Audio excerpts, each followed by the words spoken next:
Alright, there we go.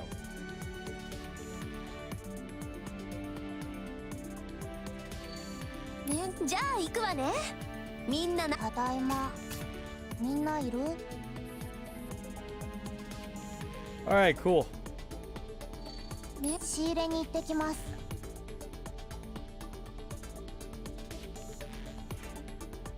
2044. Yeah. We just gotta wait 20 more years and it'll be 2044. Cool.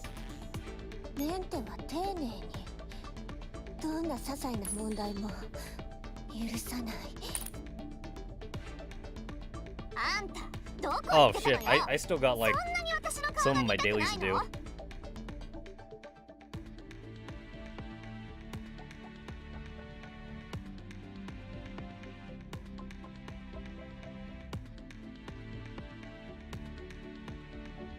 Alrighty. Produce 3T dolls. Oh, okay. We're okay, I'm pretty much set for dailies then. I can't even do the get battery shit thing. I've stopped getting that shit a long time ago. It's a good thing you don't get anything good from that. You don't get like cores or anything. You basically just get more batteries, which I don't need, or you get like just commander experience, which I also don't need.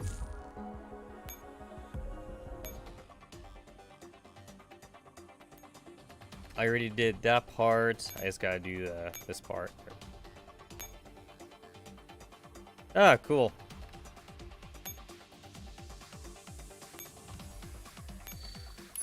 Mika is running like another community event of like killing the boss as fast as you can kind of thing again. I'll be sure to give that a try.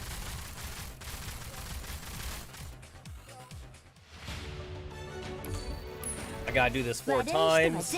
It's great that like you get the entire day's worth of simulation. Howdy, howdy. Now, regardless of whether or not I actually finish today's, finish the rest of the event, I won't be able to live stream Girls Frontline for like the next week, as I do need to practice for Evo, which I'm gonna actually have to drive over to my storage unit because I don't have my stick, and I thought I had it. I am like 99% certain now I do not have it here. I have opened every cardboard box that I have. It's not here. I'm very pissed off. Which means I probably put it in storage because I didn't need it at the time. I didn't need it at the time, but now I need it. I literally looked everywhere. I looked fucking everywhere. I can't find it. The only stick I found was literally like my old PlayStation 2 stick. Technically, it's also a PS3 arcade stick, but I can't find my stick that I use for literally every other console. I'm pretty sure, again, it's in storage. Because where else would it be? I still have plenty of time. I literally have, like, the end of next month to do this event. I still have plenty of time. Because Evo is next week, so 5, 6, and 7. After that, like, I'll probably have a few days to kind of, like, edit whatever footage I get, upload that, and then I'll pretty much have the rest of like another 2.5 weeks to actually get the event running. So yeah, that'll be good. That'll be good. But like I will try to get through as much of today as possible. Okay, so that's that day. Alrighty then. It's like if I go to my storage unit and like I don't find it after opening every box, then like I'll know it's here. But that means I didn't look hard enough, which is really gonna piss me off again.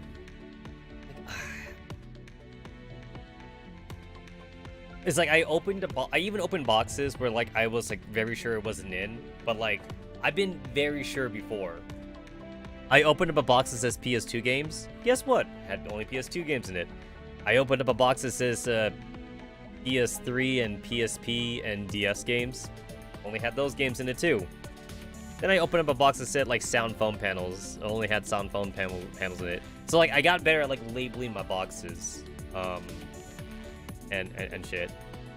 Because like I'm like all set to like start.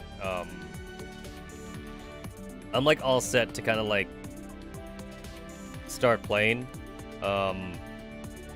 Where's the thing? I can't. There it is. I am all set to like start playing the thing. Like for example, I had to reinstall Dragon Ball Z Fighters because like I uninstalled it a long time ago. I had to make room for like other shit. But I reinstalled Dragon Ball Z Fighters, and it's right here on my desktop.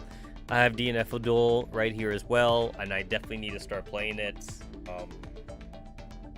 You know, it's like I'll see like how far I can take this. You know, it'll be a fun time.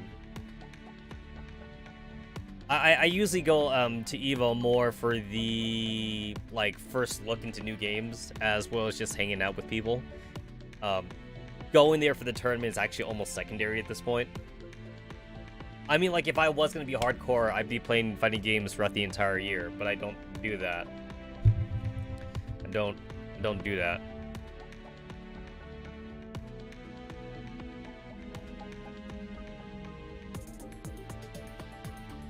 Oh. Okay, so I'm supposed to do a game capture. Yeah, I never know if I'm supposed to do game capture or like window capture sometimes. Yeah, there we go. Yeah, there we go.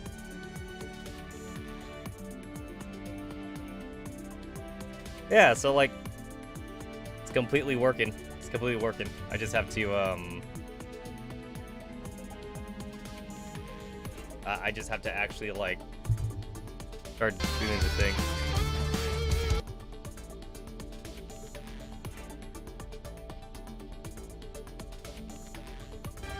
Yeah, it's like, there's DBZ Fighters. I had this. So there's DBZ Fighters, and then, like, I have DNF Duel, which looks amazing, by the way. I actually was, like, trying to look for my arcade stick a couple days ago, and like I straight up just couldn't find it. But then I just thought that like, oh, maybe like I just wasn't looking hard enough. That's what I was thinking. I was just thinking like maybe I just wasn't looking hard enough. But I was very wrong about that. I was very wrong about that.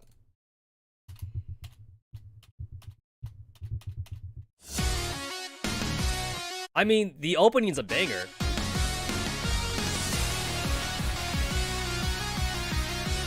I have very small, like, memory of Dungeon Fighters back when it first came out, because I did play it for a little bit, but it didn't capture me. But the characters look great to like how they used to look. It's such a banger. I mean, it's art system work, so of course it's great.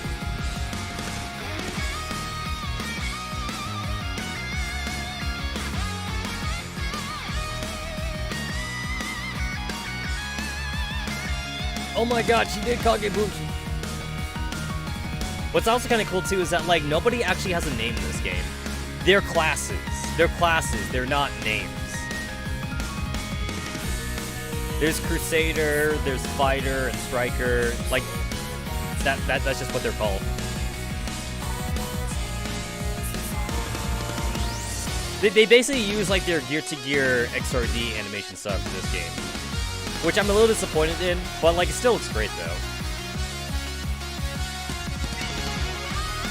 Like I still preferred the way Blaze Blue looked, but this is still good, and I'm pretty sure this is like where all like Arc System Works games are gonna look in the future now. They're gonna use this Gear to Gear style.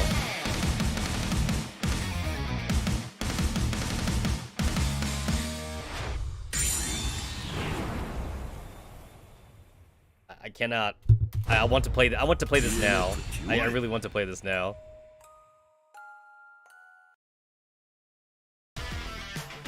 I so want to play this right now. I play rushdown characters, so like I already knew that like I was gonna main I already knew that I was gonna main striker. I don't think I'll play anybody else. I kind of don't have time to play anybody else. I probably don't.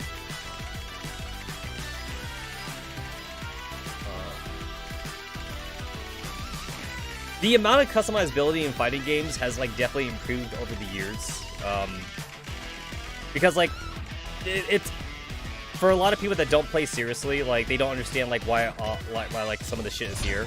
But honestly, it's just because like different monitors are all different, streaming setups may be different, so like it's all just great. But yeah, I can't find my arcade stick. So because I can't find my arcade stick, I am very, very certain that my arcade stick is probably in storage. I am like 100% sure it's in storage. Very, very certain.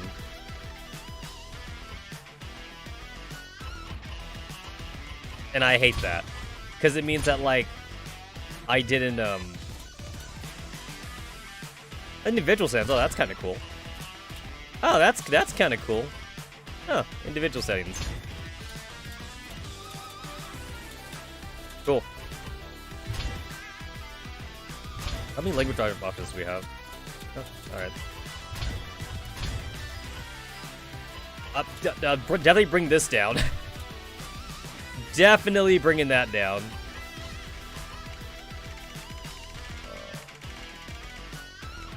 Okay, 100% should be fine.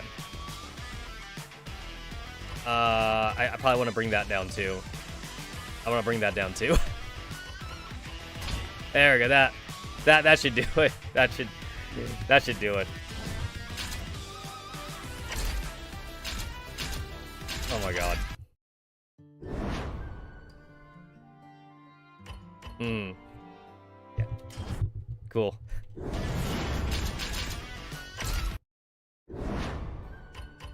Yeah, I don't remember any of... I remember Empyrean. I remember that. And I think that's it. I think that's literally it. I don't remember any of that. I remember the Adventurers Guild, but... like, what kind of, like, MMO doesn't have an Adventurers Guild? Gallery. I haven't, unlocked anything yet. I mean, you can kind of see what it is anyway.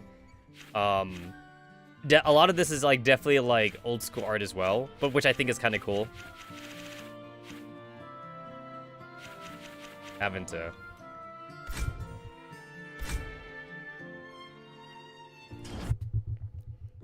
Oh, there was even like a stop BGM button there. I just noticed. Being able to save your replays is definitely like a quality of life thing that like all modern fighting games have added. Fucking love that.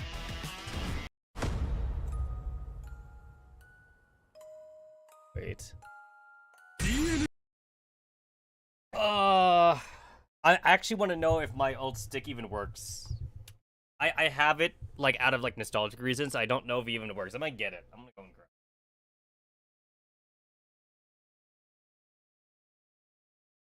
Oh no.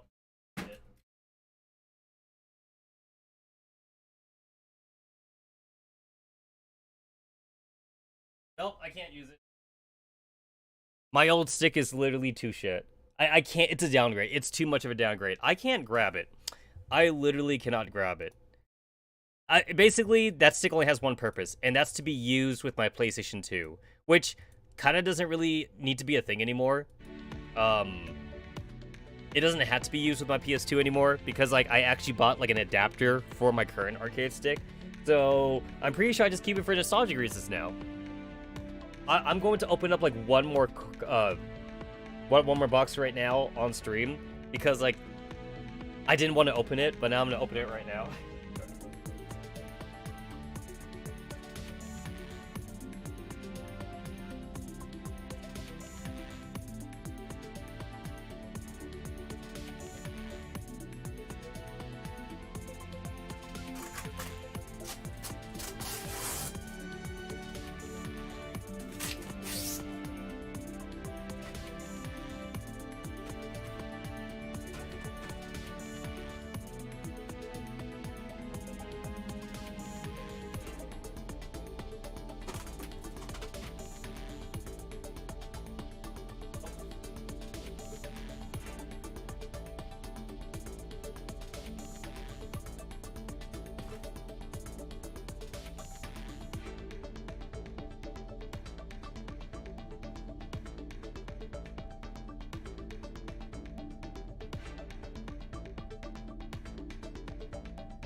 Alright, cool. Nope. Alright, yep, no, not here.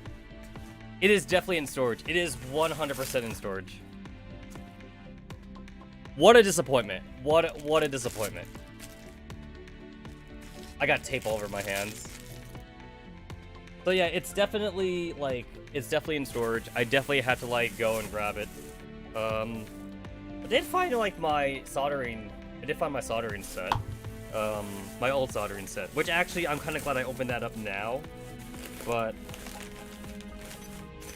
I kind of don't really need this anymore because I have, like, a new soldering set. But this one still works, to be fair, so, like, it's a backup now, I guess.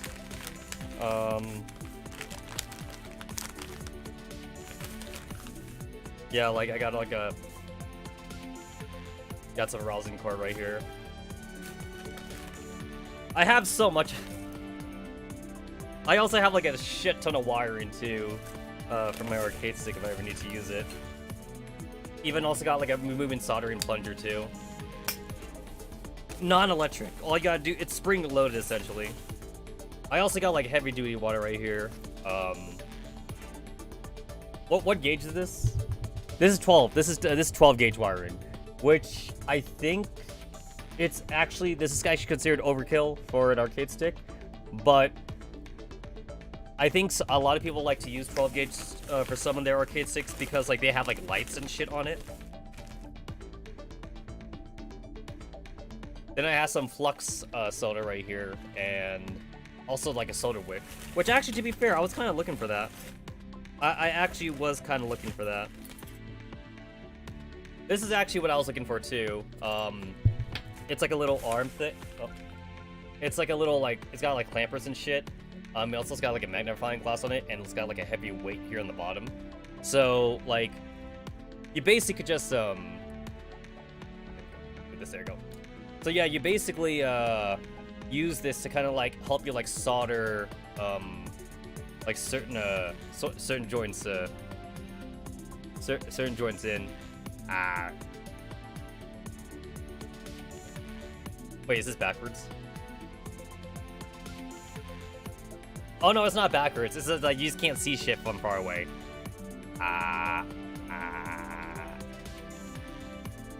Yep. Wait, it's not backward. There's no such thing as backwards. Magnifying glass work both ways. They 100% work both ways.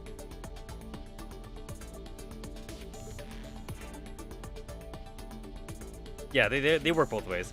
I also like having cleaned this shit in a long time, so I definitely do need to clean it.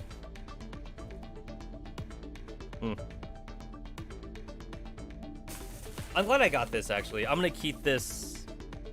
I've always thought this thing was stupid until, like, I actually give it a try. It's, like, amazing. It is super amazing. But I will have to go over to my storage. Actually, how hot is it outside? Hey, Echo. How hot is it outside?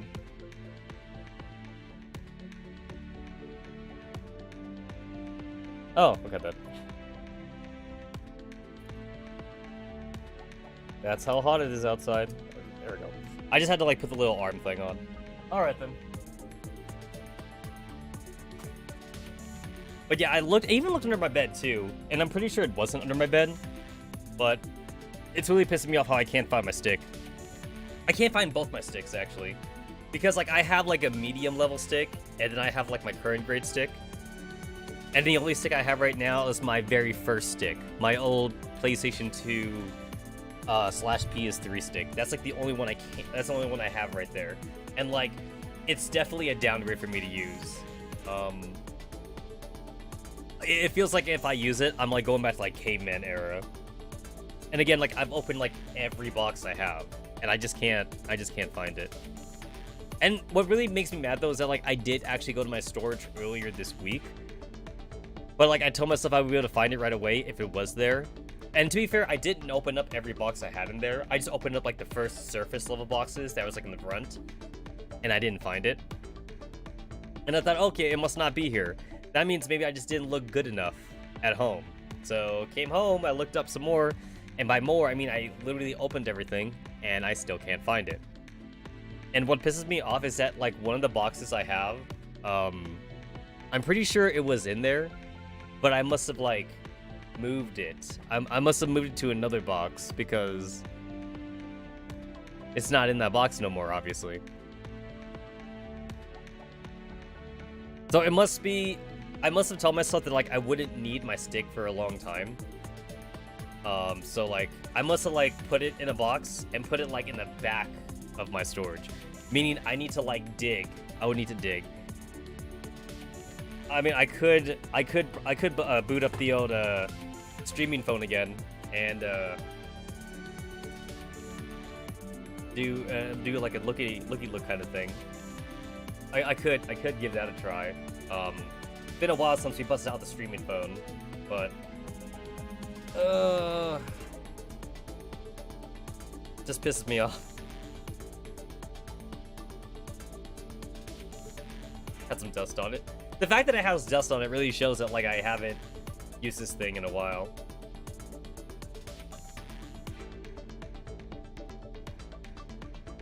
It has a decent cover too. It's a third party, like, aftermarket cover. The actual, like, phone itself, like, and I feel like this applies to all smartphones now. It's like they gone to, like, making these phones, like, thinner and thinner and thinner and thinner. So, like, this just feels flimsy. But, like, I know it's a good phone, but, like, even my actual phone that I use, like my everyday phone, like, this feels hefty, but it only feels hefty because of the cover I have on it. Like, if I take it out of the cover, it feels so thin. I kind of miss when, like, phones used to be like giant bricks. Like, just holding this in my hand, the cover, like, it feels like that's like 50% of my phone right there. And then by putting the phone in, like, now, like, I'm back to 100%. It has like a little like leg thing back here. It's kind of flimsy. The leg I have on my, like, my everyday phone though, this feels a bit stronger. Actually, it was too strong. I actually shaved this down. I actually got a utility knife. I actually, like, trimmed the sides. It was actually, like, way too tight on this casing actually.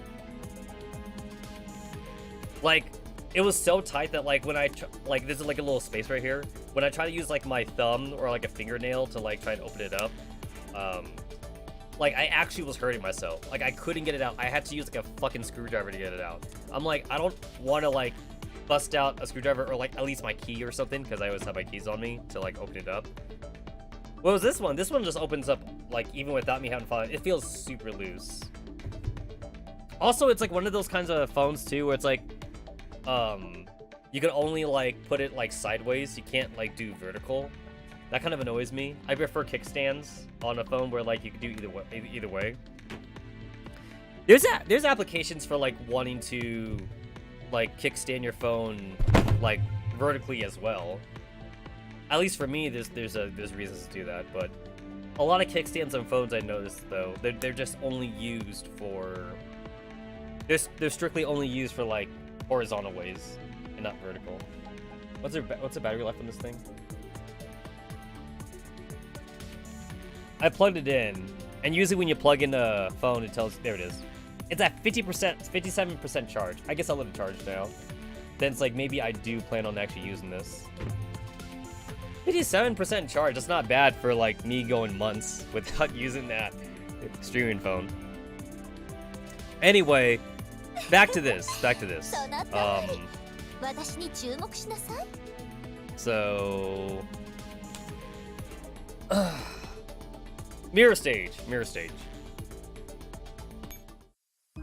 So here's hoping that I can make some pretty good progress. It's probably wishful thinking that, like, I end up, like, I get to the very end of this by today's stream. But even if I don't get there, I'll be happy enough to make, like, good headway. I'll be happy enough to get far enough. Since I won't be playing it for the next 2 weeks. It's like, I'll only log in just to do a couple dailies, and that's about it. So the more time I get into Girls Frontline today, the better. Since, I'll have to play both Dragon Ball Z Fighters and DNF Duel for, like, the next week. So, yeah. if I do the normal maps... Actually, no, it's not the maps I'm concerned about. It's actually the story. I noticed that Girls Frontline stories, they make me say shit. It's the stories I'm worried about. The maps is like, I feel like, especially in normal mode, I could do the maps in like 5 minutes probably. If I were to do them all back to back and like hit the skip button for like the story parts, I could probably bust it out like in the next hour. But it's the story segments that have me, that like are making me rethink. If I were to just have the story on autoplay, I'd probably make it. But I'm gonna pause. I'm 100% probably going to pause at several spots in the story. I'm gonna see something, and then like a couple of things gonna happen. It's gonna remind me of like college or something, or I'm gonna make more stupid shit about Girls Frontline 2. The longer it takes for Girls Frontline 2 to come out, the more shit I have to say about it. There gets to a point where like the game doesn't come out long enough where like I'll say shit and then I'll stop saying shit. That was Digimon Survive. I used to say a lot of shit about Digimon Survive, but seeing that it took us like 3.5 years, almost 4 years to even get the game, I stopped saying shit like after like the first year and a half. I'm like, okay, it's been like almost 2 years. I don't think the game's coming out, so I'm just not gonna talk about Digimon Survive anymore.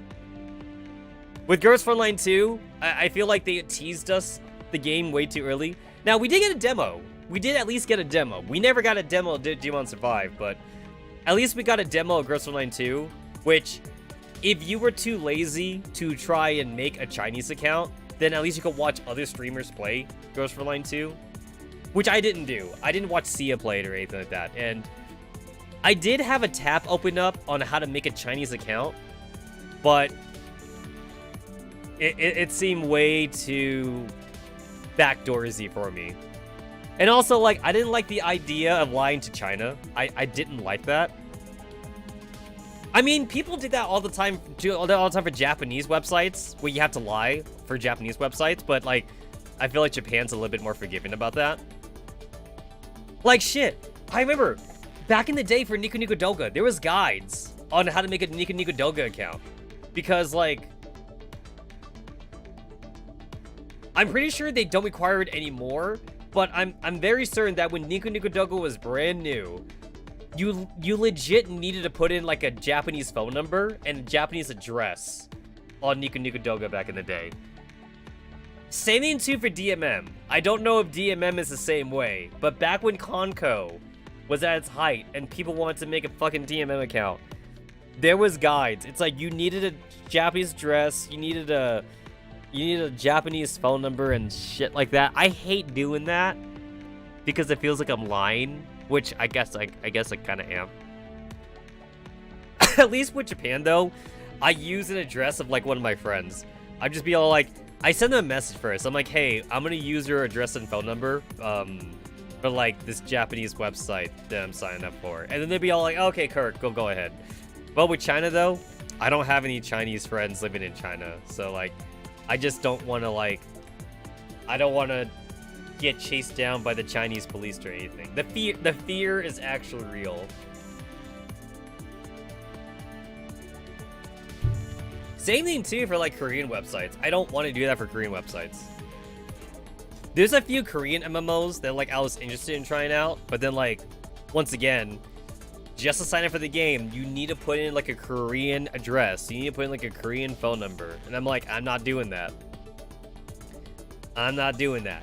And then like, you know, you wait like a year, maybe a year and a half. And then like, if you haven't seen that game be released anywhere else, it's probably not going to be released anywhere else then. It's just not going to be a thing.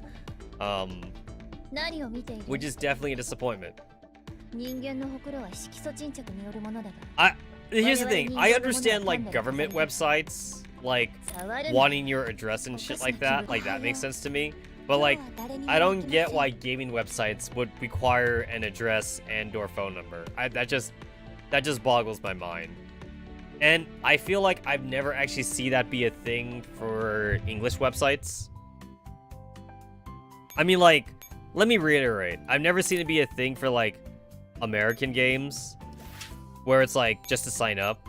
is like they only require like some kind of billing address if you actually need to like pay money or something, of course. But like if you just want to play the game for free, you don't need to put in your address. You don't need to put in your fucking phone number. All you need to do is make a fucking online fake name, whatever.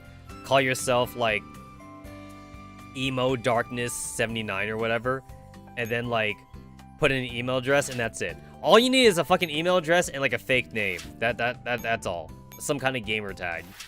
You don't need to put in like, hey, I live in Minnesota at like BBC Avenue or some shit like that. You know, you don't need to. And then like also you had to put in like a real address too. Like you just can't put in like a fake thing like on a Chinese or Korean website or even a Japanese website that like is asking for an address, because like they're actually check. Like the system automatically checks to see if like if it's a real address, and then like if it's not a real address, then like it'll tell you that it didn't work. So you need to actually put in something real. I forget what this was for. I remember seeing a guide for signing up for like a Thailand website, and like the guide like was saying like when you get to the address part, like here's a hotel or something. Like it was meant to be like a copy and paste guide, so that way anyone could do it. It's like when you get to the address part, here's like a Thailand like hotel resort thing. You could just put that in and it works or whatever. And like, was it for a game? It must have been for a game or something. I don't fucking know. I have no idea. I feel like American sites are the only sites I know that like don't ask for that shit, as long as like it's not a government page. For their fucking games. For their goddamn games. It's like, listen, bro, I just want to play a gacha game. Why are you asking for like my entire life history? I'm already at max Kalina affection. I don't need to be getting those hearts. It's kind of cool how like it does remind you that there are hearts here in the bottom though. Like next to shop, there's like a heart symbol. That's kind of cool for like newer players. I mean, it's kind of useless for me, but like I'm liking the upper 2% of players, which is kind of sad. I believe the percentage for like whales and for average whales for like games in general is like 5 or 8% or something. Like that 5 to 8% of whales basically pays for the entire server, so everybody else can play for free. Which is not a lot. You just need like a couple of people who could actually put money in the game. I think I did all my dailies. I mean, all my days that matter. I'll definitely get the repair thing. I'll definitely grab that.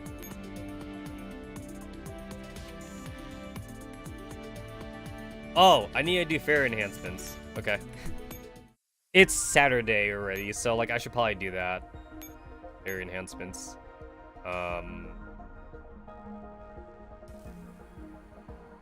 Is there... I already have like one 5-star parachute fairy. It's like I don't exactly need another one.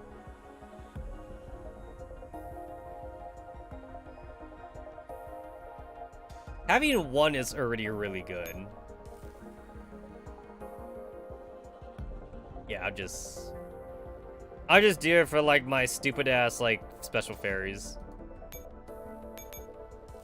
The special fairies, I'll just do it for them.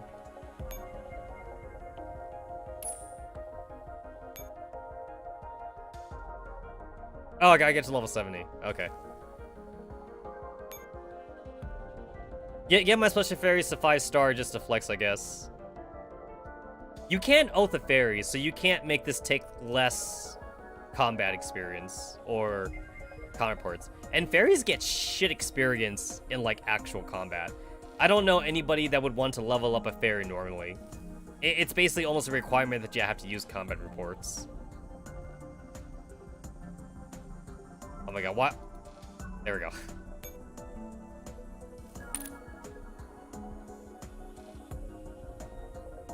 Cool. I couldn't tell if there was actually a difference. Was there a difference in that? I think there's like a 1-star difference, a 3-star difference, and a 5-star difference. I don't think there's a difference for a 4-star. I don't think there is. That's tier 1. That's tier 2. And then tier 3, yeah. So it's 1, 3, and 5. 1, 3, and 5. If I go up here to like Parachute Ferry. Oh. Tier 1 is an umbrella. Tier 2 is like a regular parachute, I guess. And then tier 3 is like a fancy parachute. Or at least somewhat fancy. Also, like, there's like little pigeons and shit. The Echelon can parachute to help port, but the Echelon would have its damage, accuracy, evasion, and armor and crit reduced by 40% for 2 turns.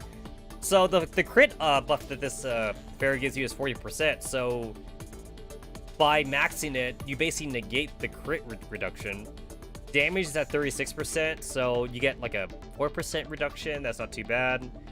Evasion, 8% reduction. That's also not too bad. And then armor, okay, armor is at 32%, but like, you normally don't care about armor too bad. And normally you're not parachuting fairy like shotgun teams anyway. I haven't really seen too much shotgun parachuting. So, 5-star parachute fairy basically negates like most of the debuffs at least. Oh yeah, and then the talent.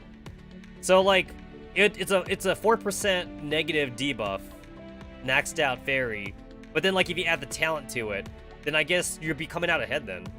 So basically no debuff as far as damage is concerned. Yeah, no debuff.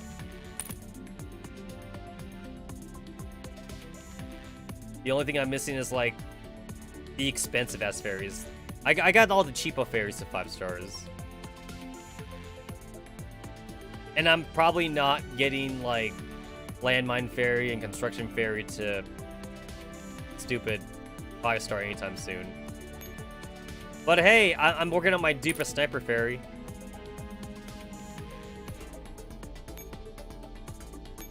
Who do I have dupes of? I definitely have dupes of Beach Fairy. I have, like, 2 Beach Fairies maxed out. And I'm working on a dupe of Command Fairy. Working on a dupe of Illumination Fairy. I have 2 5-star dupes of Airstrike Fairy. Then I'm working on that dupe for Artillery Fairy. So, and I got 2 dupes of Taunt Fairy, so pretty good there. I get so much like Warrior and Fury Fairy, I kind of want to make a dupe for them too, but like they're not as useful though. 80% accuracy is pretty cool. If you really need like the accuracy boost.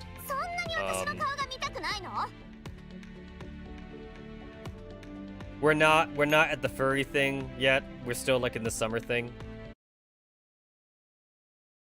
But on August 2nd though, the Urban Beasties Rhapsody costumes. I actually do think I want to get like at least one of them. I think I do want PM9 and maybe Tokarev. I think I want PM9 and maybe Tokarev's like furry costume just because they look cute. And then we can get 9A91's costume for free. Everyone would get 9A91.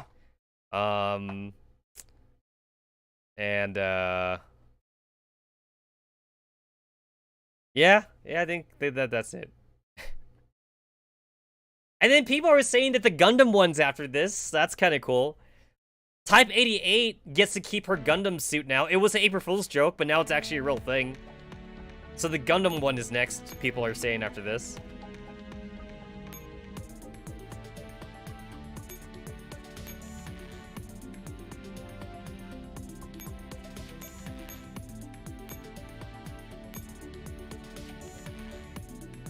I'll get to put you in your April Fool's joke thing all the time now.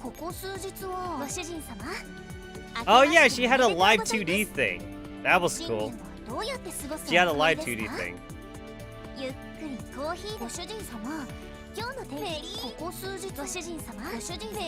One was a free live 2D. Wait, they were both free live 2Ds.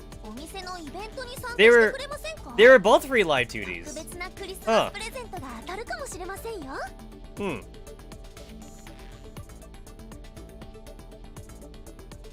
Yeah, they must really like Type 88. They must really like her.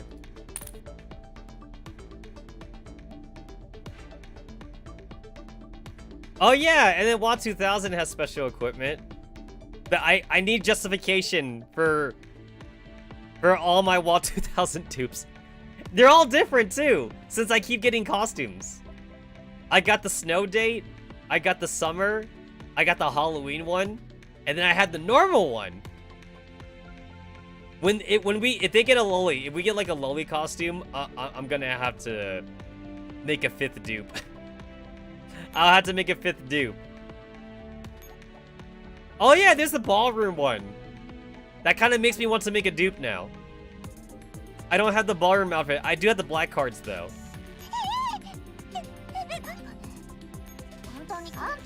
The ballroom outfit is the only one I'm missing. That's the only one. That's the only one I'm missing. So that means I need 5 dupes of WAT 2000. I need 5 dupes.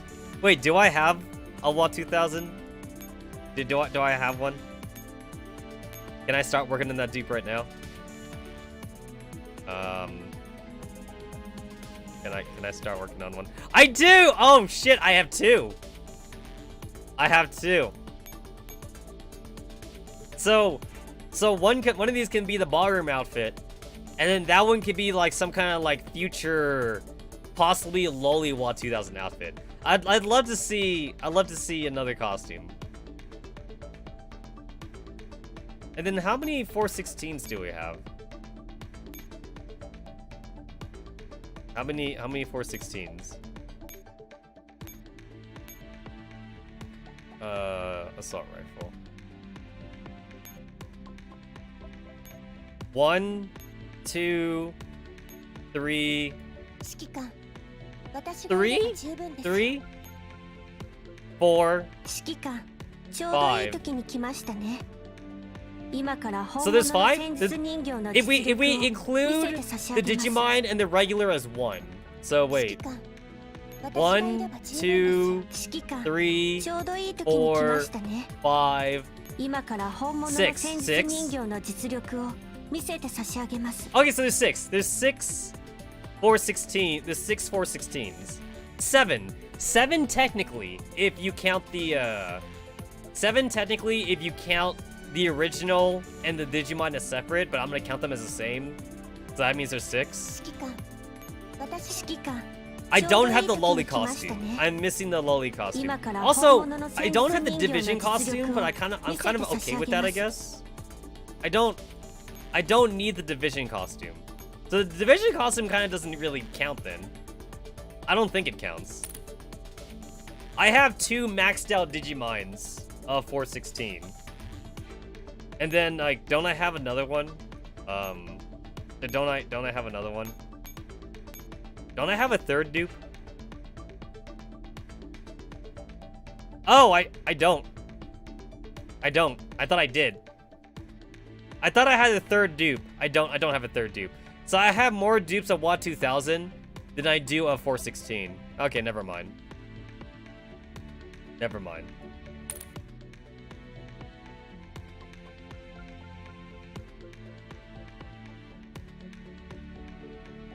It's a live 2D also. So that means it's a full 8 cards. It is a live 2D. Children's Day.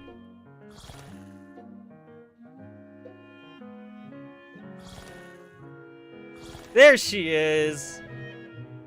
I like how we basically got all of Team 4 kind of.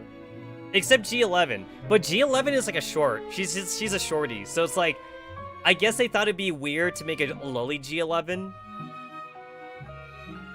But G11's not a lolly though. So they could have made one. They could have made a G11 lolly. But they didn't want to because I guess they probably thought she was too close to it. That's why we need like an Onesan package. How is that not a thing? I don't get how that's not a thing. Like, 1, 2, 3, 4. We have 4 loli packages. Is the loli market, like, that high in Girls Frontline? Are there more people asking for lolis than there are people asking for, like, MILFs or, like, onesans? Because I feel like there's an untapped market right there. To, like, turn, like, the natural loli characters into, like, onesans or, like, MILFs or some shit. Like, can I get MP5? Can I get MP5? Because MP5 definitely deserves... She deserves a fucking, She definitely deserves an onesan version or something. That's her entire shtick. Her entire thing is that, like, oh, people call me, cute. I don't want to be cute. I want to be sexy. That's her entire thing.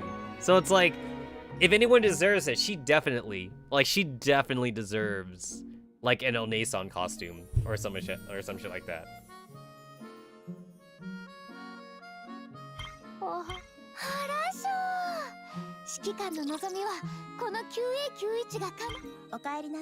I forgot that you even had a costume.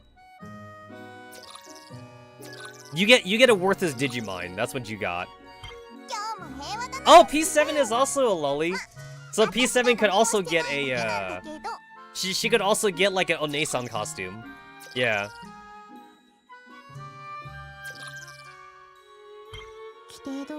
So Amelia is a short stack. So it's like she's like loli Opie.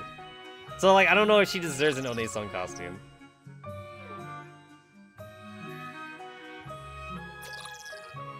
Shorty deserves an onesan version. Like Shorty's entire thing also. Shorty is like the same thing as MP5, where like we're okay. So MP5 like always wants to be sexy and shit. And then Shorty is jealous of, like, the sexy girls, so Shorty definitely needs, like, an onesan version. And I don't know, what other lolis do we have? Klein's like a short, she's like a short chibi. She's not really a loli. There is such a huge difference between, like, a loli character and, like, a short character. There is a huge difference. We don't actually have a whole lot of characters in Girls Frontline that I could say are loli. Maybe that's why we have a lot of Children's Day costumes. To get the loli packages in there. Like IDW too, she's short, but I definitely would not call her a loli character. Oh, there we go. There's a loli. There's a loli right there. That's definitely a loli. Yeah, Shiki. No. And also a short character. You have to be shorter than a short stack to be considered a loli character in my book. You gotta be shorter than a short stack.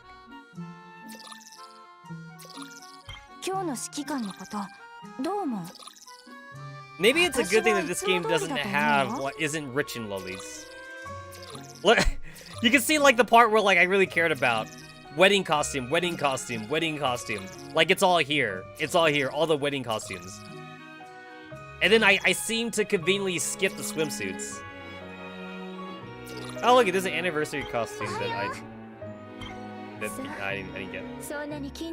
This is a really good one. That's a really good one. But I don't know if I want to spend 8 cards on this. I don't know if I want to spend the 8 cards. I always tend to like the anniversary costumes. I did want to get shark costume as well, but I didn't get it. The medieval costumes are kind of cool. I would have liked to get the medieval costumes.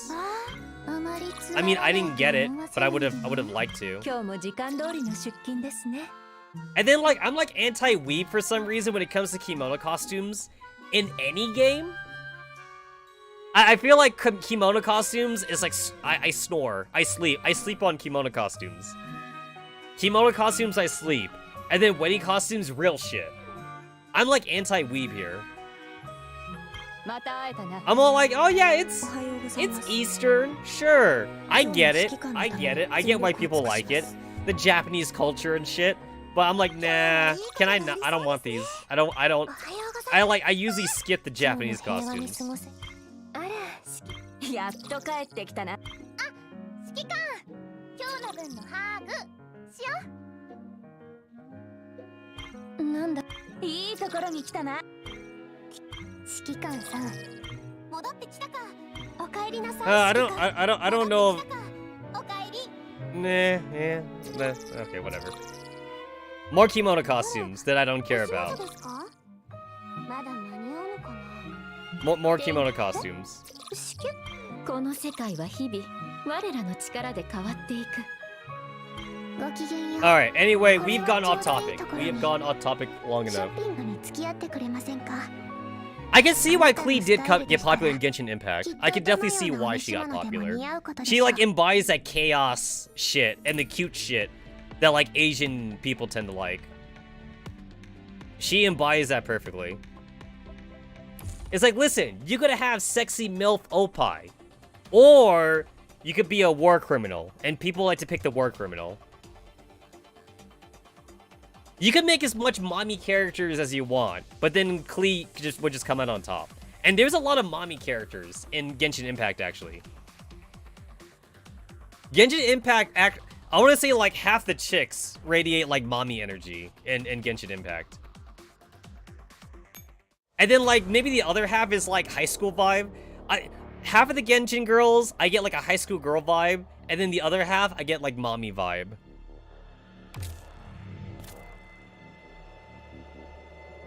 Okay. Alright. Alright, we're gonna see how far I can get, and if I get upset, I'm just gonna start playing Dragon Ball Z Fighters or something. But I don't think I'll get upset. I don't think I'll get upset. I say upset. Upset's the wrong word. I guess the word I'm looking for is if I just can't be bothered anymore, I'll start playing Dragon Ball Z Fighters. I have been watching nothing but like DNF videos and Dragon Ball Z Fighter videos for like the past week actually. I've been watching nothing but like fighting game videos. I also had to like relearn like Okis and shit like that too. I had to like relearn it. I need to also play Arcano Hearts because I fucking love playing Arcano. I love weebing it out at Evo. Okay, so this is where we left off. We left off on here. Oh, Parachute Fairy, cool. So last time we knocked out the priest bitch, and then we're all like, hey, she looks just like Mora now. And then she's all like, no, I'm not going back. I'm not going back. And then, like, Sopmod knocked her the fuck out. And then I was all like, bad dog. Bad dog. You don't knock people out without my permission. And then we get chased by Paradius. And then, there you go. That was last time on Dragon Ball Z. And then that was it. Alright, more Dandelion shit. I'm glad that the Parachute Fairy is for the normal mode. And the memory fragment is for the hard mode, because that way I could sleep on the memory fragments, because the Parachute Fairy's, like, better. But Tetsa, she is a Naito, like Sakura said, Naito trash. But every Naito is Lunashia, which means they must not attack all the Lunashias. They might accidentally attack M4 if they discriminate against Lunashias. But she's not our Lunashia. And then, like, I'll probably have, like, Star 15 yell at me and be all like, don't call her Lunashia. It's like, bitch, I'm gonna keep calling her Lunashia. Everybody else calls you Lunashia, so I'm gonna keep calling her Lunashia.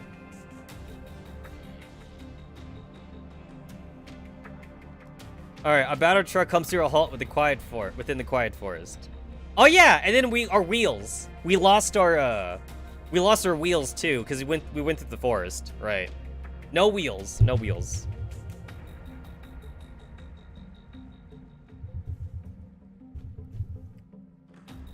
I keep telling you, Razor. I need to buckle down. I need to get into that furry artist commission thing. I need to start becoming a furry artist. I'll get out of depth really quick. 1 week. I give myself 1 week of being a furry artist, and within that 1 week, I will be out of credit card debt. and then I'll be able to save up enough money for a down payment, and then I'll be able to move out of this hellhole that I'm in, and then we'll all be Gucci. We'll all be Gucci. But then, you know what? My pride though. If I become a furry artist, what becomes of my pride? I'll have money, but at what cost? It's like, what's worse, being a whore for money or being a furry artist for money? You know? I mean, like, as someone who worked in the adult entertainment thing, I'd rather be in the adult entertainment thing. It's because I've already done it. I've already done it. So like, maybe I'm biased at that point. I've already done it, and I could go do it again, I guess. But sure, I'll wag my dick around for a bit. But then to be a furry artist, though, to be a furry artist. Actually, I had a dream. No joke. I had a dream. Okay, so Holocure. Everyone's been talking about Holocure. They can't wait until like the full game comes out or like the new patch comes out or whatever shit like that, right? So I had a dream about a holo game that I think I can make and capitalize on. But then like I think I would give up my pride if I were to ever make it into a thing, and it would be very polarizing. So what if I just turned every holo girl into a furry? And now it would make sense for the animal girls. But then what about the non-animal girls, though? If I just make a furry game, it's like I would grab the furry community, but then like the waifu community, they'd be very polarized on it. It's like, okay, Korone has a furry thing, so Korone's okay. But then like, what about Okayu? What about Subaru? I mean, Subaru's a duck. That's not really furry, but it's an animal, right? Subaru's a duck. Okayu's, we got like 2 cats and shit. Fubuki's a fox, and whatever. So I was like, I take all the animal characters, turn them into furries, and that's okay. But then like I'll take like the other girls. Oh yeah, we got furries, and then we got like scalies, right? We got furries, scalies, and what do you call birds? Avians? Avians? I'm not sure if there's a term for birds. I know reptiles are scalies, but I don't know what the... You see, this is how you guys know I'm not in the furry community, because I don't know my terminology correctly. I mean, commissions, though. Like, seriously, though. Like, $100 for a commission, $120 for a commission. I draw, like, one art for, like, a couple hours. In a day, maybe I could work on, like, 3 commissions or some shit like that. I'd definitely be making more money. But I could also pay off like my I could also pay off the loans that I got too. That'd be pretty nice. And I am not in the worst shape when it comes to my credit, actually. My credit is actually quite good. I mean, my credit's good, but it's not great though. I want like amazing credit. It's funny, getting good credit in America is like weird because like to get like amazing credit, you technically need to have, like, bad credit, if that makes any sense. Because, like, if you have a lot of credit cards, then, like, your credit's actually gonna be really bad. But then, like, if you use those credit cards a lot, though, and as long as you pay it off all the time, then, like, you will have amazing credit, though. So it's like, you need to put yourself in a hole before you can, like, go up really high. On the other hand, if you're someone that like doesn't have a credit card, or you only have like 1 credit card, then like your credit actually sucks. It sucks because the banks look at that and they're gonna be like, oh, this guy's like not in debt. It's weird to say. It's like they want you to be in debt essentially, or they want you to have like debt that you can get into basically. And by having a lot of credit cards, or at least having like 2 or 3 credit cards that you've had like for a long time. And by a long time, I mean like you need to have had those credit cards since like high school, and then you need to be like 50 years old. So that means you had those credit cards for like over like 30 years. And then they'd be like, okay, this guy's has like 6 credit cards for like 30 years, and like he's constantly paid them off and shit. Also like he's he's always paid off any loan that he got before, so like his credit's gonna be like amazing. A lot of people that have like amazing credit in America, like they usually are like 50 or 60-year-olds, because like the one thing that you can't cheat out is like the age. Because even if you have a brand new credit card that you were to like make like today, and like you have it paid off and shit, it's like that credit card's only 1 month old though. So that credit card that's 1 month old, it actually hurts you rather than like heals you. You need to have that credit card, that brand new credit card, for at least 2 years before you start gaining like positive credit from that. Because like banks, they don't just want to see you with like 8 brand new credit cards. They just don't want to see that. They want to see that you're in debt that you can pay off essentially all the time. They also want to see that you're actually buying shit too though. Because like you can't have like 5 empty credit cards or 5 paid off credit cards, but then like not use them, like not buy anything with them. And then you try to apply for like a really big business loan, and then they'll be like, how come you have like 5 credit cards and you haven't bought anything? Because you're not a consumer at that point. They're like, you're not consuming shit. So why should we give you this loan? And the thing is that like your pay stub doesn't, your pay stub alone doesn't confer confidence in a loan that big. Like you just can't be like, oh, like here's my pay stub for like my fucking like churro business. I make like $10,000 a month because I make a hell of a big churro. And then like, that's cool that you make $10,000 a month, but your credit still sucks though. So it's like, they still won't trust you to like conveniently pay off that debt.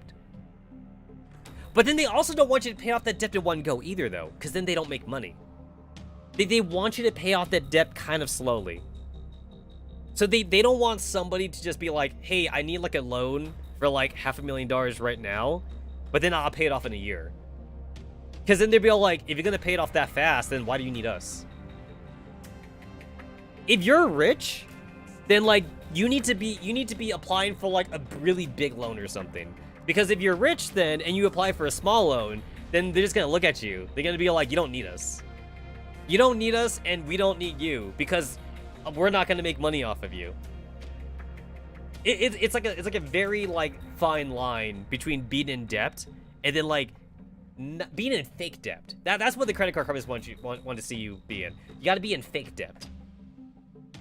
It's like this is like literally like an American only thing, because like other countries look at us and like they think it's so weird.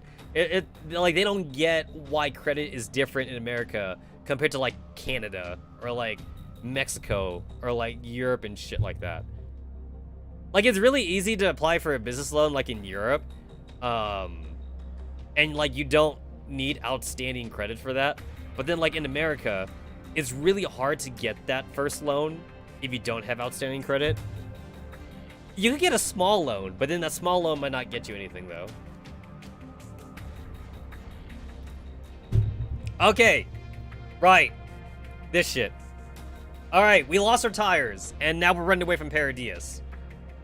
Because our four anti-rain girls, not including Dandelion, ain't gonna do shit. From a distance, all that can be seen is the edge of a torn white cloak poking out of a shattered window. The Paradias forces have streamed into the forest and surround the truck, but they do not approach.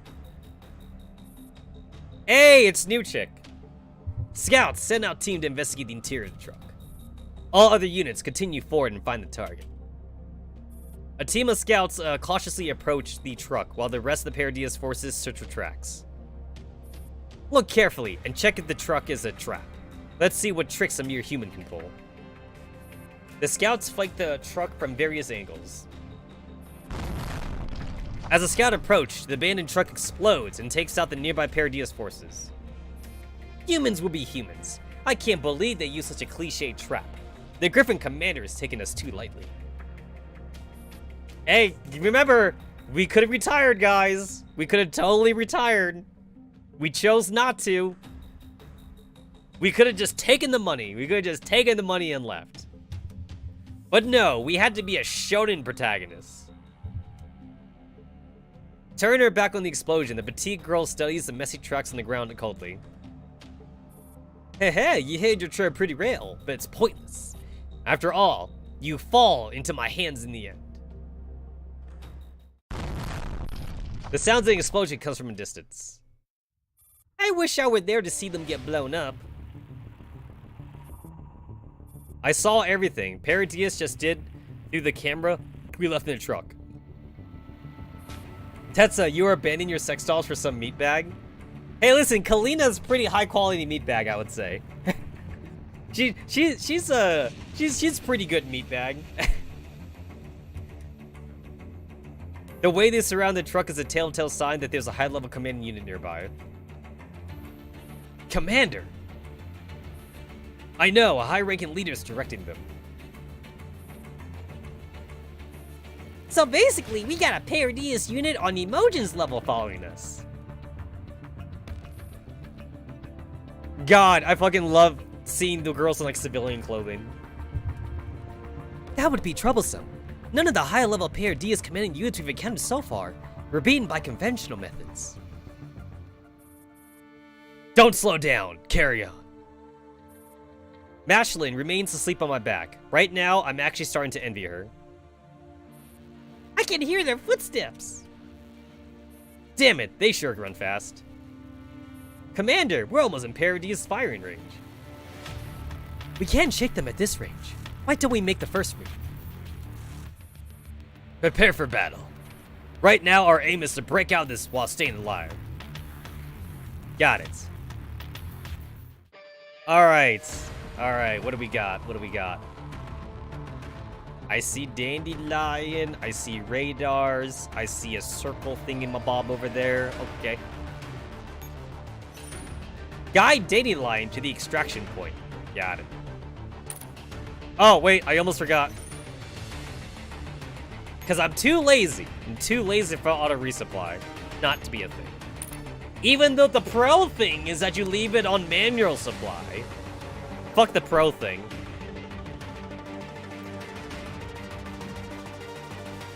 The game is so graciously said that I'm allowed to have 2 deployed echelons. The game is saying that that's okay.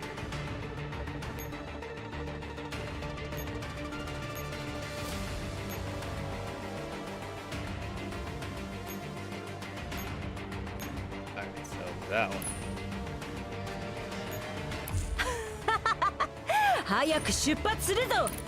Alright, what do we got here? We got some Terran boys. Got some Terran boys. Alright. We got another death thingy over here. We got the spiders, we got the gorilla, we got spiders, gorilla, and the flanky boys.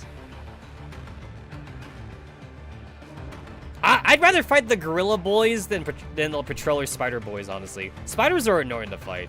I like the gorillas. Gorillas are fine with me. Harambe, never forget. That meme is outdated, just like me. Never forget.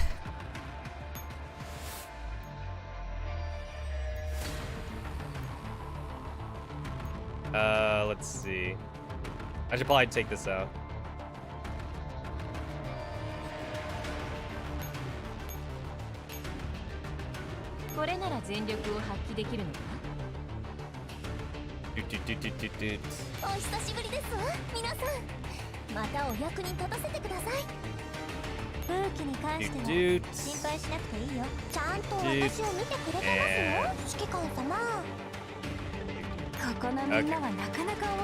And let's see. I'll just give you a parachute fare for now. Just because, like, I'm going into this without a plan. No plan. No plan whatsoever. Right. That works. I'll go ahead and just, move. Nah, I don't need to move. Yeah, spiders suck. Even though, like, I know how to fight spiders, they're just annoying. They're just, like, annoying to fight.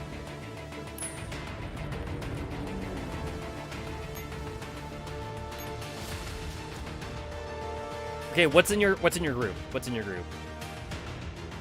We got shooter boys and 2 Gundams. 2 Gundams. I'm still calling them Gundams. Calling them Gundams is kind of outdated at this point, but like I'm gonna still call them Gundams though. Oh, okay. I see what the game wants me to do. I see what they want me to do. I see. Okay. I see what they want.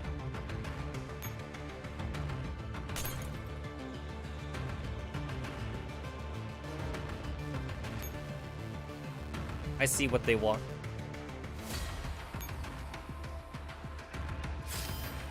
With spiders for by themselves, it would be easy, but with the cheerleaders, not that much. Yeah, the cheerleader, having cheerleader, if every fight was just like one type of unit, it'd be okay. It's when you combine the units together that sucks.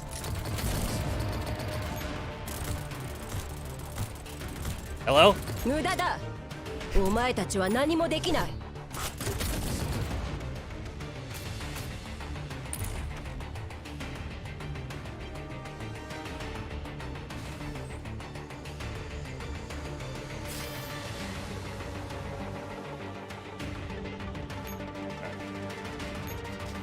I don't even need to use Dandelion. I honestly don't even need to use Dandelion.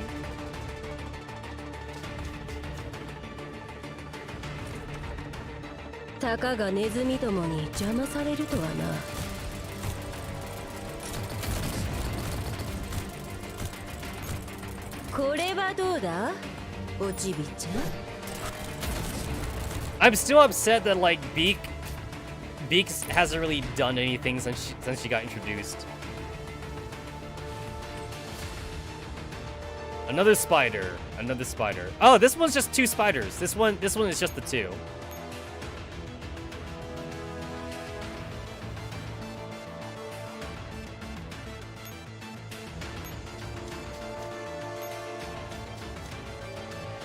Network infiltration.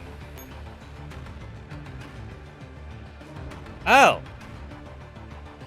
Oh, okay.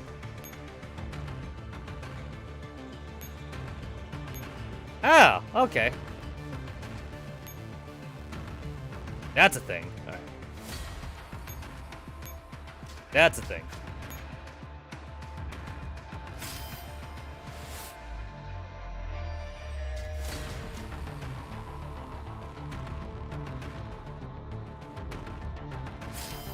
Oh, I see beans. Hey, did you guys know that coffee is really just bean soup? Or no, seed. It's seed soup. Coffee beans are beans, but they're actually seeds. So it's actually seed soup. You're drinking soup. You're just drinking hot soup.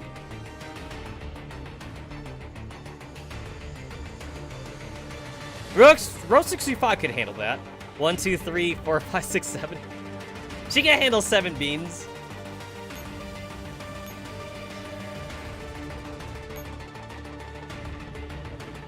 Alright, this spider wants to fight me. This spider really wants to fight me.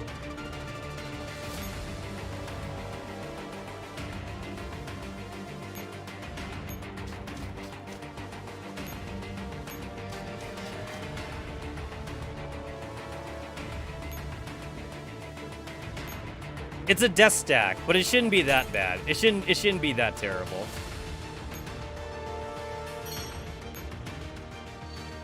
The enemy's really strong. Ah, bet. I'll restart. If this doesn't work out. I will restart. Let's turn that off.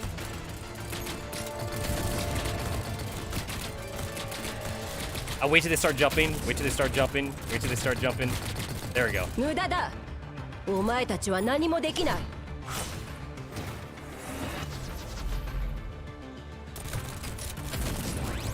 Stop running! Why are you running? Why you running? Ouch! Why you hurt? Why you hurting me? Oh shit! Okay, there we go.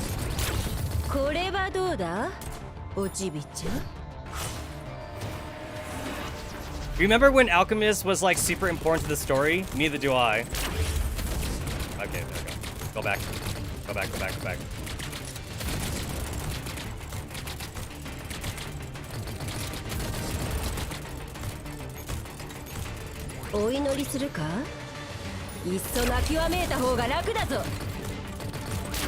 Ouch.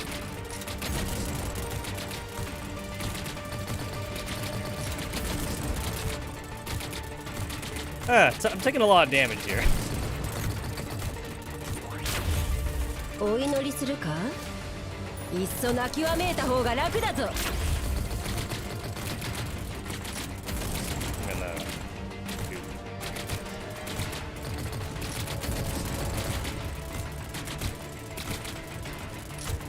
Oh shit! I forgot to turn off the thingy. Oh no, they died. Okay. たかがネズミどもに。Okay, this is winnable. This is honestly winnable.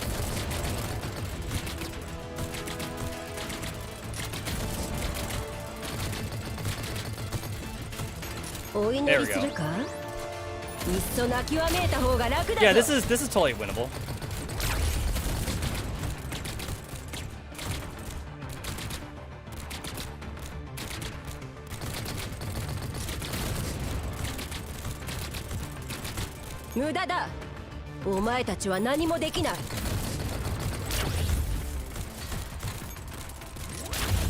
I'm losing my Jaeger, so that kind of sucks. When they have the shields up, shit doesn't matter when they have the shields up. Oh shit! Nope, that's okay. Wait, okay, I get it. Okay. This is winnable. This is a winnable fight.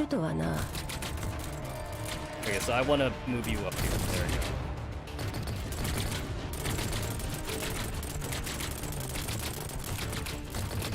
Oh shit! I fucked that. I fucked that up. I fucked that up.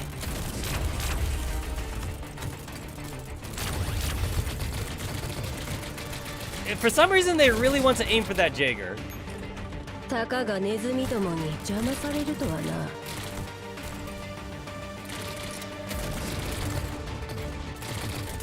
off. Turn it off. Turn it off. Turn it off. Turn it off.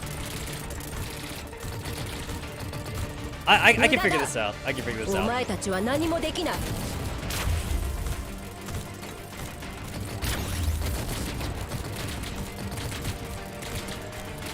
Okay, I think this is the run. If this doesn't work, then like I'll probably just restart the entire map, honestly. The game doesn't want me to fight a death stack, but I say fooey to that.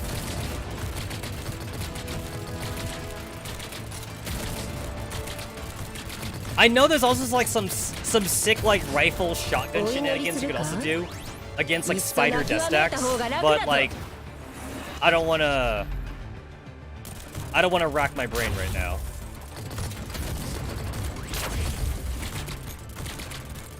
Oh yeah, this is the run. Okay, this is definitely the run. This is the run.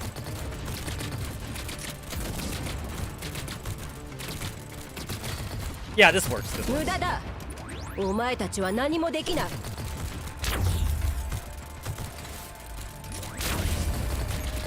Oh yeah, we got it. We got one of the. Okay, now. Okay, yeah. There we go. This is it. This is it.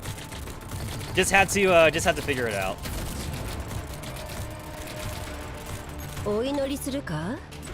Just had to figure it out.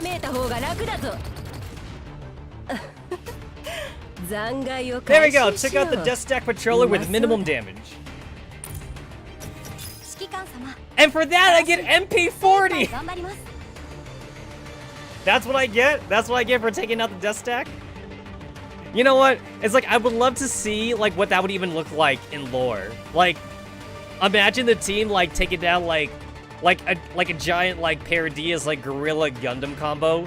And then there's, like, a random, like, 2-star T-Doll, like, comes out of the bushes. They'd be all like, are you here to save me, Commander? And you'd be all like, yeah, I'm gonna dismantle you. I just want your core. And she's a 2-star bitch. You don't even have a core to take.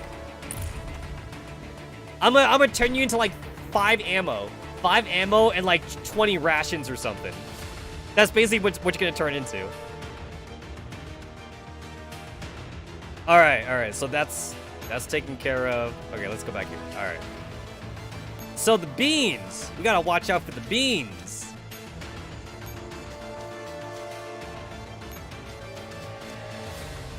Okay, I see a thingy.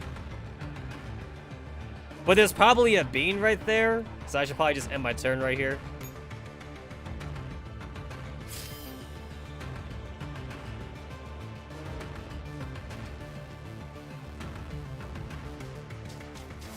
Oh, it's just a regular Gundam. It's just a regular ass Gundam. Okay, there's no beam there, but I just didn't want to risk it. Alright, there we go. Deactivated. Deactivated. That should be safe then. Deactivated. Is that showing up on... And...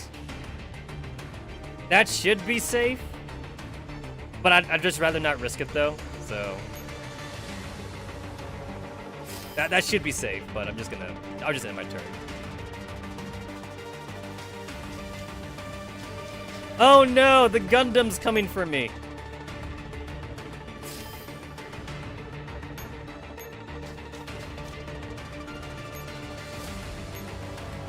Alright, they've been deactivated.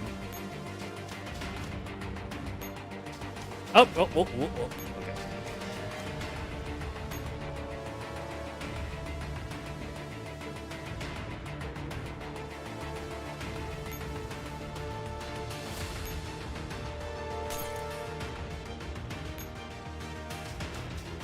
Well, this guy's coming for me, so I guess I'll take him out. たかがネズミどもに邪魔されるとはな。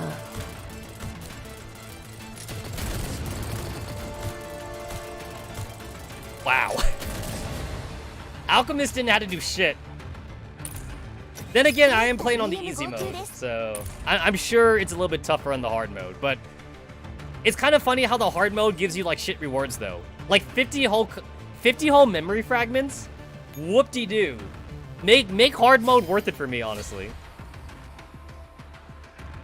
The hell am I supposed to do with 50 memory fragments? Like, what do I even do with that? Oh. Okay, so like, I don't know if I have to go to that last one.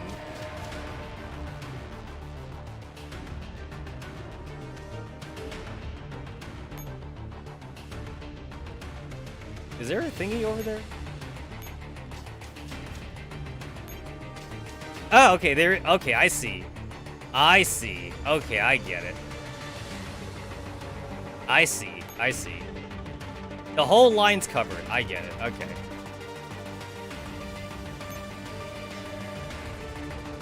That's why you had to do like the whole like row 65 thingamajig.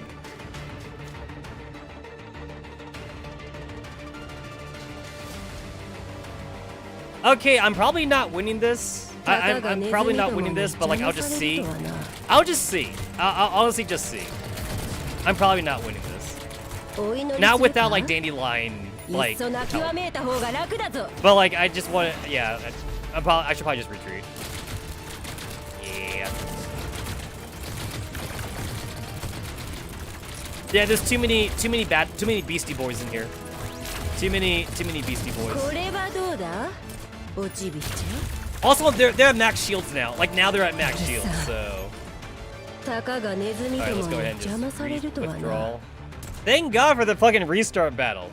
It only took like this long in the game's life cycle to have a restart battle button.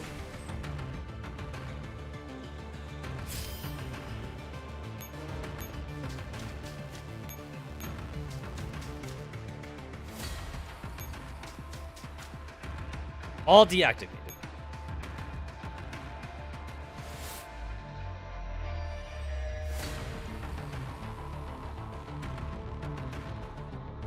Yep, we good? Okay.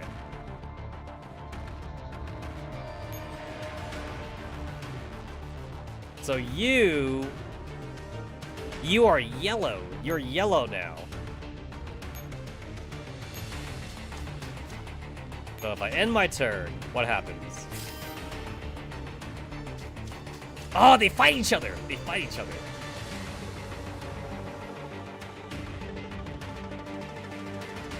Ah, okay, I see.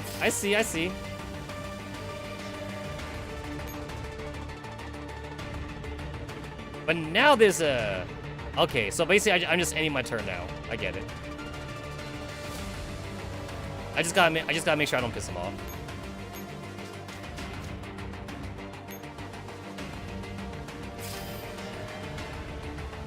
Actually, I'm sure that like if I still had Alchemist, I probably could take him out right now.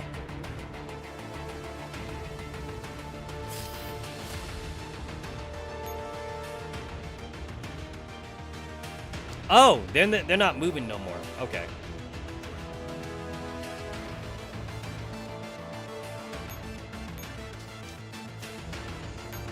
Okay, I guess I'll fight him then.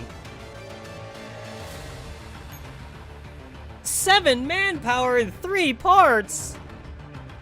That's highway robbery. Oh no, I'm not gonna get S rank no more. No longer getting S rank.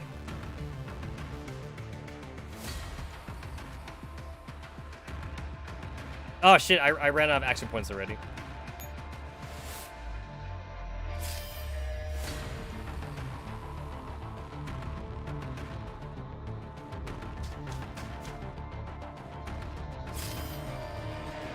Oh, I don't want to lose row 65.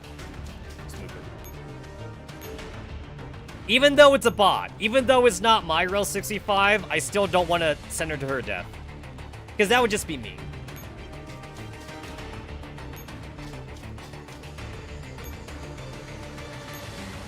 We'll do this. Do this. Alright, cool. Alright, I guess you're killable now. I guess we just wanted to weaken them just a little bit.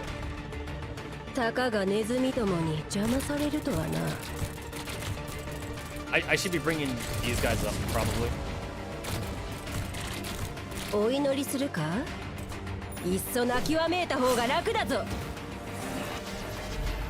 It's like, if you were gonna sim for like any SF, I guess it was better just to do it for Alchemist since she's actually meta.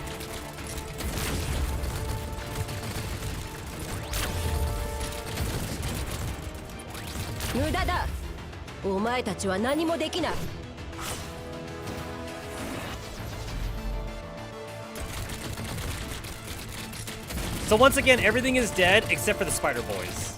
Everything is dead except for them.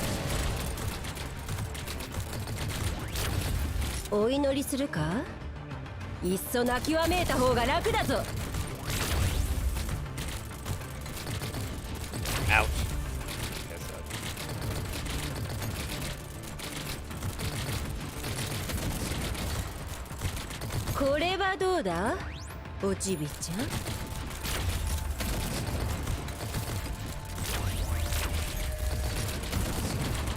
Okay, so like this basically turned into the same fight as before, but I was fighting like the other death stack patrollers.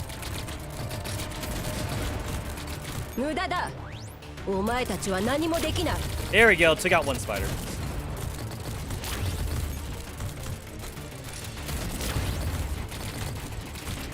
I lost a dummy off my Jaeger. That kind of sucks.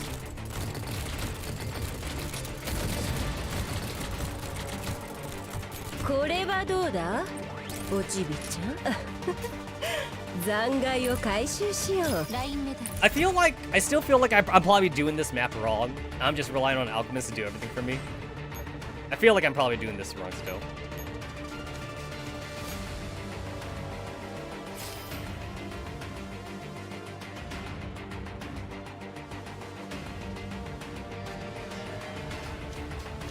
Okay, I should have enough action points for this.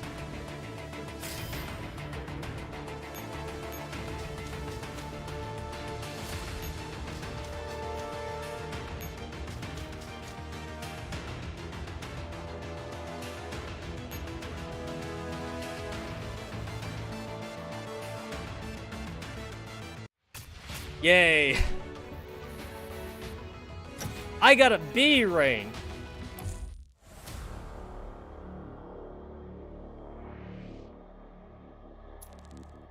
Oh, cool, I get a dandelion icon.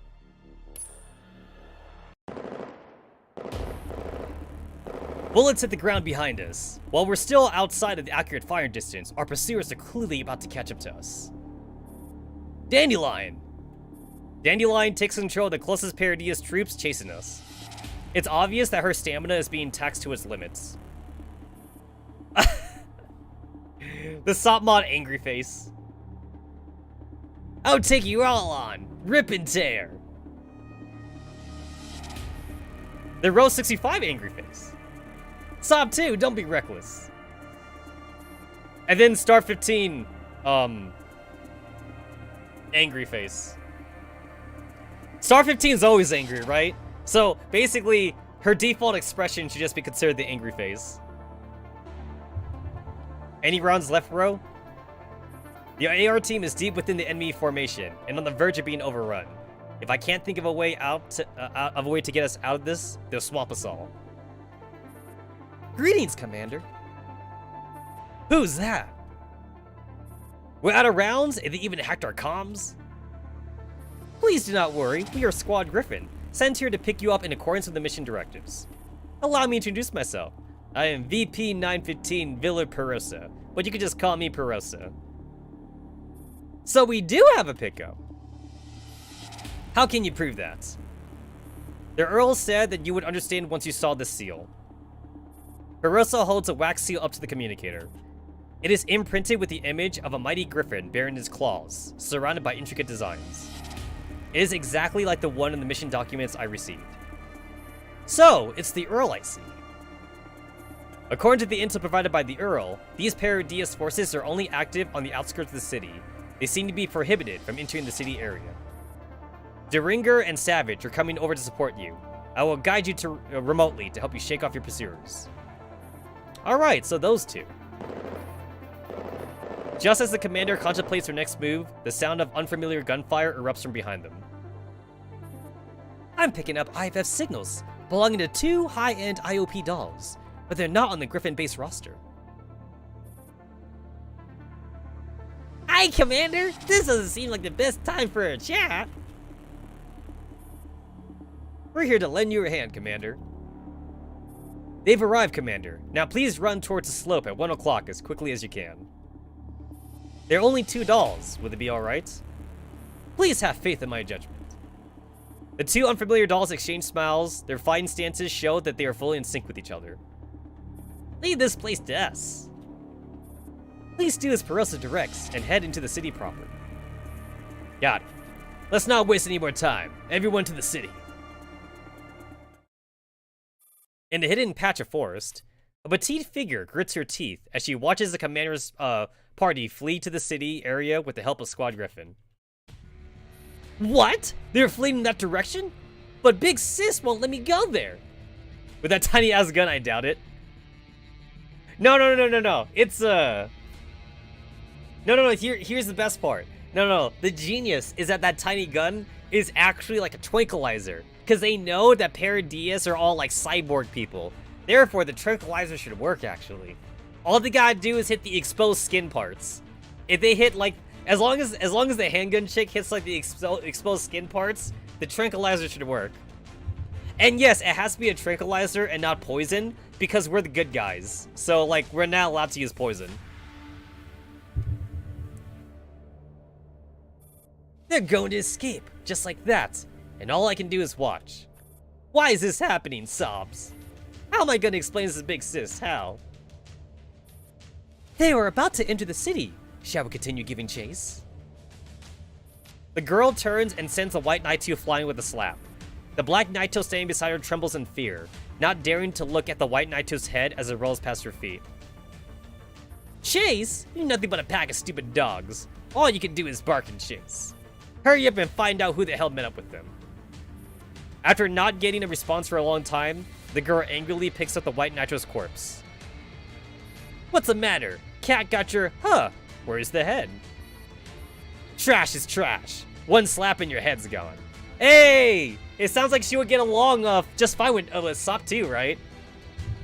Naito trash is trash. The girl disdainfully discards the white Naito corpse. The black Naito standing nearby falls to her knees and dares not move. You. Yes? Do you know your mission? Yes, I do. Make sure you do a good job and don't disappoint me, or else. The girl pats the black Naito on the head jovially. I won't disappoint you. The black Naito practically flees from her, leaving the little girl to glare at the commander's group as they recede in the distance. We've already shot at refugees before. The only thing is left is to hit refugees with the white phosphorus. Remember, we're trying to reduce the war crimes. I don't want to go into Girls Frontline 2 and find out that the commander has like a rap sheet of war crimes he has to pay for. And then like we just can't be all like, Paradies made me do it. The KCCO made me do it. Not bad, you're pretty pathetic in a fight, but you do run very fast. Remember guys, Igor did nothing wrong. Don't get too cocky, we'll meet again. And when we do, I'm gonna twist your spine into a pretzel.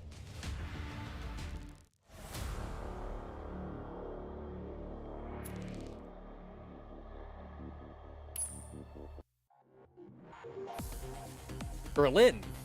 With the help of 2 unfamiliar dolls, we successfully enter the city proper. Upon entering the bustling urban districts, another unfamiliar girl makes her way through the crowd, heading towards us. Greetings, Commander. Perosa! We finished our mission, Perosa. I am VP 1915 Villa Perosa. We just spoke over the communicator. I love her messy hair. I have a thing for chicks with, like, messy hair. I either like really long, sleek hair, like Rapunzel style, or I like messy hair. It's either two, I either like the two extremes. I don't like it in the middle. Thank you for your help. Just doing our job. Now please allow me to formally introduce my teammates. This is Deringer, our squad's electronic warfare expert. Oh, goody! Another electronic warfare expert. You know what? It's like, I feel like every time the game introduces a new, like, EW expert, I'm always like rolling my eyes. It's like, after like comparing them to like Team 404 and like 45 and shit, it's like any EW expert they introduce in the game now, it's like, if they're not on the same level as 45, it's like, why do I care? Why do I care about that distinction? If I need an EW expert, I'll call 45. Want some candy? No, I do not. Like, take MDR for example. MDR is also supposed to be a pro EW expert. But like, the thing is that like, we never get to see her do any shit though. For some reason, MDR is like always like taken out of commission at the start of like every sub-event. Or she gets put into like physical combat and then like we can't see her EW anyway. But the game keeps trying to remind us that MDR is good at EW. You thought she was a pro cam girl? No. I think you're getting her confused with 416. 416, now that's some high quality shit right there. This is Savage 99, our designated marksman. Nice to meet you, Commander. Nice to meet you too. So, what's going on here? How did the Earl know we would be there at the time? This way, please. Faced with the barrage of the Chimera's questions, the dolls called Perosa merely smiles. I don't think she intends to answer you, Commander. Then I'll just have to ask the Earl myself. Led by Squad Griffin, the commander enters the Old Town District and arrives before a certain building. Its exterior is molted from the passage of long years, but its classical proportions are still enough to make one stop to marvel at. Wow, this place looks really grand. This is it. I'll get the door. Deringer hops lightly up the stairs and grabs the handle. Huh? Why won't it budge? Let me take a look. Squad Griffin inspects the door more closely. Hey! Are you the ones trying to get in without passing the Earl's test? Colberry, don't be rude. My apologies, Commander. These two are the members of Mr. Griffin Lawn's protection detail, Colberry and Fedorov. You sure took your time. Nice to meet you. I'm Fedorov. Nice to meet you too. So, what do I need to do in order to meet the Earl? Fedorov, you explain. Alright. You know what? Her clothes reminds me of like the marching band costume set that we had recently. I also like the I like the fucking IOP emblem on her hat. Let me do it. If you want to meet the Earl, you need to solve the code lock on the door by yourself. It looks like quite an intricate device. If we tried to break it by force, we might damage the building. My apologies, Commander. The door lock has been engaged. If you wish to enter, you must solve it. Alright, so all I need to do is open this lock then. Yes, you just have to solve this puzzle, Commander. Perelsa slides open a panel on the door, revealing the mechanism within. The Commander walks up and studies it carefully.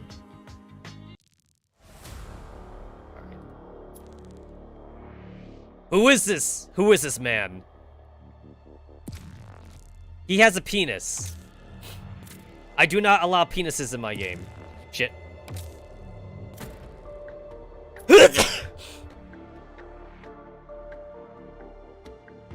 Oh, I just realized I've been playing on hard mode.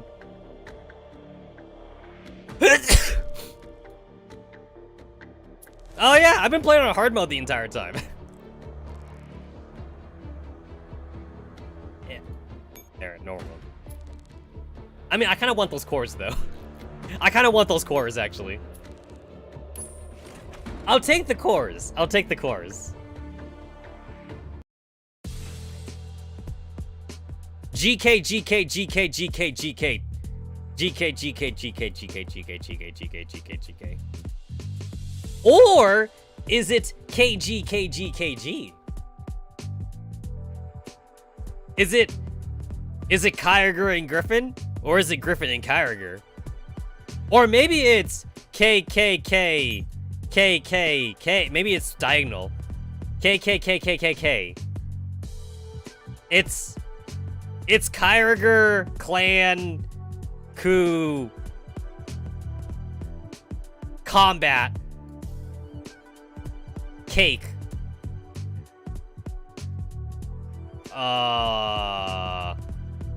Knowledge. Okay, that's what I got from my K's. For G's, it's Griffin Gaming, Griffin Gaming,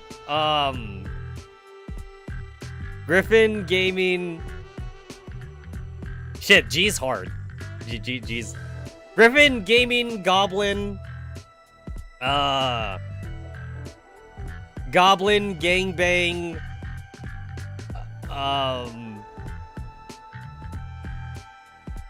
I don't have a lot of G words in my vocabulary. I can't think of one. I don't got a whole lot of G words.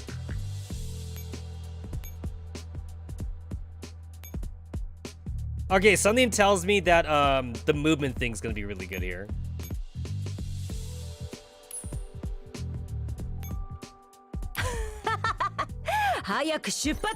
Flip all the marks to show G. Flip every move flips the 4 marks around you, but not the marks that you are standing on. Oh! Oh! Okay. Wrong button. I hit the wrong button. I deadass hit the wrong one. Okay. Okay.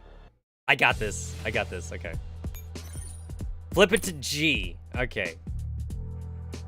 So every time you go on one. Uh-oh. There we go. Every move flips the 4 marks around you. Got it. Okay. Okay, I got it. I got it. I got it.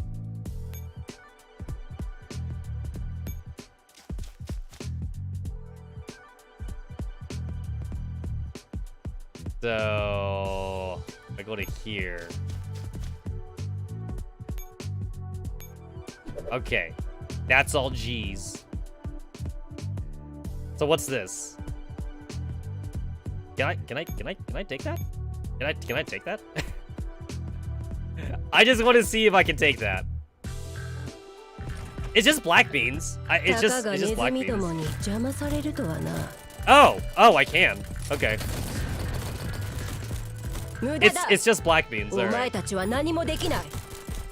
I thought that there would be something weird, you know? It's hard mode, so I thought there'd be something weird about that.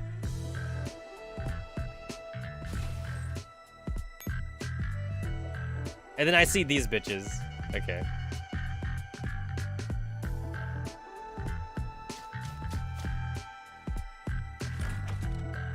Taka ga nezumi domo ni jama sareru to wa na. My friendship ended with IOP. SF is my new waifu now.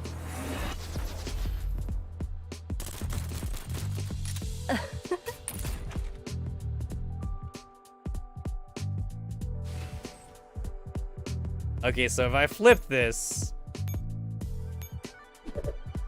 Okay. So wait a minute. Now if I flip that... Okay, no, I think I'm fine. I think I got this. I see a death stack. I see a death stack patroller. Okay, shit. Okay, I'm not taking that out. I am not taking that out. Okay.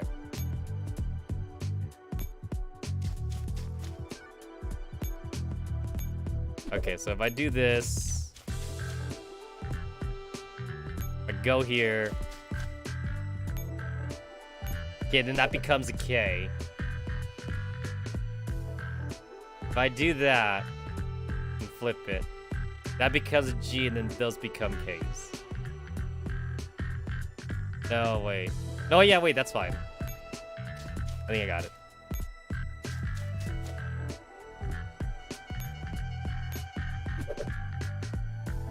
Yeah, I think I got it.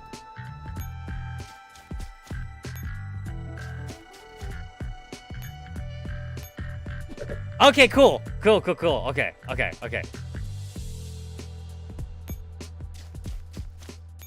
I'm smart. I'm a smart boy. I'm a very smart boy. Why is this so long? It's so long.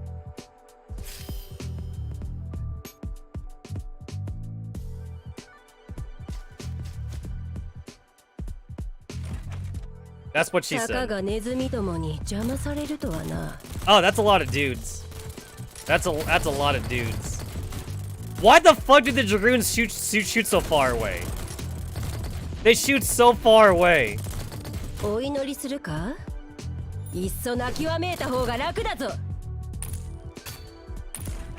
God damn it, those swamp Dragoons. They got like fucking like sniper crap on their thingies.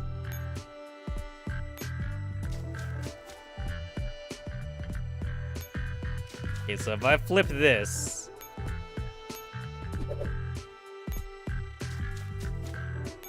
And then if I flip this...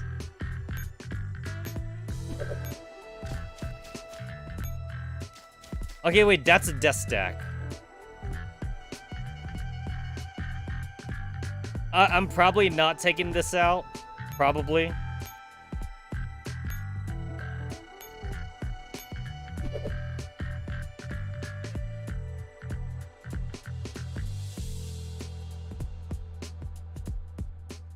Oh, okay. Okay. Okay,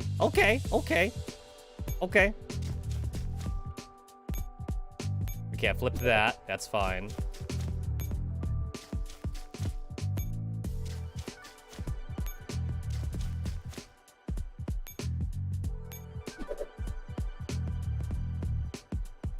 Oh, cool! I solved it! Oh, that wasn't too bad.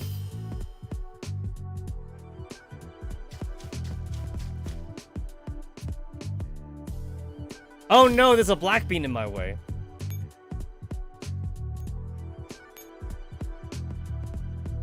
Oh. Oh. Okay, hold on. Okay, so I need to move your ass. Okay, I gotta move somebody there. All right. You're in my way. Okay.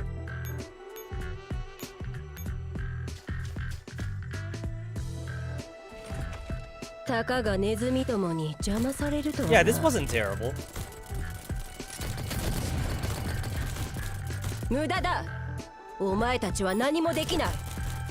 I kind of wish this was like a real minigame and not just like something that they just use the in-game combat thing for. Like, I know that like I seen newer Project Memory thing from Sia stream have like actual minigames in them. It'd be kind of cool if they did that with this, but like I understand like they're limited on like what they can do here. Just because the coding for this game is so archaic.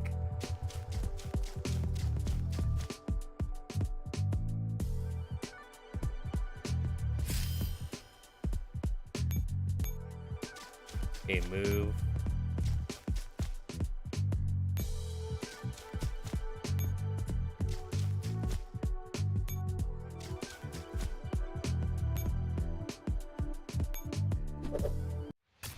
Hey, imagine if I misread the... Imagine if I misread the mission thing, and I turned everything into a K, and then I just wonder why I wasn't winning. That would be that'd be like half the stream of me turning everything into a K.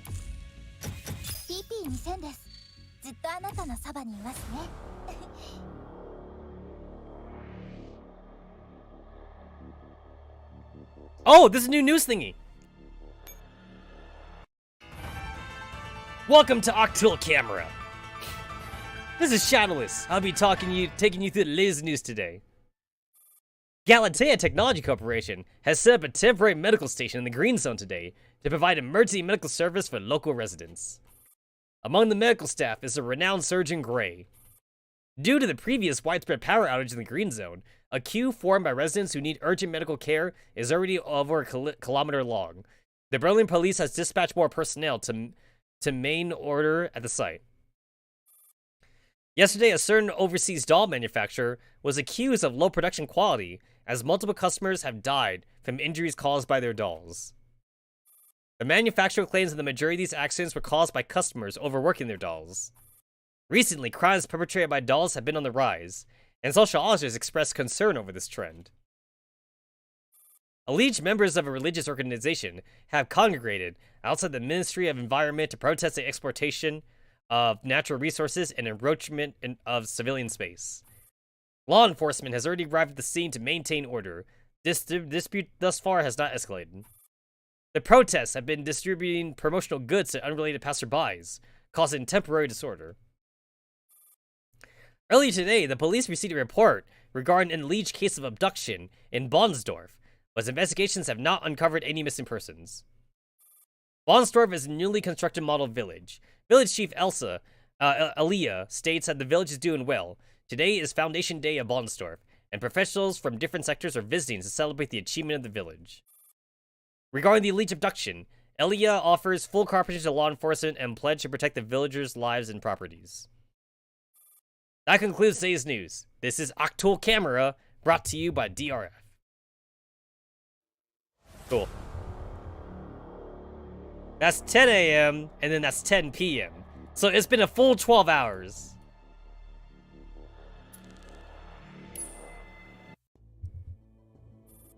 Berlin. As the lock disengages with a click, the door to the building slowly opens. Several lights come on the dark room. The holographic image of a man appears in the doorway. Good afternoon, Commander. Good day, sir. You seem a little stiff, Commander. Well, not every Griffin Commander has a chance to meet you in person. I've heard my fair share of rumors about you. Rumors are just that, rumors.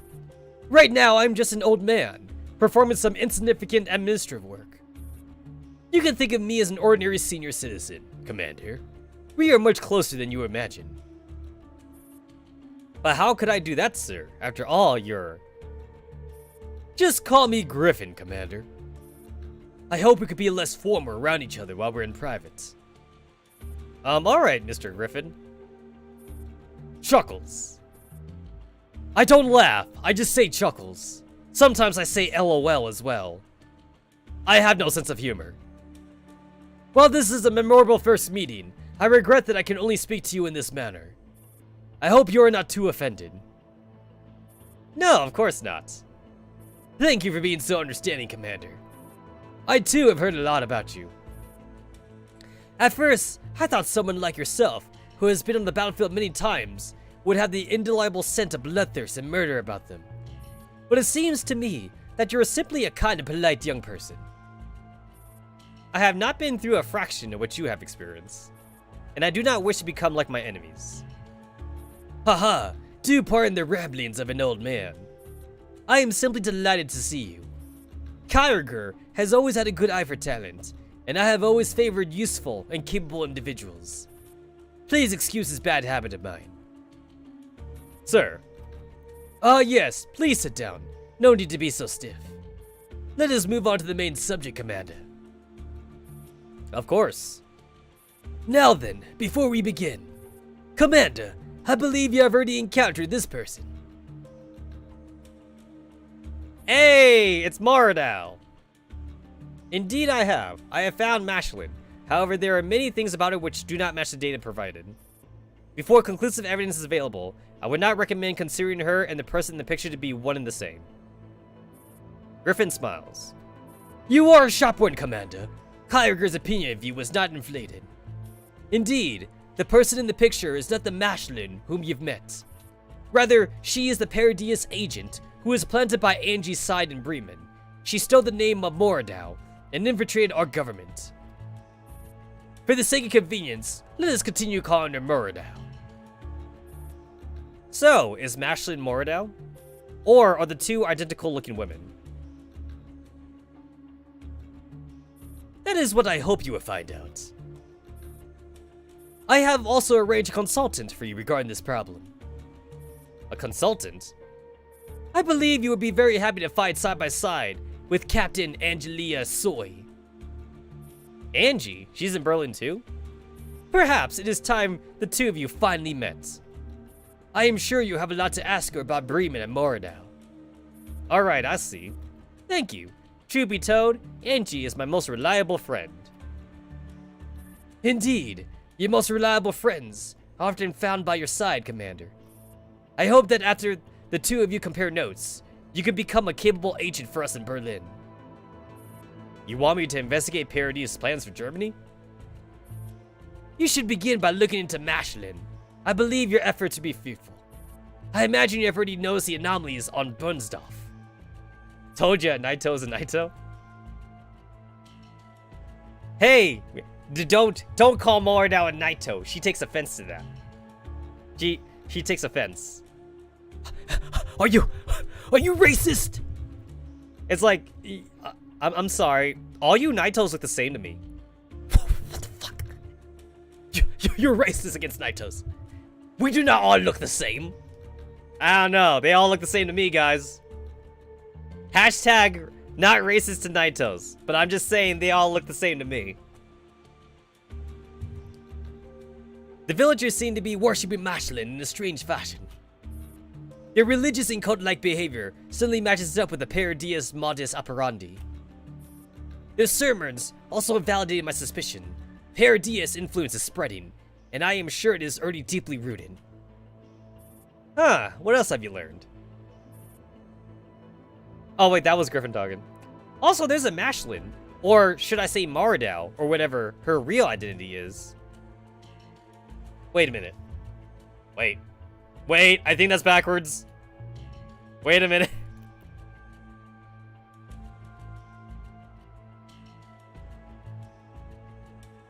Okay, no, that's fine. Yeah, I got it, okay. I was reading it wrong. Okay, I get it. I mean, being a Lucianal derivative would come with some same appearance. I mean, I guess that's true. But you know what? At the very least, though, like, I feel like William, he could have taken, like, the Persia route, though, and actually try to make them, you know, different, at least. Like, if I look at, like, Anti-Rain Team, at least I can't call them all Lunatia clones. Whereas, like, if I look at all the Naitos, I'm all like, nah. You're a Lunatia, you're a Lunatia, you're all Lunatias. But I guess William doesn't care about the individuality that much, though. It seems Paradius values her greatly.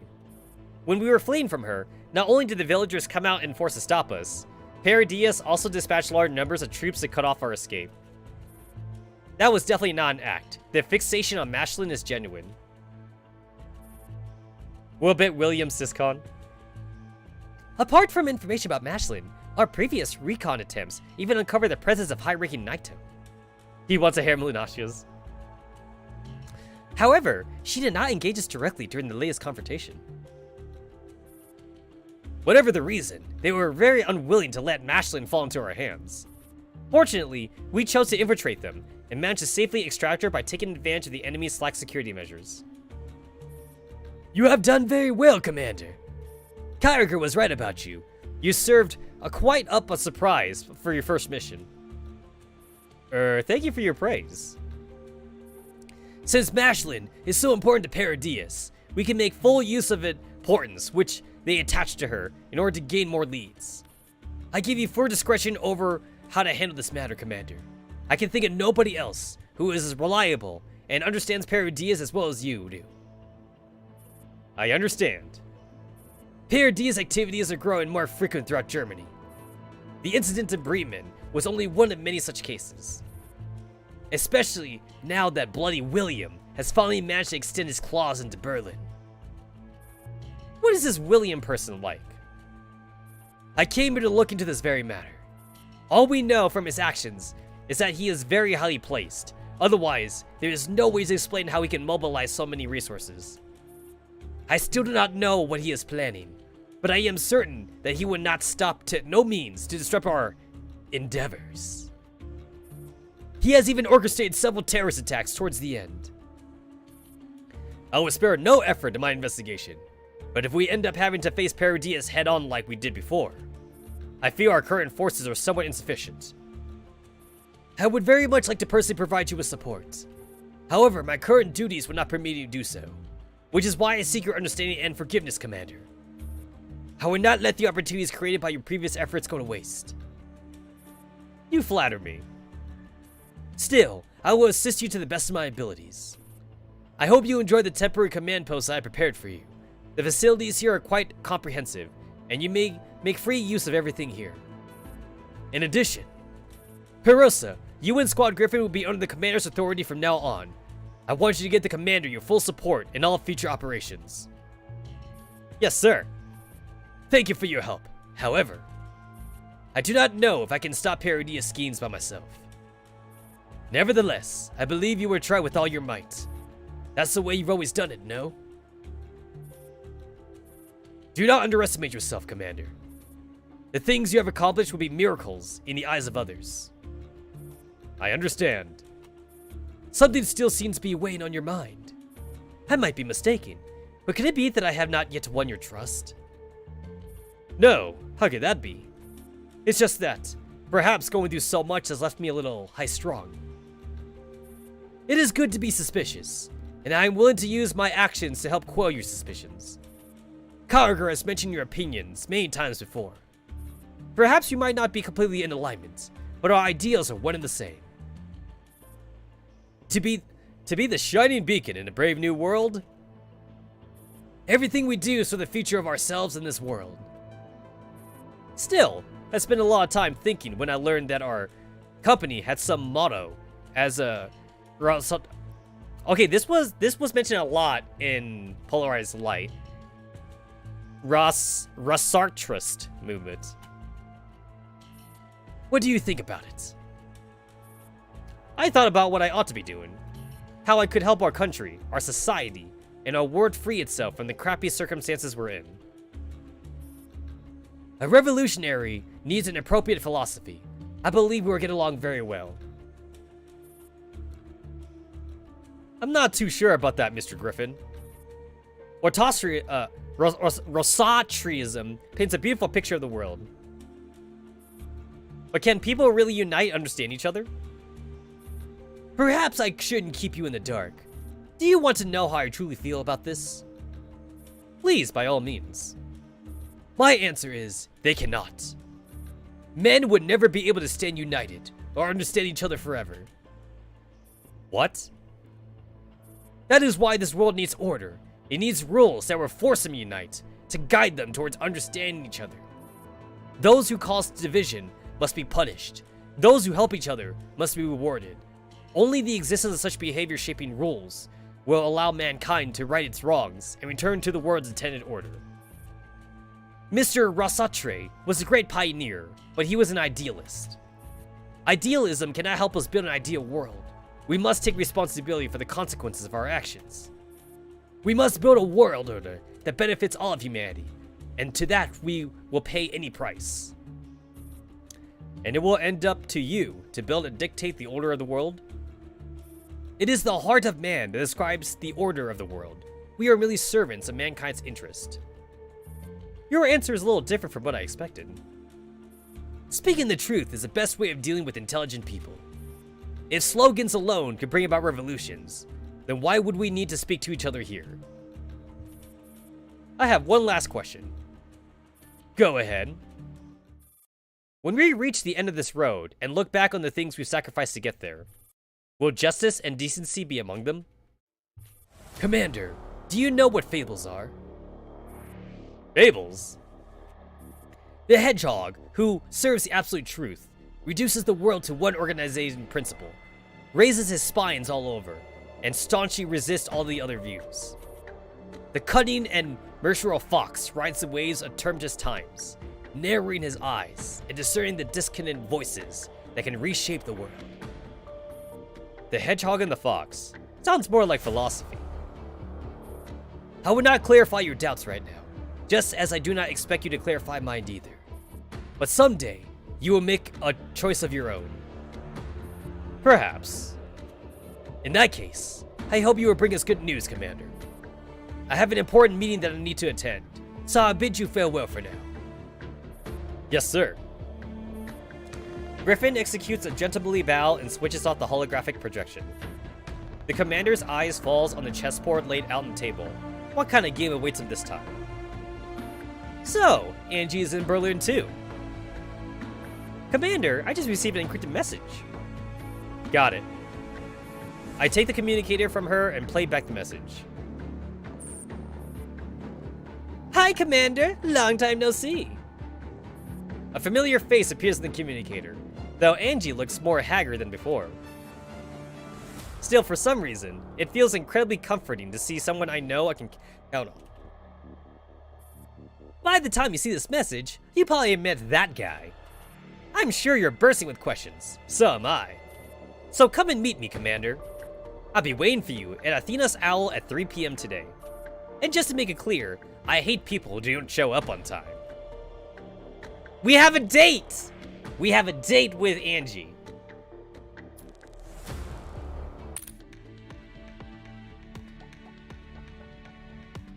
I wonder if Angie's more of a pastry kind of a girl, or if she's more of a sugary candy kind of girl. Does Angie like a lollipop better, or does she like a donut better? That's my question.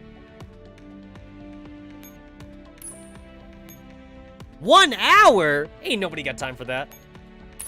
Yo, I have 18,000 for...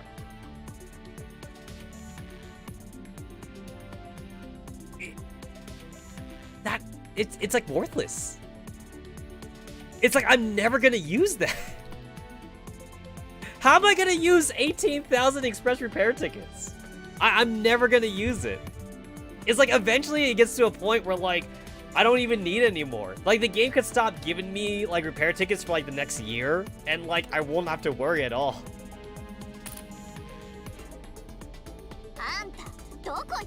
I feel like once you get to like maybe 500 repair tickets, you're probably gonna repair tickets for the rest of your playthrough of Girls Frontline basically. You literally like don't need anymore. Maybe 800. Maybe 800 repair tickets would be all you need. I'm like waiting until like I get everything before like I take it all. Because it's not like I really need the shit now.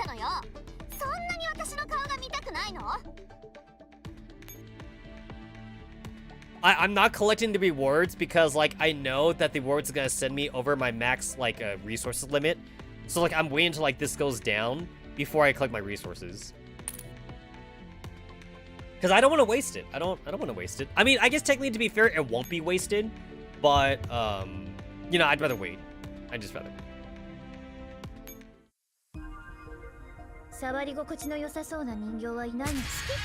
I got Cult Revolver, except we can't call it Cult Revolver because of copyright.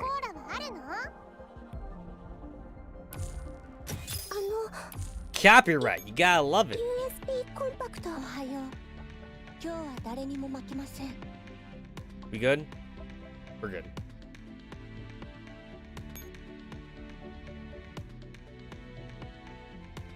Give it guarantee for the 777 drop. It's like, I don't need anybody here, but I guess if I want to get somebody, then maybe I'll want to get like ZB or like CVCH just for the, I guess just for like the dummy linking. I guess I would actually rather also like to get M6 as well for the dummy linking. I think my DP is already at like times 5 dummy, so I don't need DP.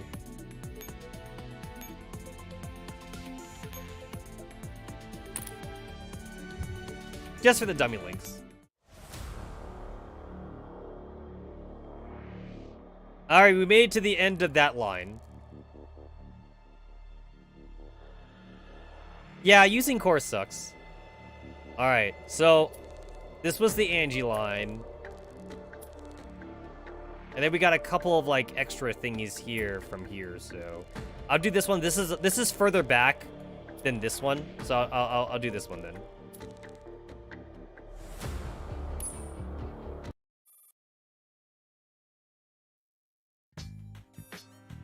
I'm organizing the data related to the Paradia Special Drill program.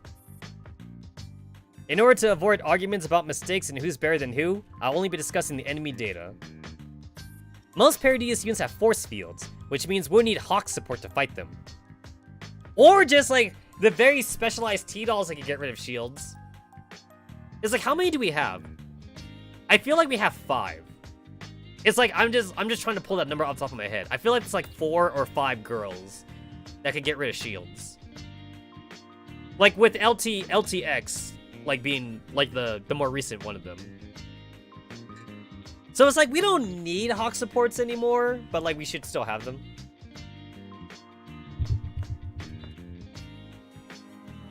I'm waiting for like M4 to get like another bullshit skill which gets rid of shields. I feel like that'd be canon, honestly. Imagine like M4 coming back into the story, and then like the devs are like, hey guys, M4 is not OP enough. So like, let's give M4 like armor piercing, and let's also like give her like shield busting abilities. I feel like that'd be canon.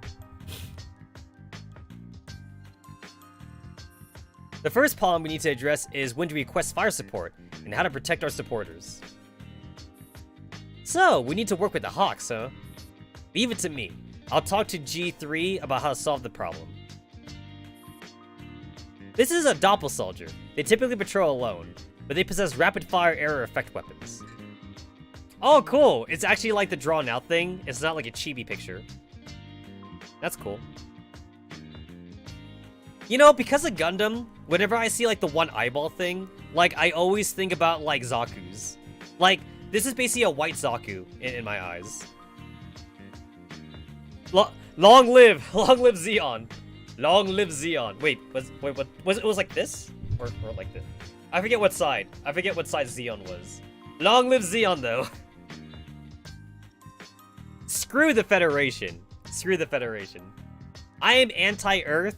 I'm a space person. I want to be a new type. Of note are their grenades, which cannot be avoided and cause great damage to us. We need Hawks to bring down their force fields and then focus fire to kill them. We also need to consider how to minimize the damage we take when we fight them for real. You're telling me something this divinely beautiful is actually our enemy? What a shame. Indeed, it's why exterior is almost mesmerizing. Aesthetically appealing enemies with an air of sanctity to them, and vicious-looking things we need to protect. I wonder how many more such paradoxes we will encounter in the future. And the second threat we encounter is the Ulan. They're somewhat slow, but not even force fields can block the damage from their ram attacks, so we need to be on the lookout, especially for the warning signs of incoming ram. It's kind of funny that, like, with all the stupid shit that Paradius has at their disposal, it's like, their fucking tank, it rams into people. Like, the KCZO tank, like, shoots, like, giant lasers and shit. But then, like, the Paradias tank is all like, I'm just gonna run people over. I feel like there's a better use of your technology. However, we can set up a realistic decoy to draw their fire. We can focus solely on destroying them. This kind of feels like M200 is talking about, like, fighting these things in, like, theater. You know, like, theater mode was, like, practice run, basically. Of course, that's assuming they don't show up with other enemies. So they're slow, but hit really hard. I'll pay attention to start motion for their rams. It looks way bigger than us. We sure have our work cut out for us. Rogerellos and Stretlets are enemies we commonly encounter during rescue missions. They're easier to defeat compared to the Ulans and Doppel soldiers. Yeah, it's like, you know what, when you really look close up now, you could tell that it's a feminine design. They got they do have like a breastplate, and then like, they definitely have like a little bit of a feminine features. So I guess Rogerellos are like Naitos that failed to be Naitos.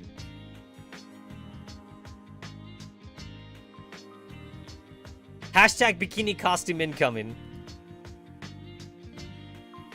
Give summer Rogerellos to capture. However, they come in packs which give them advantage in numbers.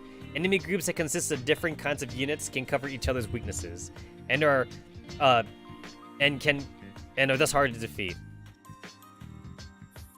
I heard that Thompson and her squad managed to plow through a mixed group on their first go.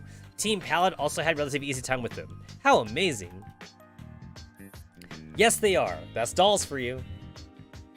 I'm sure we'll be fine too. Yep.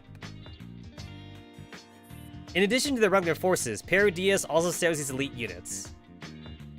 Black Naitos. Hey, I got her. And Othter. White Naitos. Nemojin. And Mercuros. They just look like weirdly dressed little girls. Yeah, who would have thought they're actually enemy elites? Can't we just capture them like SF forces? Ayo! It's canon! It's canon! I kind of want to work with them. Well, you know what? If you're in my base, you will get to work with them. Unfortunately, we haven't found a way to capture Paradias units yet, but who knows? Your childish dreams might come true someday. Dandelion, it's already in. It's already in the game. M200, continue with your presentation. Okay. These enemies very often possess disruptive and damaging abilities. They are very fast and very evasive, and most of them have extremely powerful hacking attacks. In contrast to the aforementioned enemies, I believe these are the most threatening to us. Once we are hacked, we lose the ability to control our bodies. Do you have any further questions about the enemies we're going to face? No. None at all. Just then, a silver-haired doll runs in. Sorry for being late. How far through the pre-battle lecture are we? It's already over. Everyone get up and move out. Oh. Dang VHS, why you gotta be such an asshole? Why you gotta be such a dick?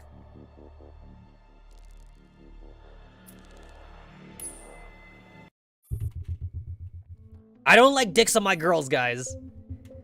I am now organizing data pertaining to simulated Griffin and Paradias battles. These data do not concern the AR team, Squad 404, or Task Force Defy, but only the scenario to clear records of ordinary Griffin dolls. You know what? That's fair. That's fair. Like, it's not fair to use main characters, so we have to use the regular girls we got.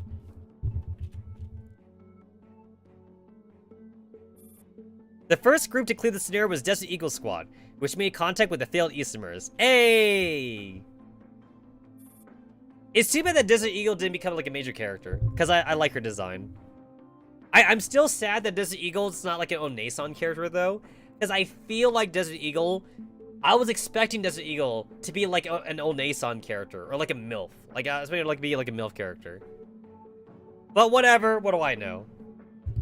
She is an offensive handgun, though, so I feel like they got that right. Like, if Desert Eagle was a defensive character, I would have been really mad, honestly. Like, Desert Eagle has to be offensive. I'm basing everything off of Counter-Strike, by the way. I played Counter-Strike so much back in the day. And by back in the day, I mean high school, man. In my high school days. Their experience in skirmishes and assaults allow them to quickly make decisions when faced with the threat of enemy hacking and adjust their combat approach accordingly. Also, I'm still mad that Cord got literally like no screen time in the last events, because like Cord like got hacked like immediately, and then like she was basically gone the entire time. And then like the last time we saw Cord was literally her getting up after the hacking. She got like no spoken lines.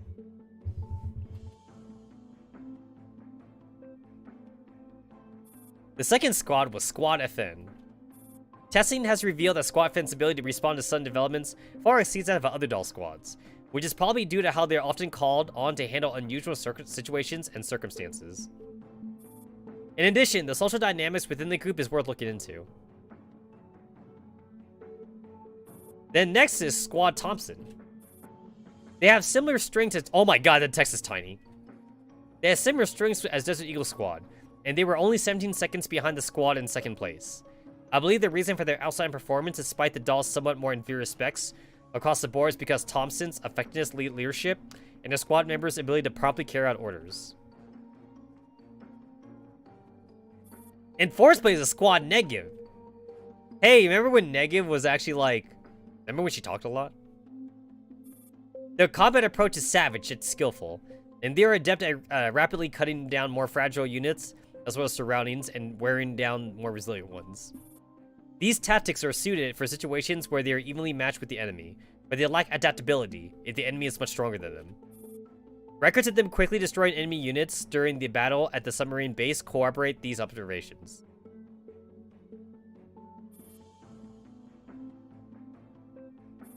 To date, the only squad which has yet to clear the scenario is Squad Puzzle. There are many problems with the squad, and I will list the more severe ones. Temporary squad leader VHS and temporary squad member SL8 have a bizarre relationship. At the same time, they have vastly different fighting styles, and their differences in perspective leads them to a lot of unnecessary conflict. Squad member Og Para is the squad's mood maker and morale booster. However, her false belief that she is human makes her needlessly protective over her one and only life when she fights alone. In addition, her neurocloud runs the risk of breaking down when her body takes damage, which is something that we need to look out for. Oh, I get it. Is it because, like, since she believes she's human, it's like, if she sees, like, circuitry or something, like, if her arm gets blown off or some shit, it's like she'll get scared or something? Or, like, she won't, like, be able to comprehend that, like, she's not flesh and blood? I think I can kind of see that happening. Like, you know how, like, it'd be fine if, like, the girls were, like, would get blown up from, like, their torso down or some shit? But then, like, if that happens to her, though, she'd be like, oh my god, why am I still alive and shit, right? So, like, she probably, like, doesn't want to see, like, wires. She doesn't want to see oil come out of her. Because if a regular T-Doll loses an arm, they don't give a shit. Just make her believe that her brain is human, but her body's a robot. That sounds like an easy fix. Yeah, that sounds really easy. Basically, they just put her brain in a jar. They put her brain in a jar and then put it in a T-Doll. Honestly, I feel like the commander should do that. With how much shit the commander goes through, I feel like the commander should just put his brain in a jar. I mean, Angie's halfway there. Angie's basically a cyborg at this point. Or we could go by the very wrong uses of Android in Dragon Ball Z, right? Like Android 18 and like Android 17. So I remember reading like that was a translation error though, because the manga calls them cyborgs, but for some reason the anime dub calls them androids. The only real android was like Android 16 and Android 20. Those are the real androids. Every other one was cyborgs though. They were all cyborgs. General Liu is excellent overall, but she is extremely poor at adapting to changing battle situation. During the past 7 simulated battles, she ended up blue screening twice on the battlefield. You know, they mentioned that before. I wonder what a blue screen for a T-doll looks like. Can you imagine? Can you imagine, like, fucking a T-doll? Can you imagine, like, you know, fucking your Onoho, and then she blue screens, like, in bed or some shit? It's like, damn it. My penis. My penis was too good again. She blue screened.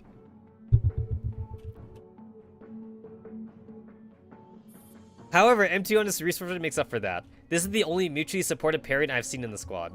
In other words, she is retarded. In conclusion, Squad Pozo is not suited to fight as a team.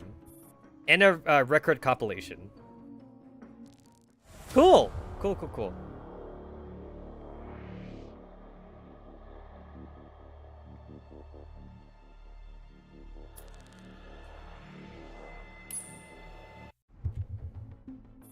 On the outskirts of Berlin near Bonsdorf, the AR team and Danielite are carefully scanning all nearby signal emissions. There are tons of Paradias forces hidden in this village of Bonsdorf. What are they doing in a refugee settlement anyway? Who knows? I throw a worried glance at the AR team.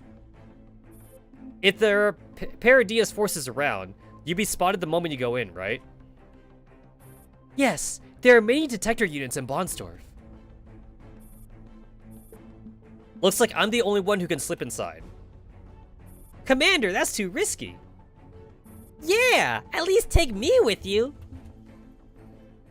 Relax, I'm only suggesting this because I'm confident I can pull off. You know what? Okay, wait. I know everybody hates escort missions, but I would love to see escort missions in Girls Frontline 2, though.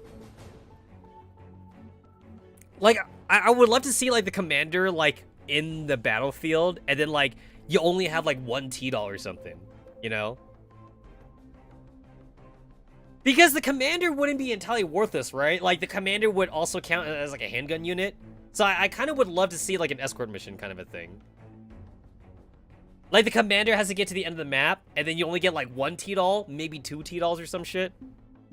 I think that'd be kind of cool. Like, maybe, like, the very first, like, escort mission could be, like, Groza. It could be, like, a Groza mission. Like, Groza has to protect her husband, though, right? The commander has to get to the end of the map, and then Groza's like, don't worry, I will protect you with my life, husbando. Or some shit. And then the commander would be like, I can see why I oathed you. But then, like, at the end of the mission, though, like, 45 shows up.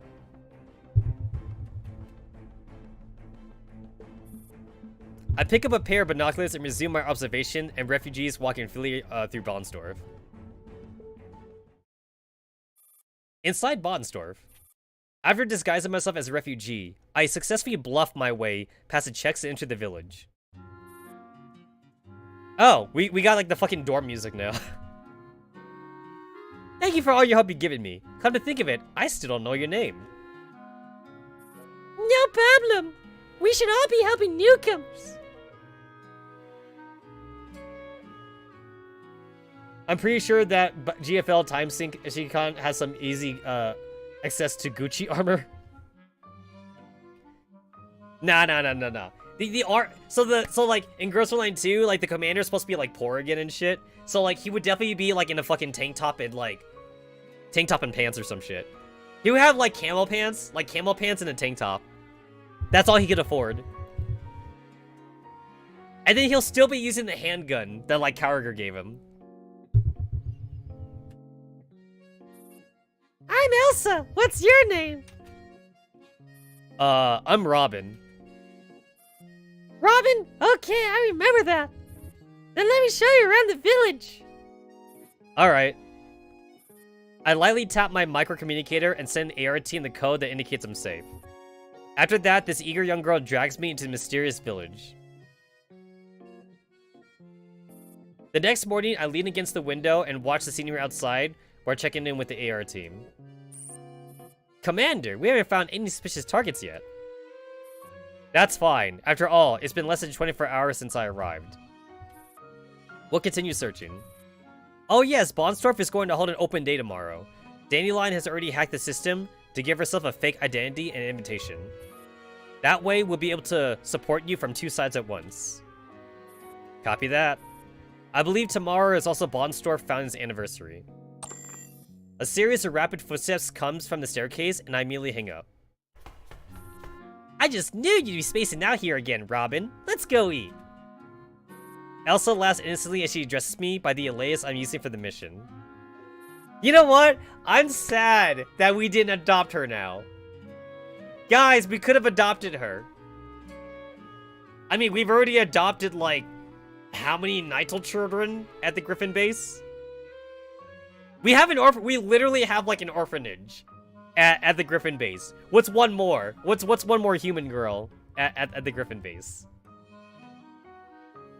And then, like, the other Naito girls can be all like, oh, now we are the senpai, and we have a kohai now. Fuck the tank top. Gonna call Persica to do a custom. Oh my god. Damn. That'd be kind of cool, actually. Actually, you know what I would love to see in Girls Frontline 2 that we could probably do? So, like, in Star Trek, I'm about to go Star Trek nerd. So in Star Trek, nobody wears body armor because everybody has essentially, like, a smartphone on them. But, like, the smartphone's more of a battery pack. And this battery pack that everybody keeps on them is like a personal force field that they have. I feel like the commander could have that in the future. Like, he has like a smartphone on him, but the smartphone, like, it could project like a force field on him, like whenever he needs it or some shit. Like, obviously the force field, like, it'll use up like battery power when it does get used, but like, it does last for a bit though in the Star Trek verse. In Star Trek, like, you often see, like, Picard and some of the other characters, or even Kurt, like, they take, like, a few laser shots, and, like, the force field does prop up, basically. And it does last for a few shots. I feel like the commander could basically have that. Like, just have, like, a personal force field unit. Basically, all they would need to do is kind of, like, hack either the CCO HP shields, or, like, they hack, like, a Paradia shield, and just have that on the commander, basically. I feel like they could do that. Give it to Persica. Persica could probably do something with that. I mean, like, we have, like, the Naitos now, and then we also have, like, we're gonna have KCO in the future, so, yeah, I don't know. Depending on how the tech on GFL goes, it's like roadside picnic. Yeah. I mean, based on what I've seen from GFL 2 so far, like, things seem to be better. So, you know, we'll see.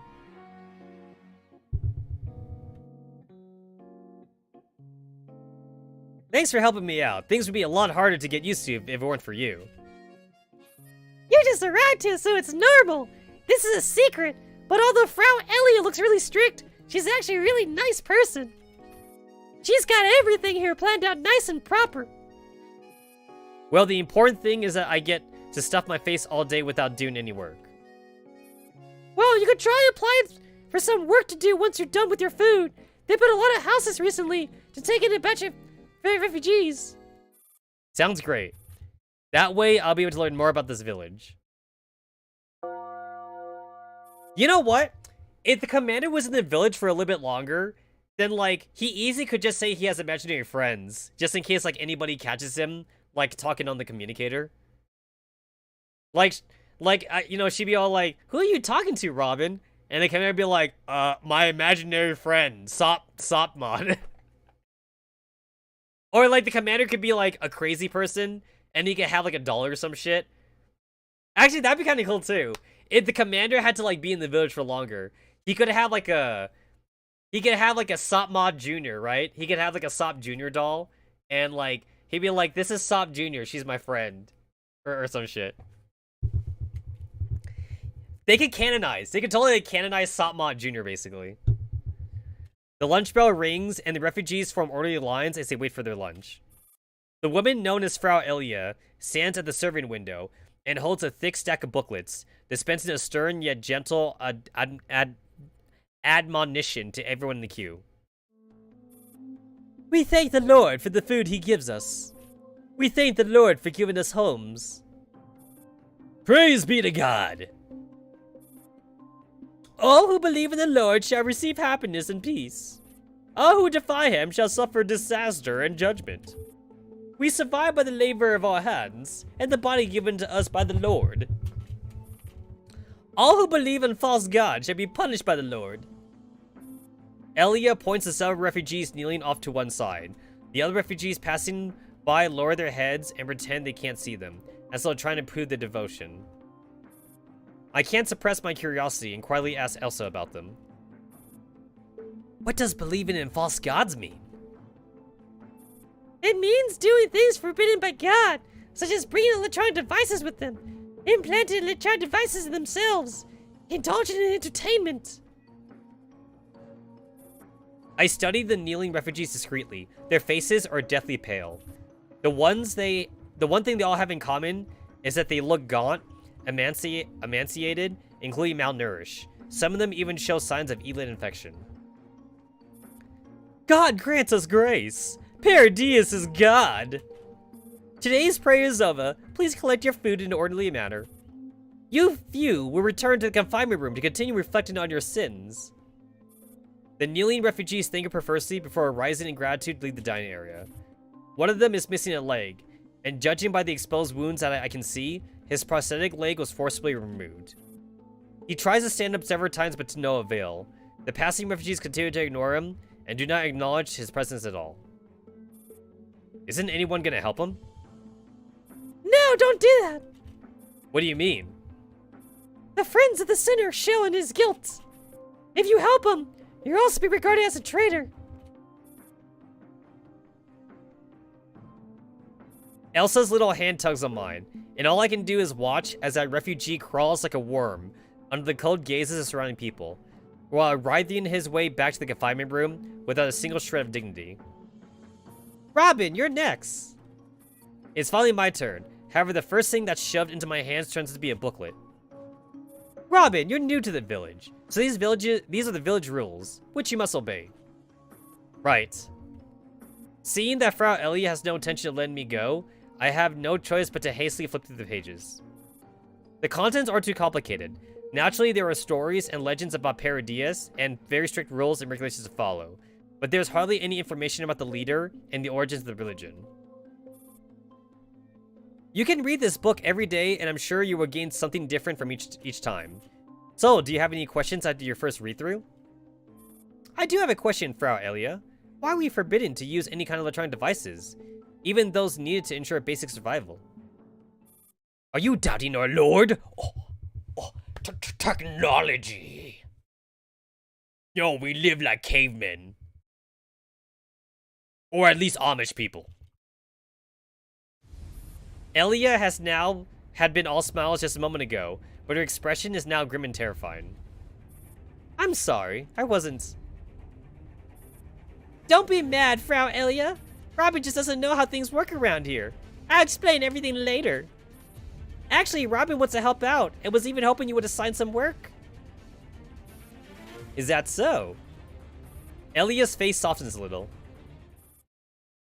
Diligence is a virtue. Once you have finished eating, come over to help me take care of new arrivals. Yes, I will. Thank you, Frau Elia. I breathe a sigh of relief, then pick up a sandwich stuffed full of vegetables, and a drink before heading to the dining area with Elsa. We can't use any electronics here, for our Elia is super scary when it comes to this. But that man can't even walk without his cybernetic leg. Well, he just has to bear with it and get used to it.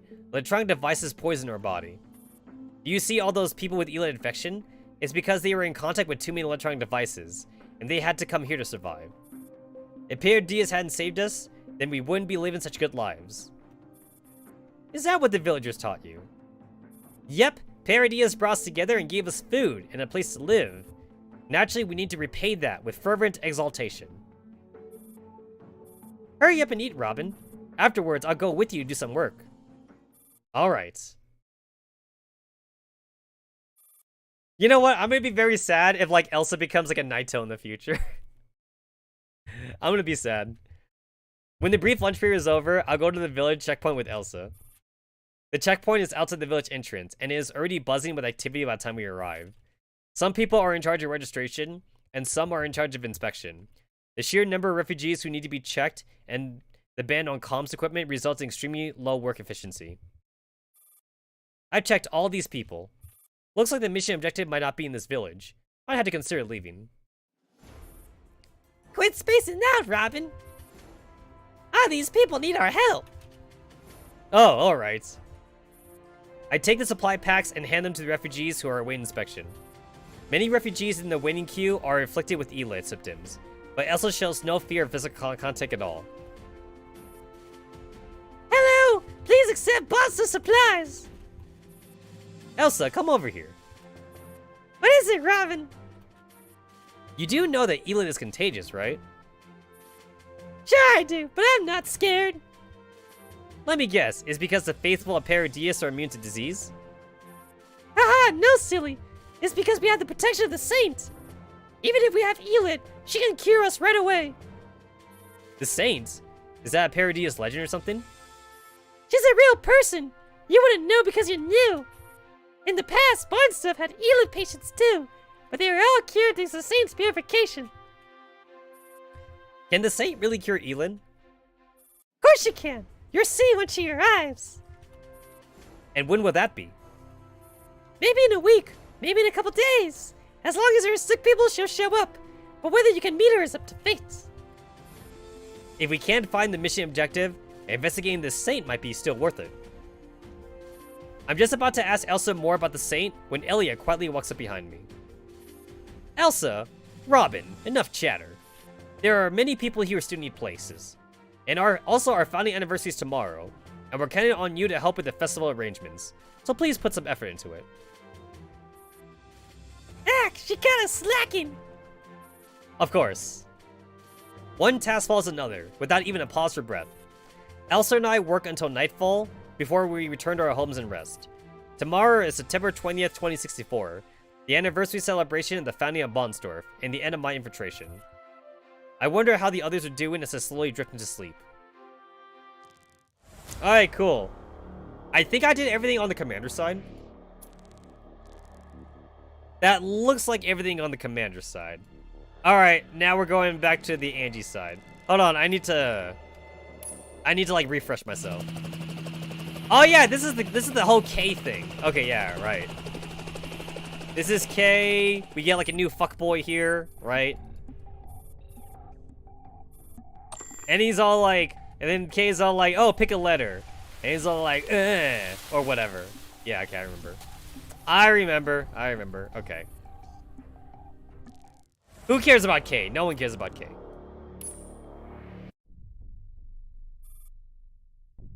Also, I feel like I want a snack. And I have that chocoretto cake that I bought at the store last week.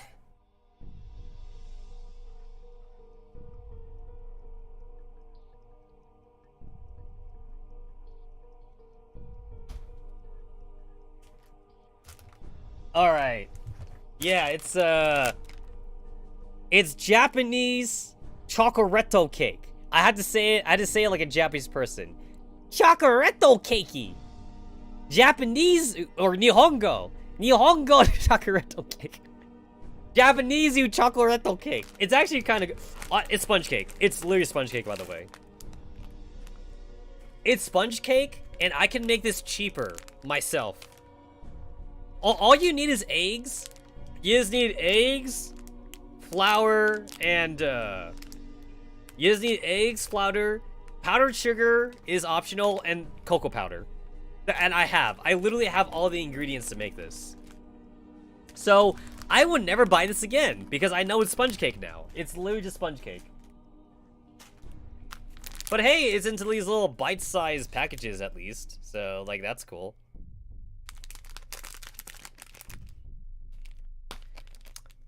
Does it say, like, not made for individual resale? Because usually, like, when things come in individual packets like this, like, they say it's not for resale.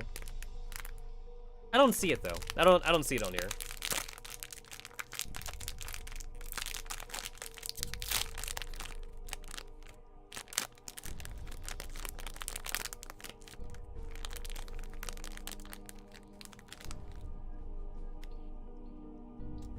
I mean, it's pretty good.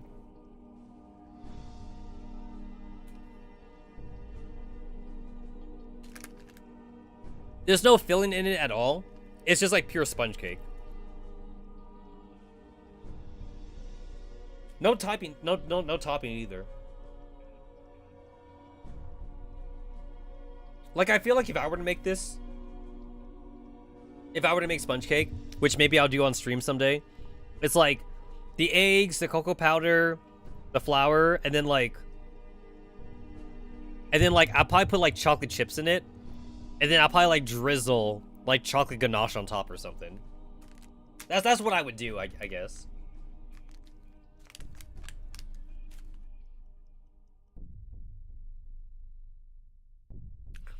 Also, it's a little bit dry, but I'm okay. I'm okay with the dryness though.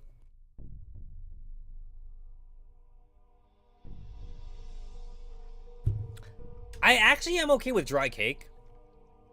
Like, I would actually rather have cake be too dry than too moist, actually. Because, like, wet cake is a sign that, like, it's undercooked. Because, like, the batter is still batter, essentially.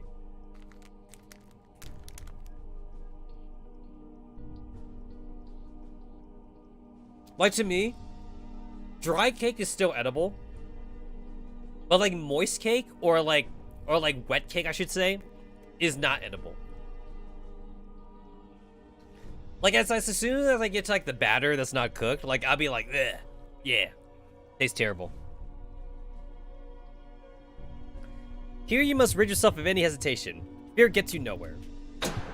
Oh, shit. I was not expecting this. 12? Where am I? Her head is sluggish, and it feels like it has cement poured in. Even reaching for a thought sends jabs of sharp pain through her head, as if her very brain is being shredded. Angelia calls out to her second-in-command out of reflex in the dark, but naturally she receives no response. A sudden noise pierces her eardrums like a sharp needle. The ceaseless ringing in her ears transport her back to that fateful day buried deep in her memory. She no longer remembers how many times she has recalled the events of that day. Damn! Yo, flashbang. I got a fucking flashbang. I want Mama, I want Papa. She remembers now. This isn't the Neo-Soviet Union. Smack. Splash. Pants. Gurgling. Angie's violent writhing sends water splashing out of the bucket, flooding the floor in the interrogation room. Her two arms are tied to separate posts, her bionic arms restrained by a steel chain, her other arm by a rough piece of rope, which scraps against the skin on her wrist every time she struggles. The flax-colored rope is soaked in crimson, and when the blood dries, it turns black. You know what? I mentioned this in the last stream, but like this is like what I don't like about Girls Frontline. They should have drawn Angie, like, with much more, like, tattered clothing and maybe some blood spots. All they did was, like, give her a bad expression. Like, they're just using the art that they had before, but, like, they didn't, like, really change up much. Like, it legit looks like she's wearing her same, like, untouched suit that she was wearing before. Like, if they want to make this more realistic, like, there would definitely be, like, the blood spots on her hands, obviously, but also, like, her clothing should be, like, ripped up and, like, in tatters. But, you know, what do I know? They can't afford new art.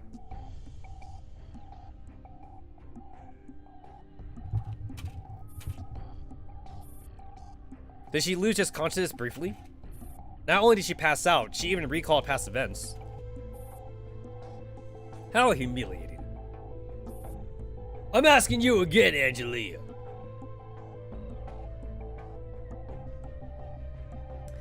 The only bad thing about dry cake, makes you super thirsty.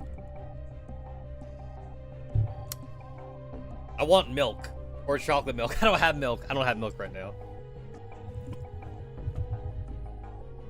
I want something thick to go down my throat. Water is too loose. I need something thicker.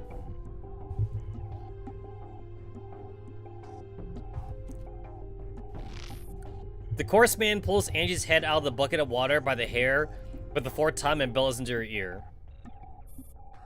Why have you come to Germany? Where is he? Fuck you. Angie spits viciously. You bitch! Gurgles. Angie's face is shoved once again in the water.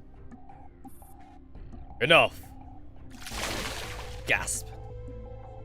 The other interrogator interjects, giving Angie a brief moment of respite. But even so, it still feels to Angie that her bones are on the verge of falling apart. A lean man walks up to her and squats down. In his hands are a small knife and a sharpening steel, which he rubs against each other, rhythmically as he approaches. The sounds of scraping metal sends chills down Angie's spine. Her fringe is soaking wet and sticking to her forehead, but it does not obscure her vision. Are you still with us? What's your name?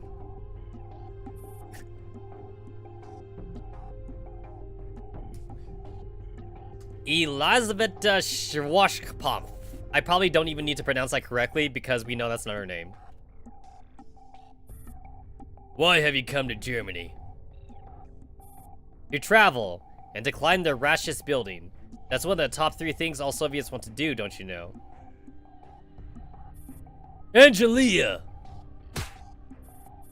A hard rod knocks Angelia back into her neck.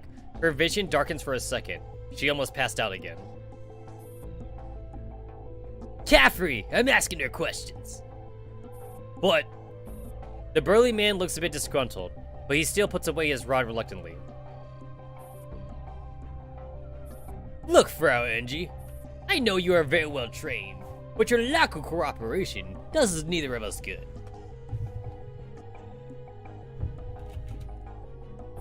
The man leans in close until his savage face is mere inches away from Angie.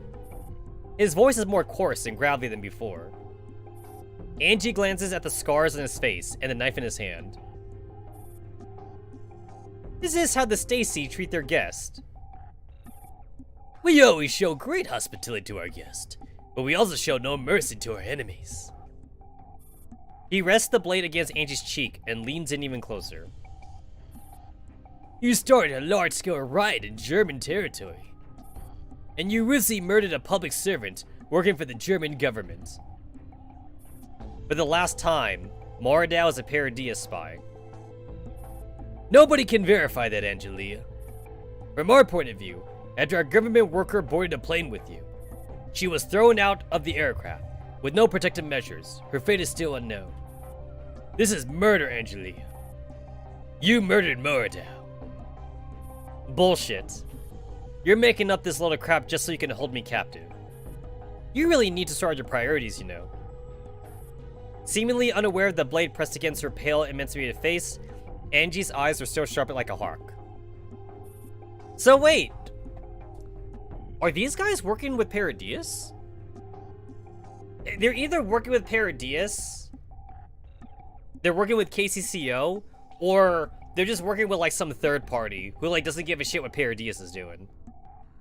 Because at this point, everybody like should probably know that Moradau is a Paradius spy. So these guys must work for somebody that either doesn't give a shit or gives half a shit about the Paradius thing. You don't actually give a damn about one stupid secretary. You're just looking for an excuse to detain me. And now you finally have it. The man taps the knife against Angie's face and gestures to the burly man behind her.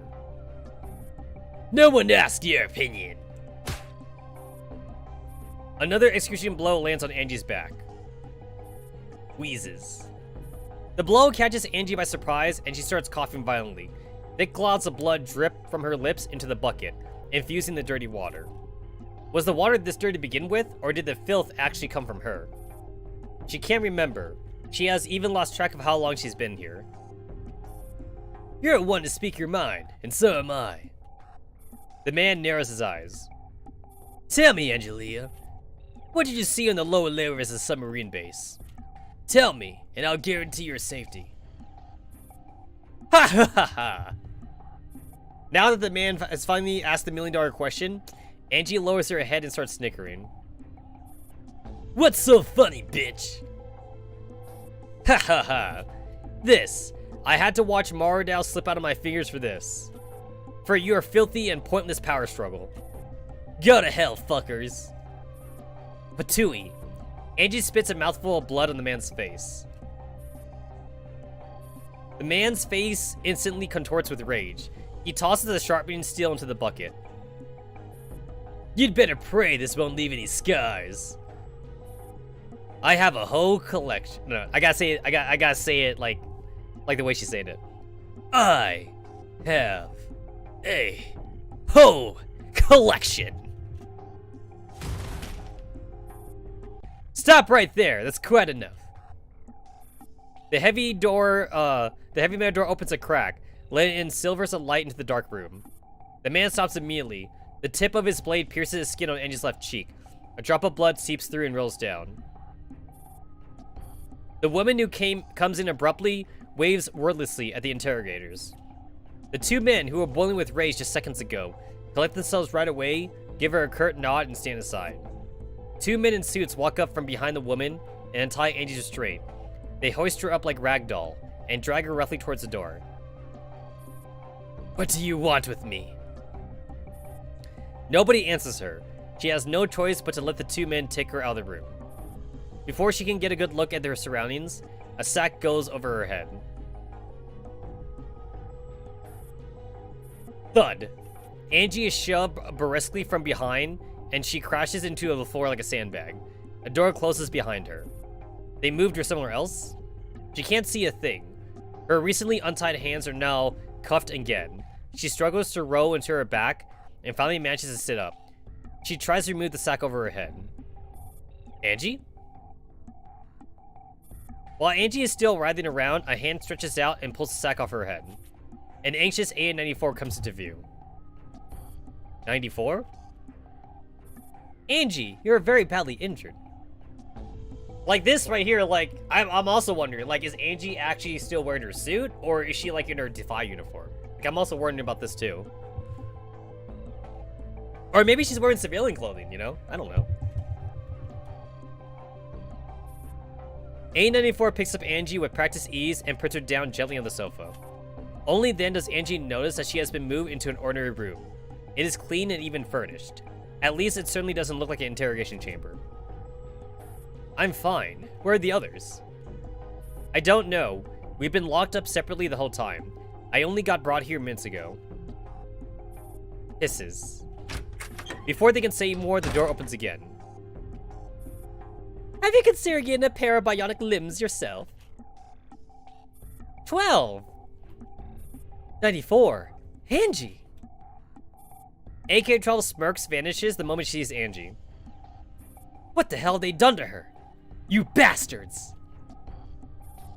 She spins around ready to unleash her wrath on whoever brought her here, only to find that the door is shut once again. 12! Calm down. Angie raises her voice to stop AK-12, but the effort ends up tearing a wound open. She collapses into another coughing bout. Take it easy, Angie. You look like hell. We have to get out of here. Angie needs medical attention. You're right, but I have a feeling this isn't over yet. There must be a reason why they're suddenly putting us back together. The door opens a third time, revealing a hulking figure. Get in! Hey! AK-15. AK-15 enters the room in silence, followed by the wily RPK-16. Oh wow, the whole gang is here. Are we taking one last family photo before facing the firing squad? It's sus! Among Us! Does Among Us have music? I've never played Among Us, and I literally only watched like one live stream of it, so I actually don't know if Among Us actually even has music. Firing squad? You think we're about to be executed in secret? Why else would they suddenly bring us all together? Well, they can suck it. 15, did you pass by any armories on your way here? No, but I saw a few armed guards on patrol. Good enough. We each get ourselves a gun and shoot our way out of here. Among Us drip theme song? Wait, what? Wait, I gotta play that. I gotta fucking play that. Hold up. Hold up. That looks interesting.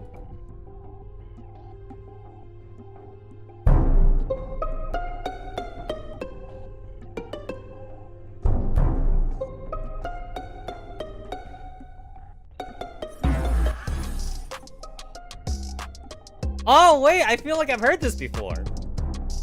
Yeah, no, I think I've heard this. I think I must have heard this from like various like Among Us clips or something. Yeah.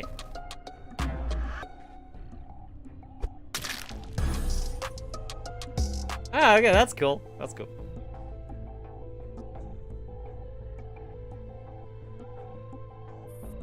You're in charge of carrying Angie. It's not like you can be of much use anyway. Ouch, how mean. Enough. Angie sits up on the sofa. I haven't told them anything. Even if they're going to execute us, it won't be anytime soon. Not to mention how their attitude changed so abruptly. I'm guessing there's been some unexpected development. Unexpected development? Before Angie can answer, the door opens again. Female official. The woman that brought Angie out of the interrogation chamber appears before her once again. What now? You may leave. We have arranged temporary accommodations for you. From now on, Angelia, you may not leave Berlin. You must stay at your designated accommodation and observe curfew rules. Effective until our investigation concludes. So, I'm being placed under house arrest. Is that really necessary? You may go. Now, this instant. Not bothering to answer even a single question, the female official seems extremely impatient. It's almost as if she can't wait to be rid of them.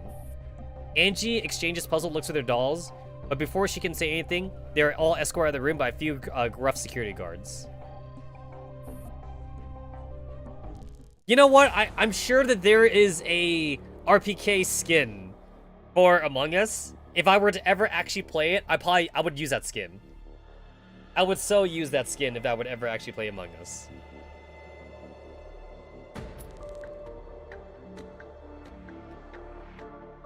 You know what? This needs to be gone. I hate seeing this reward constantly. The 500, 500, 500 thing. Like, this at least needs to be upgraded to like 1,000, 1,000, 1,000, 1,000. At least 1,000. It's like the most like worthless like reward like you could ever get like in an event. 500, 500 like literally pays for nothing. I mean, okay, I guess it's not true. That technically pays for, like, a daily factory thing, if you do, like, the very minimum, you know? Like, the 30, 30, 30, 30, I guess. Same thing, too, for equipment. So I guess it's not worthless, but, like, it still feels worthless. Ministry for State Security, Berlin. After exiting the building, Angie looks up at the blue sky that she so sorely missed. And here I thought nowhere is as cold as the Soviet Union's administrative complex. I envy those who complain about blinding sunshine. What's the meaning of this? AK-12 is still seething about their treatment. A 48-hour interrogation experience? Not even an extra minute? Can I extend my session? Even their weapons have been returned. Angie caresses her pistol and fights a sudden urge to charge back inside and shoot everybody. But isn't it good that we were released? Of course it's good, but I can't help but wonder, why? Angie looks up at the long flight of stairs before her thoughtfully. RPK-16 and AK-15, who were the first to leave the building, are now sitting at the bottom of the staircase. 16 is tapping away at the laptop computer she is balancing on her knee. A cable joins the two dolls by the neck. Were you all locked up in separate cells? Angie shuffles down the stairway slowly and sits down next to her subordinates. Neurocloud, okay. Fire Control Core, okay. Sorry, what was that again? Yes, I was held inside an electronically sealed room, but they didn't do anything to me. Apparently, they were worried that the four of us would be violent in our resistance. Which is ridiculous. If we had wanted to raise hell, it would make no difference whether we were locked together or separately. How long was I in there? 2 days? It's been more than 2 days since we got off the plane. While we were held captive, they wouldn't let us see anyone, nor were we allowed visitors. All of our equipment and weapons were also confiscated. I honestly thought we would only walk out there to have our neuroclouds fried. What do you make of this, Angie? The detention was uncharacteristically short. It should have lasted at least another week. They obviously have no qualms about torture, but they ended up releasing me before they could beat the information out of me. That's very odd. True, we shouldn't count on the Germans suddenly developing a conscience. Someone pulled some strings behind the scenes. Our release definitely wasn't a coincidence. Could it be Chairwoman Urge? If Urge had that much power, we wouldn't have ended up in that sticky situation in the first place. 48 hours is more than enough for Moradao to make it across the border into the Soviet Union. I heard that Mr. K has taken over the investigation. 15 suddenly opens her eyes and joins the conversation. 16 definitely unplugs the cable from her neck. Take a seat, Captain. No thanks, I can run a diagnostic on my own. We've been held for 2 whole days. If they messed around with our hardware or software, you don't want to fight out now, so stop being a sulky child. You do realize that, as things stand, there's no way we can find even cheap replacements for our bodies, right? AK-12 sits down grumpily at the spot previously occupied by AK-15. K took over. I have nothing against him. But they might as well have lined the streets and given Moradao a warm send-off across the border. We wouldn't catch her in time even if we set off now. I know, not to mention that these crots are restricting my movements. Angie rests her hands on her knees and slowly scans the empty streets around her. Who knows how many hidden pairs of eyes are currently observing the group having a conversation on the stairs. They had to keep a low profile even though they're on the home turf. Looks like whoever helped us is on considerable status and authority. All this speculation does us no good. Even without all these obstacles, we still need time to rest. Willpower is all that's keeping Miss Angie on her feet in the present condition. You're in no state to continue our investigation, are you? 16 leans towards Angie affectionately and takes a long, deliberate look at her quivering legs. 15 forcefully yanks the cable connecting her to RPK-16 and jerks her back. I'm with her on this one, Angie. You can play tough all you want in front of others, but you sound like you want to get back to work in your current state. Not only is that reckless, it's downright stupid. We've already wasted too much time. Angie glares at her knees and growls defiantly. Then what difference does a few more hours make? You said it yourself, you thought they were going to keep you for at least a week. But it's only been 48 hours. Plus a few more hours to sleep. We're actually ahead of schedule. Fine. But before I rest, nobody object to some light workout, Angie gives her thighs a smack and slowly stands up. 16 unplugs the cable and gestures to AK-12 that the diagnostic is complete. She jokes jovially as she packs away her equipment. My, so Angie likes toying with young men. She looks around thoughtfully and makes a face in the direction that Angie was squinting at. Don't put it so weirdly. 2 on the left, 3 on the right. About 8 in the building behind us. What should we do with them? Let's give them a lesson and teach them how to show some respect to veterans. Give these crots hell. Yes, ma'am. The police? ... Oh my god! Is that Annan? Yo, that's more than 8 people. I thought they said 8 people. 1, 2, 3, 4, 1, 2, 3, 4, 5, 6, 7, 8, 9, 10, 11, 12, 13, 14, 15, 16, 17, 18, 19, 20, 21. That's 21 people, yo!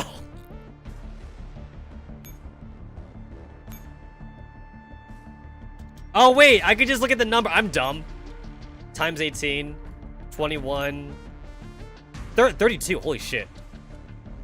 Oh, there's 32 peeps in this. Dang. 45.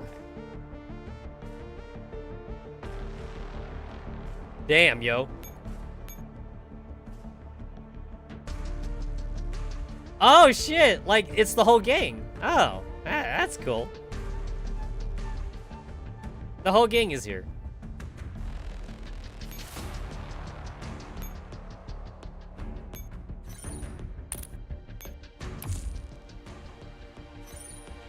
Occupy specific NOAA radar. I can do that.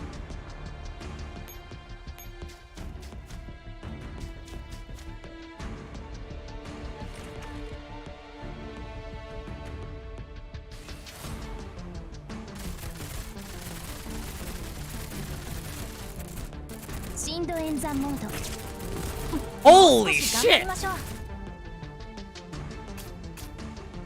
Oh, I didn't know they would do that much damage. I also like how they threw rocks. Like, the rocks was like the first thing that they threw.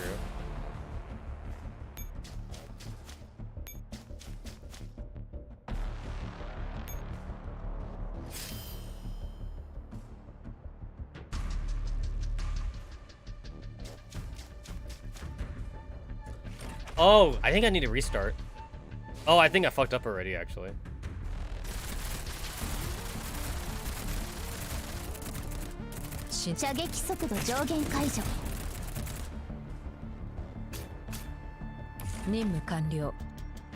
Team Defy doesn't have an SMG. They don't have no tanky. Yeah, no, I need to restart. Okay. Okay, I got it. I got it. Okay.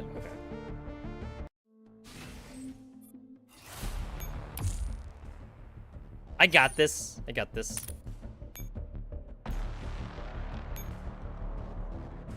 Wait a minute, what do I get for winning this? Hold on.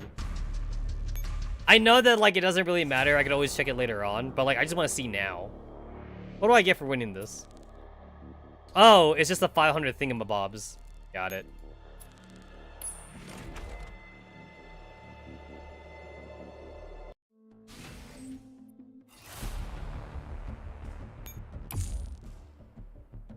It's the 500 thingamabobs. Okay, so I want to stay in this spot, actually.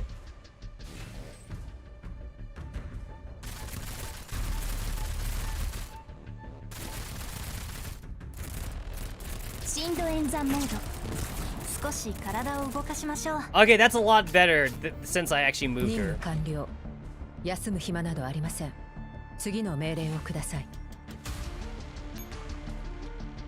Okay, so like now he's gonna move down. Okay.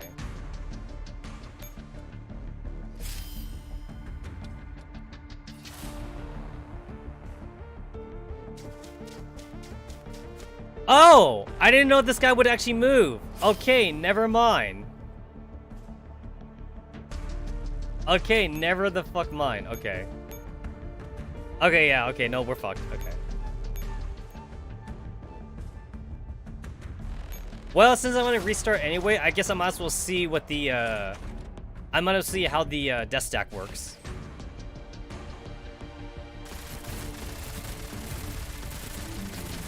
Oh wait, I could use her as a tank? I can fucking use her as a tank?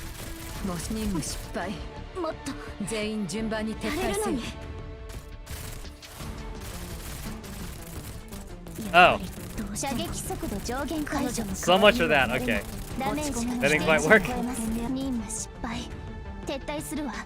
That didn't quite work out as I thought it would.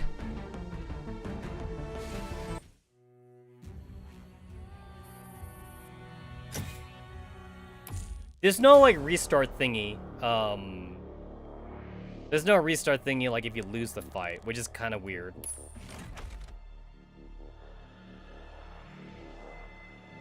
Okay, so that means I did make the right move before then.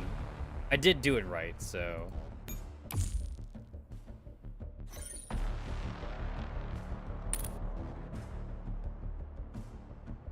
Alright, so I want to go here then. Because like, oh wait, no, I can also go this way too, as well. Oh, okay, that's actually better. Okay. That's better.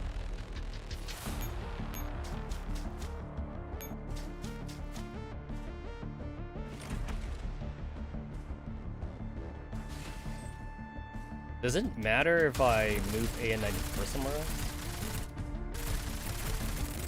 Oh, it does matter. Oh, it does matter. Okay.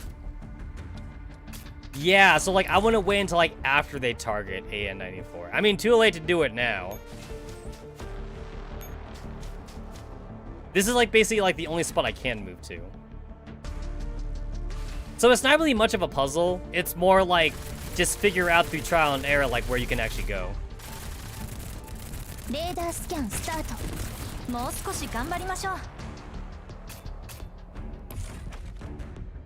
Oh, maybe I should move Angie up forward. Maybe I should do that instead. Not too late now. So, like, I'm out of this guy's range, I guess. Well, I'm about to be in his range, probably.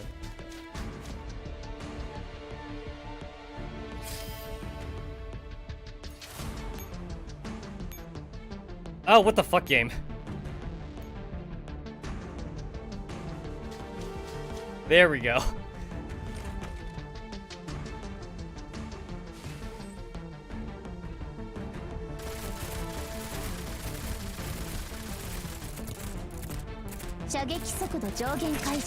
There we go. Oh, she died.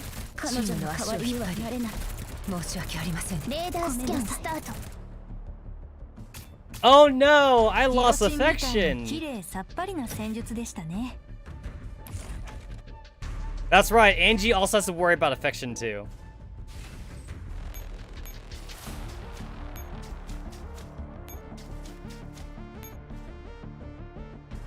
Cool.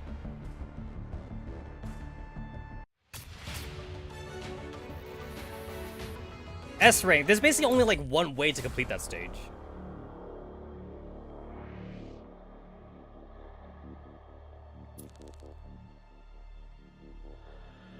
Lone Shadow. Oh, that's the news lady. Oh, that's cool. The next day in an apartment. The warm sunshine of late summer seeps through the window and shines upon the wooden floorboards, filling the entire room with a gentle light. It only takes half a second for Angie to shake off her drowsiness and reach for the pistol she has hidden underneath her pillow. She instantly remembers closing the curtains before going to sleep. Good morning, Angie. When she opens her eyes, she sees AK-12 sitting on a wooden chair, brought in from some other room, casually sipping a cup of coffee. Get me a cup as well. Angie puts down her gun and slowly sits up. Expecting to heal overnight is a bit unrealistic, but getting some sleep is enough for her. It's on your bedside table. I also got you some blueberry cookies. You look like you could use some carbs and vitamins.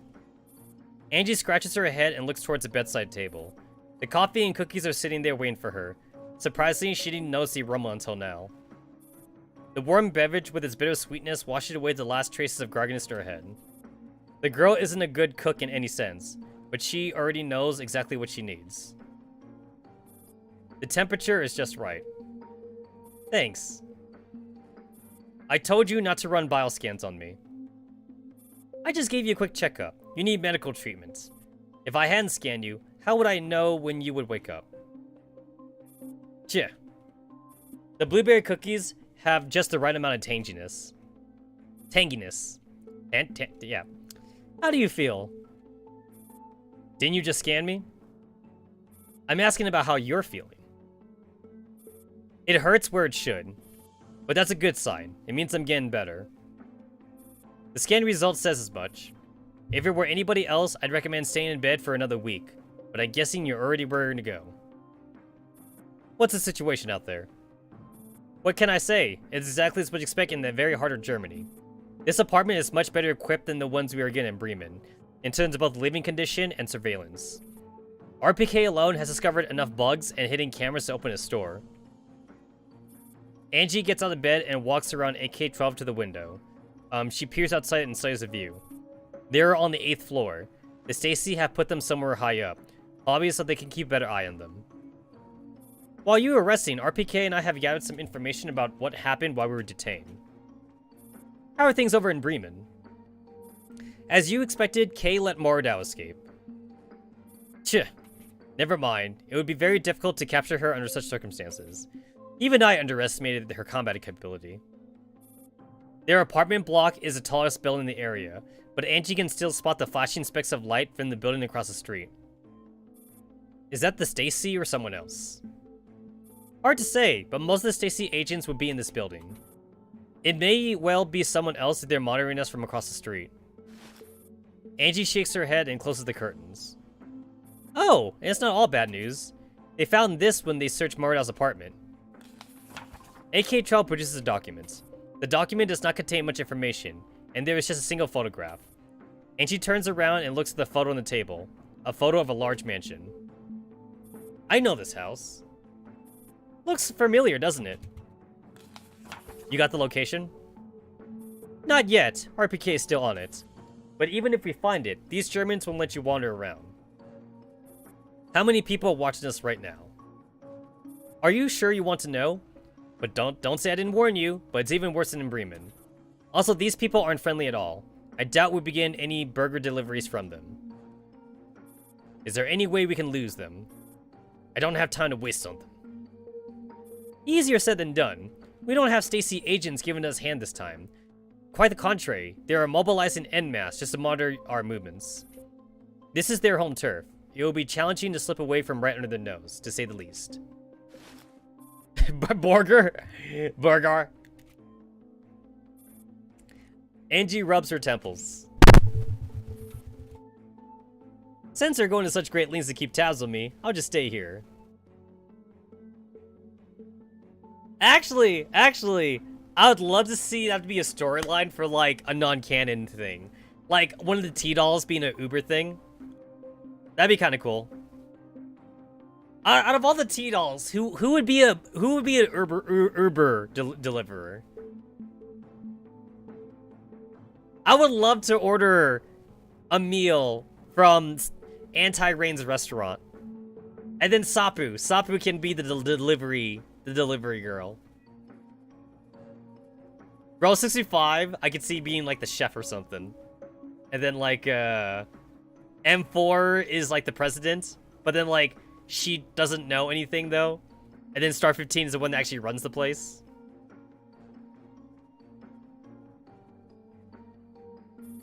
Any ideas who it was that set us free? I was just about to get to that. RPK and I spent the whole night trying to figure that out, but we haven't got much to work with. The Germans aren't happy at all that we've been let out and are watching our every move. Humph. So basically, you haven't learned anything. That's not entirely true. At the very least, we learned more about the current situation. By the looks of it, Berlin already has its hands full with its own problems. What do you mean? Look at this. AK Trial picks up the remote control and turns on the television in the room. Hey, it's the news thingy again. Doo-doo-doo-doo. Welcome to your morning news network. Hello, I am the new VTuber Tetsamaru, and I tell news about other VTubers. Oh wait, that's already been done before. I don't want to get caught for copyright infringement. The morning news that happens at the moment, and it feels like a woman hears something in front of the camera. Oh, this time we actually get to see her, and not like on the TV. That's actually kind of cool. Good morning, Chalice reporting here on the front lines. Oh, that's cool. I didn't even notice the back thing says God bless Griffin. That's cool. We are currently on the eastern riverfront, where the mass demonstration is escalating. Please take a look. The scene shows a rambunctious group of people shouting and displaying banners written in German. They have all the same symbols painted in their faces. The armed anti-riot police forces hover some distance away, hesitantly. Finding strength in numbers, the protesters block off the roads and do not back down even in the face of public authority. The protesters are getting louder and louder. Their representative claims that this is a rightful protest against the government's inaction. According to certain sources, this could be related to the obstructions encountered by the Eden Formulation Type 3, an elite serum developed by Galatea Corporation. Angie takes a sip of the coffee before putting down her cup, and picks up the document from the table. Apart from the photo of the mansion, it mentions some moored out personal information. Angie did not expect any of it to be particularly useful, so she isn't disappointed. What's the deal with these people? There have been a large number of incidents in Berlin in the past 3 months. They've had multiple riots, bombing, and other kinds of insurgents due to the difficulty in investigating and sheer number of cases. The Berlin police is gradually losing control of the situation. In the last month, these disturbances have started to affect the daily life of ordinary citizens. It probably triggered some deep-seated malcontent in the people, and large-scale demonstrations broke out of the city. Demonstrations? They're happening right now? That's right, they're taking place this very moment. The government district is still able to maintain the illusion that all is well, but it's utter chaos in the Old Town district, as you can see on TV. Angie watches real-time footage of the television with a frown. It's obvious that these people didn't take to the streets on a whim. Their anger must have built up over a long period of time. For some reason, she feels a surge of unease, but she can't quite put a finger on what is bothering her. Still mulling over this, Angie stretches out her arm to put the document back on the table. Clatter. The files fall to the floor, making a loud noise. Angie? Angie stares dubiously at her left hand. She gingerly curls her fingers into a fist. AK-12's eyes widen. Oh no! AK-12's eyes, they're open! They're open. You know that's a bad... Ow, ow, my eyes hurt. You know that's a bad thing. Guys, I'm Asian. I'm not used to opening my eyes. Hashtag stereotypical Asian joke here. It's been a while since I last had it serviced. Probably just some malfunctioning parts. Should I run a more detailed scan on it? Don't bother. These are neither doctors nor suitable parts. If I let the CC touch it, God knows what kind of malware they're planting there. Yo, imagine if you were a cyborg in the future though. Like, you would actually need to worry about like someone hacking like your legs and shit, right? You would actually need to worry. Imagine needing to like install like a firewall like on your heart, or imagine if you had like a mechanical heart, right? You would need like a firewall because like someone could like hack into your chest and then like they could turn like your heart off or some shit. That would suck. Alright, then let's hope you won't suddenly drop your gun when facing off some bad guy. I shoot with my right hand, 12. Come in. Good morning, Angie. Did you sleep well? 16 opens the door and enters jauntily. She immediately zeroes on an AK-12 who sits in the front window. You look quite well rested. Cut the crap. What is it? It's about the good Samaritan who helped us. AK-12 and I spent the whole night trying to find them in vain, but things seem to have changed. Oh? I just received a message via my intranet. Wait, that's what they actually call it, right? I was about to say that was a typo, but like I think they actually call it that a couple times. The intranet. The message completed bypassed my firewalls. I only noticed it when it came through. I've tried, but I couldn't trace it. Not even you? Not even me. What does it say? The subject is a Bible verse number. John 8:12. I am the light of the world. He that followeth me shall not walk in darkness, but shall have the light of life.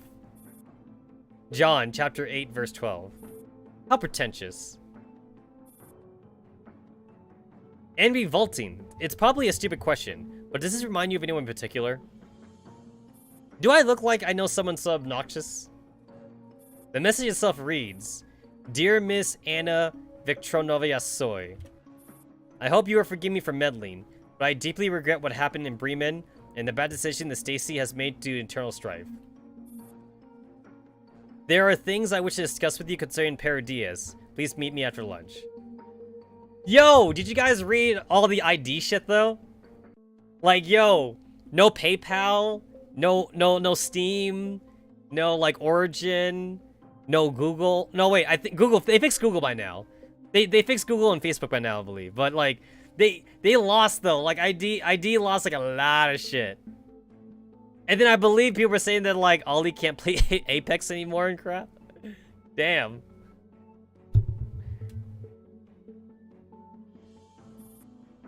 Yes, I hope you find the apartment satisfactory. Then there's an address. It looks like a bar in the old town. A bar called Athena's Owl. I'm getting a mop. A mop for what? For cleaning up my puke. Will you go to the meeting? To be honest, I don't want to. Not one bit. Do you know the 3 types of people that I hate the most? People like AK-12 and people like me? People with no conviction. Pretentious pricks. And what's the last type? William. Hey, it's good to know that William is amongst the top 3 of things that Angie hates. Angie downs the rest of her coffee, pops a cookie in her mouth, and throws on her coat. But right now, I don't really have a choice. At the end of the day, they did save me. I should at least hear them out. Alrighty, let me get 94 and 15. But before that... The targets have left the building. They're heading northeast. Copy that. 5 targets confirmed. It's Angelia and her dolls. Those are members of the Wolfpack. Top-of-the-line tactical dolls developed by Soviet StateSec. Squad Bree, bring along your precise visual gear and stow away your weapons. William, so sex pervert. Roger. Frau Angelia is highly experienced. Do not lock horns with her. If you have difficulty keeping up with her, report her final coordinates before you lose her. Another squad would take over from there. Understood. As locals, we know the terrain and traffic. This is our greatest advantage. Eat her alive. It's time to show her that what Stacy are made of. Yes, sir. Cool. Oh, cool. We get a picture of Griffin now. Ugh, look at me. I'm so rugged. I like his hat, though. Don't you guys like his hat? I really like his hat. I don't know why. But I think that hat is spiffin'. No reason why I like the hat.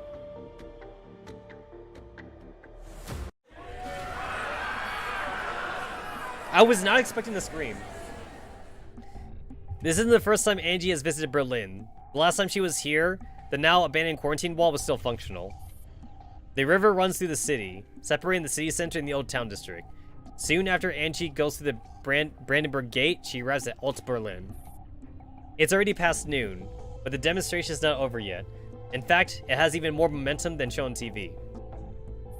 Looks like people face the same problems no matter which country they live in. I've always thought Germans were stoic. Turns out they're still very vocal about their dissatisfaction when they're pushed too far. That stereotype should have been deconstructed the moment you met Jay. Why are they protesting? Because of the economy, the environment, their livelihood. It's always the same reasons. If society doesn't make any fundamental changes, these problems will never go away. I just picked up an interesting buzzword. Have you heard about the anti-collapse serum? Anti-collapse serum?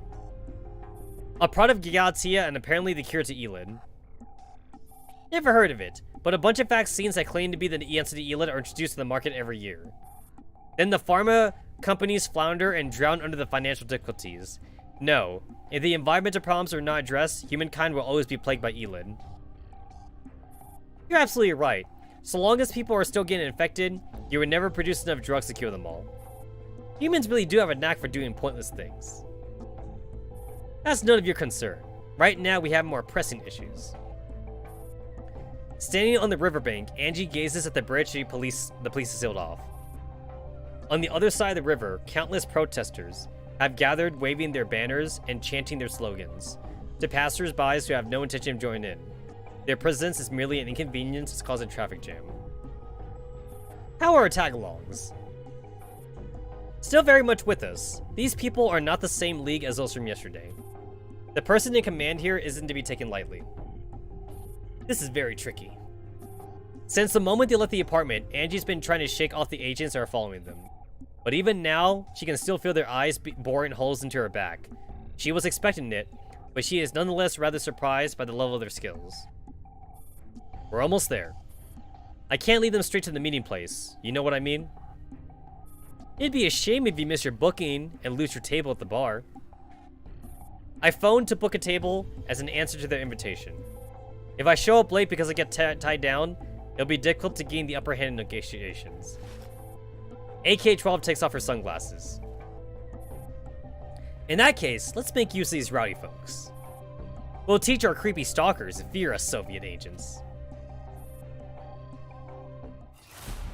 Alright, I see abandoned Goliath there.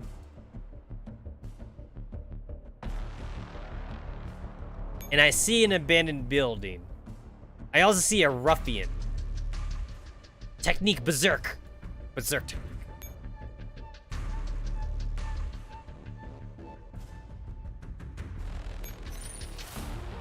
Occupy specific neutral radar.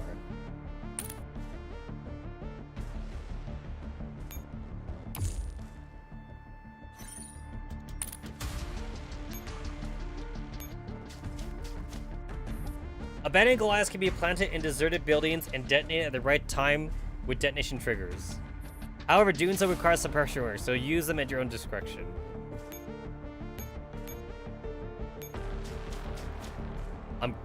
Oh. Oh, okay then. I'm not gonna worry too much right now. Oh!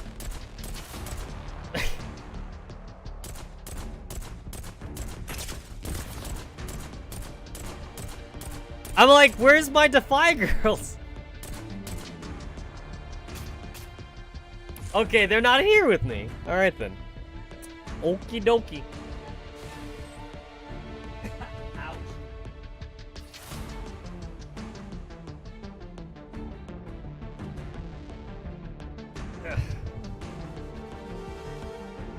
Here we go. This might take a reset. I usually always like reset one time just to like figure out the map.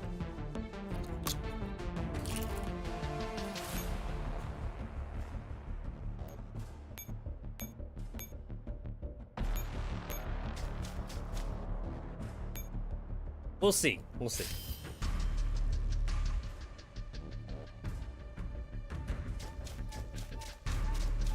Oh, they could go on top of the building.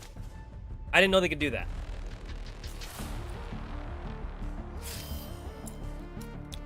Oh, I get it. Is that supposed to be the apartment? That might be. I think that's supposed to be the apartment. All right.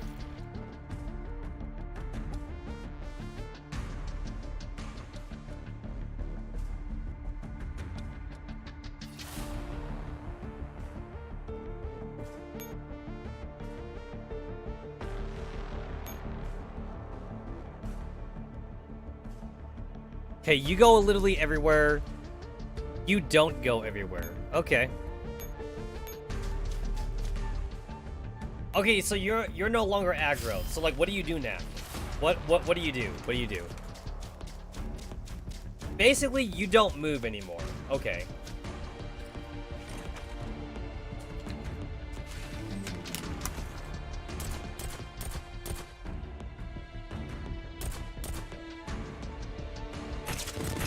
Oh! That's a thing. Okay. I forgot that enemies do that. If they get to the end of the screen, you just instantly lose. Okay.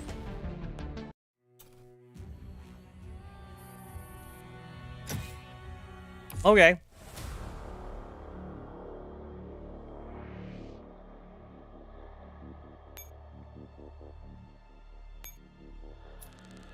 I can figure this out. I can figure this out.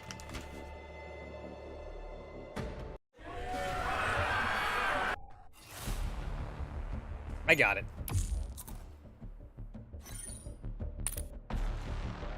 Alright, so this guy's always aggroed on me.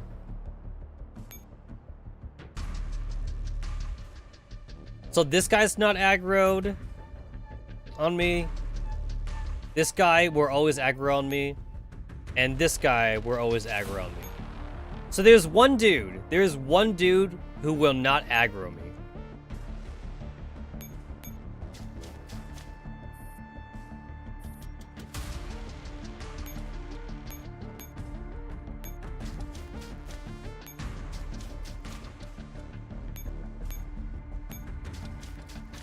Okay, so like I guess I kind of got an idea. I don't know. I'll figure this out.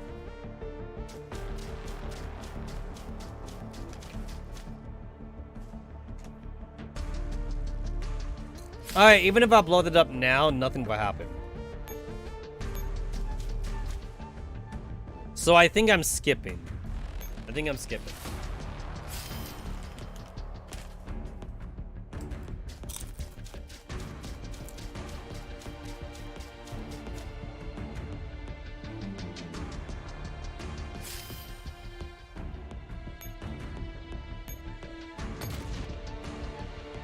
Oh, so that's what that looks like. Okay.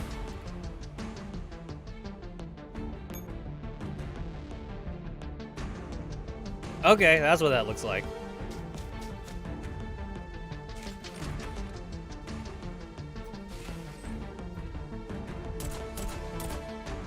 So I should have done it earlier then. I thought it was only gonna get like the nodes like surrounding that building. I didn't think it'd be so far reaching though.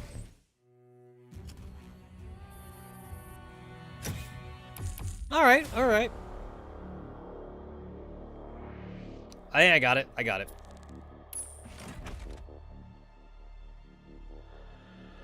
This is kind of similar to like the previous map where like there's really like only one way to do it, I feel. I feel there's like only one way to do this map.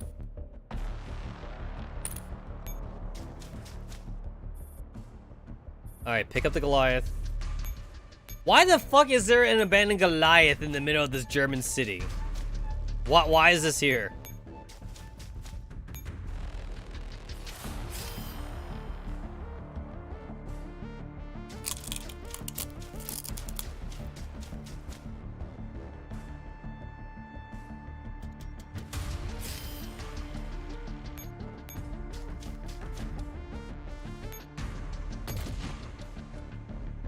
Okay, so maybe I did want to lead him through. Maybe I did actually want to lead him through.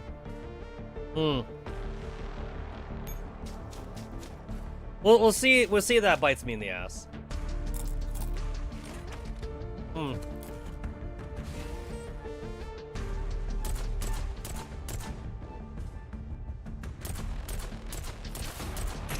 So I can't actually move Angie because, like, if I do, these guys just won't walk right past her. Because I would love to dodge this shit. I mean, it's not doing that much damage, but I hate seeing damage numbers.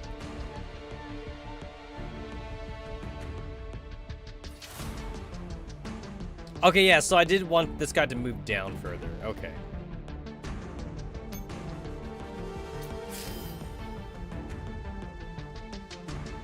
So it does only do like the surrounding areas like I thought it would.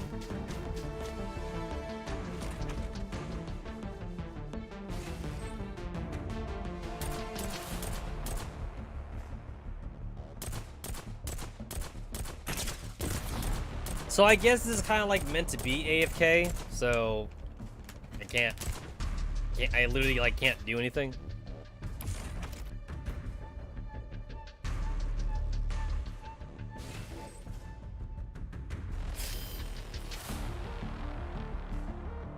Okay, so there is a path opened up now.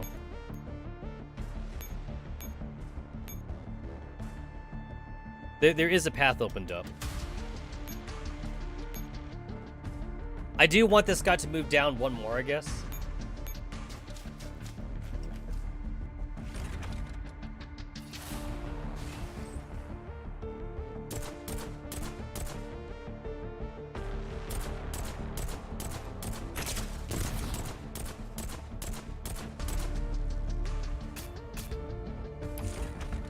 If this was like an RPG game, I feel like Angie's like hand would be like an equipment that you can like change or something. Like maybe you could like attach like a flashbang to it or some shit like that. That'd be kind of cool. If this was like an RPG game. Oh. I thought he would move down. I literally thought that he would move down. He didn't move down.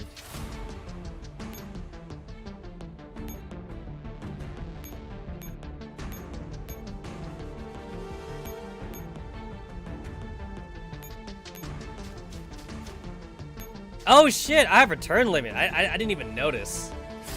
I didn't even notice that there's a turn limit.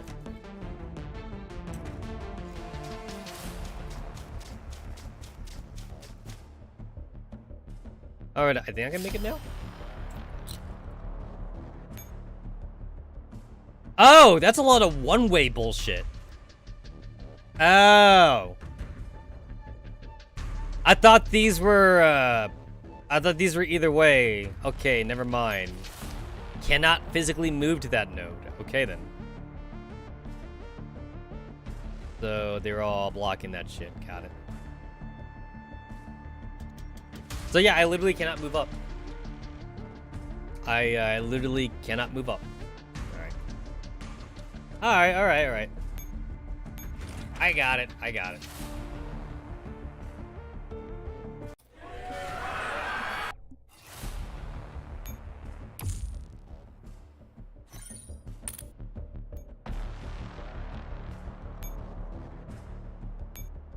Then, like, if I want to move up here, that does get me there, actually.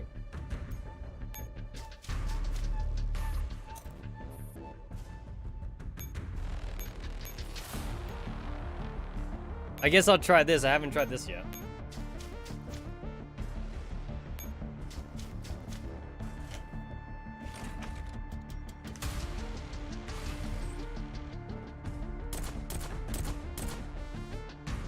It's like the only thing I could possibly do here is like move forward a little bit, I guess. That's like the only thing I could possibly do.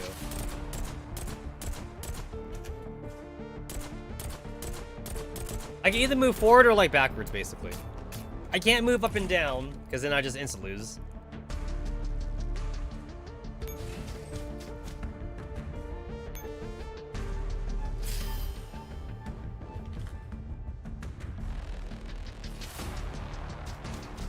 There's like a helipad up there, and I feel like I want to take it.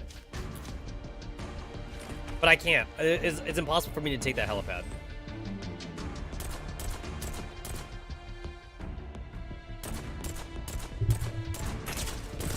Ow, those things hurt. Damn.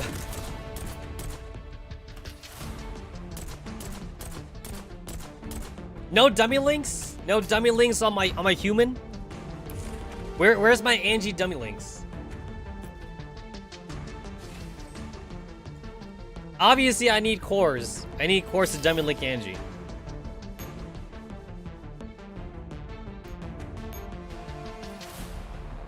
Why does the game think I want to go this way? Why does it think I want to go this? Oh, because that's the shortest path. Oh, okay. Oh, okay. So I guess you don't really need the bomb thing. I'm trying to do some complicated bullshit where like I blow up the Stacy agents because I want to kill them. I guess I didn't have to do that. But I want to blow them up. It's fun.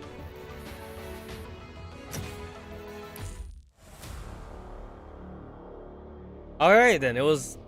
I guess I didn't have to.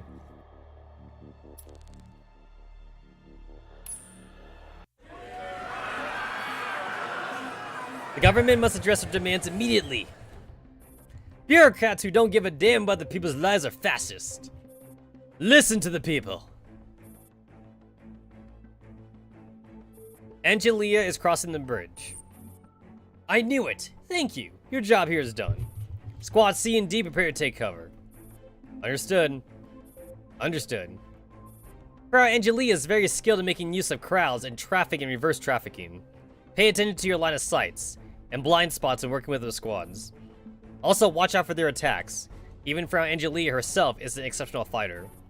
Not to mention the dolls. Angelia has crossed the street. She is now turning to Becker Strafe. What about the crowd's movement? The procession is heading towards Willock in the east. Squads E and F disperse the crowd. Do not let the target distract you. Copy that. The Berlin police is in the area. Should we notify them?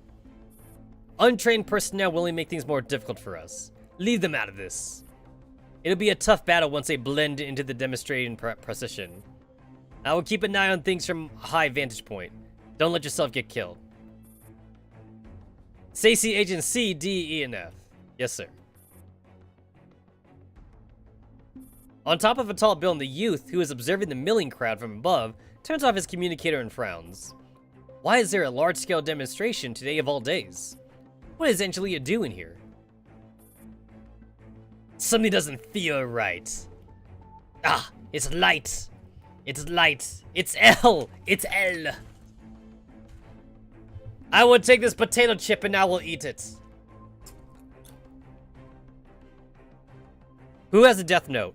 Who in GFL would have a death note? Am I imagining things? Well, Light is muttering to himself. Oh, now I wish I used the bomb. Because the bomb would be canon if I used it. An explosion occurs at the very front of the procession. After pushing her through the crowd that has gathered at the bridge, Angie soon realizes that there is another rallying crowd in the district. In order to spread their messages far and wide and gain more influence, the protesters keep moving tirelessly. For Angie, this is naturally a great opportunity. The crowd obstructs her enemy's view. She can dart through the stream of people, circle back, and take out her enemies in one fell swoop. Angie is usually an expert in shaking off her pursuers. But today, things are not that simple. Tja. No matter where she goes, these people stick to her like glue, as though she has a GPS tracker on her. Even when she wants to make a move, she can never completely escape her enemy's line of sight, not even for a second. In such a tightly packed crowd, she has neither the time nor the space to have a boxing match with them. What's even worse? 1294. Angie, where are you? Damn it. How can she tell where she is?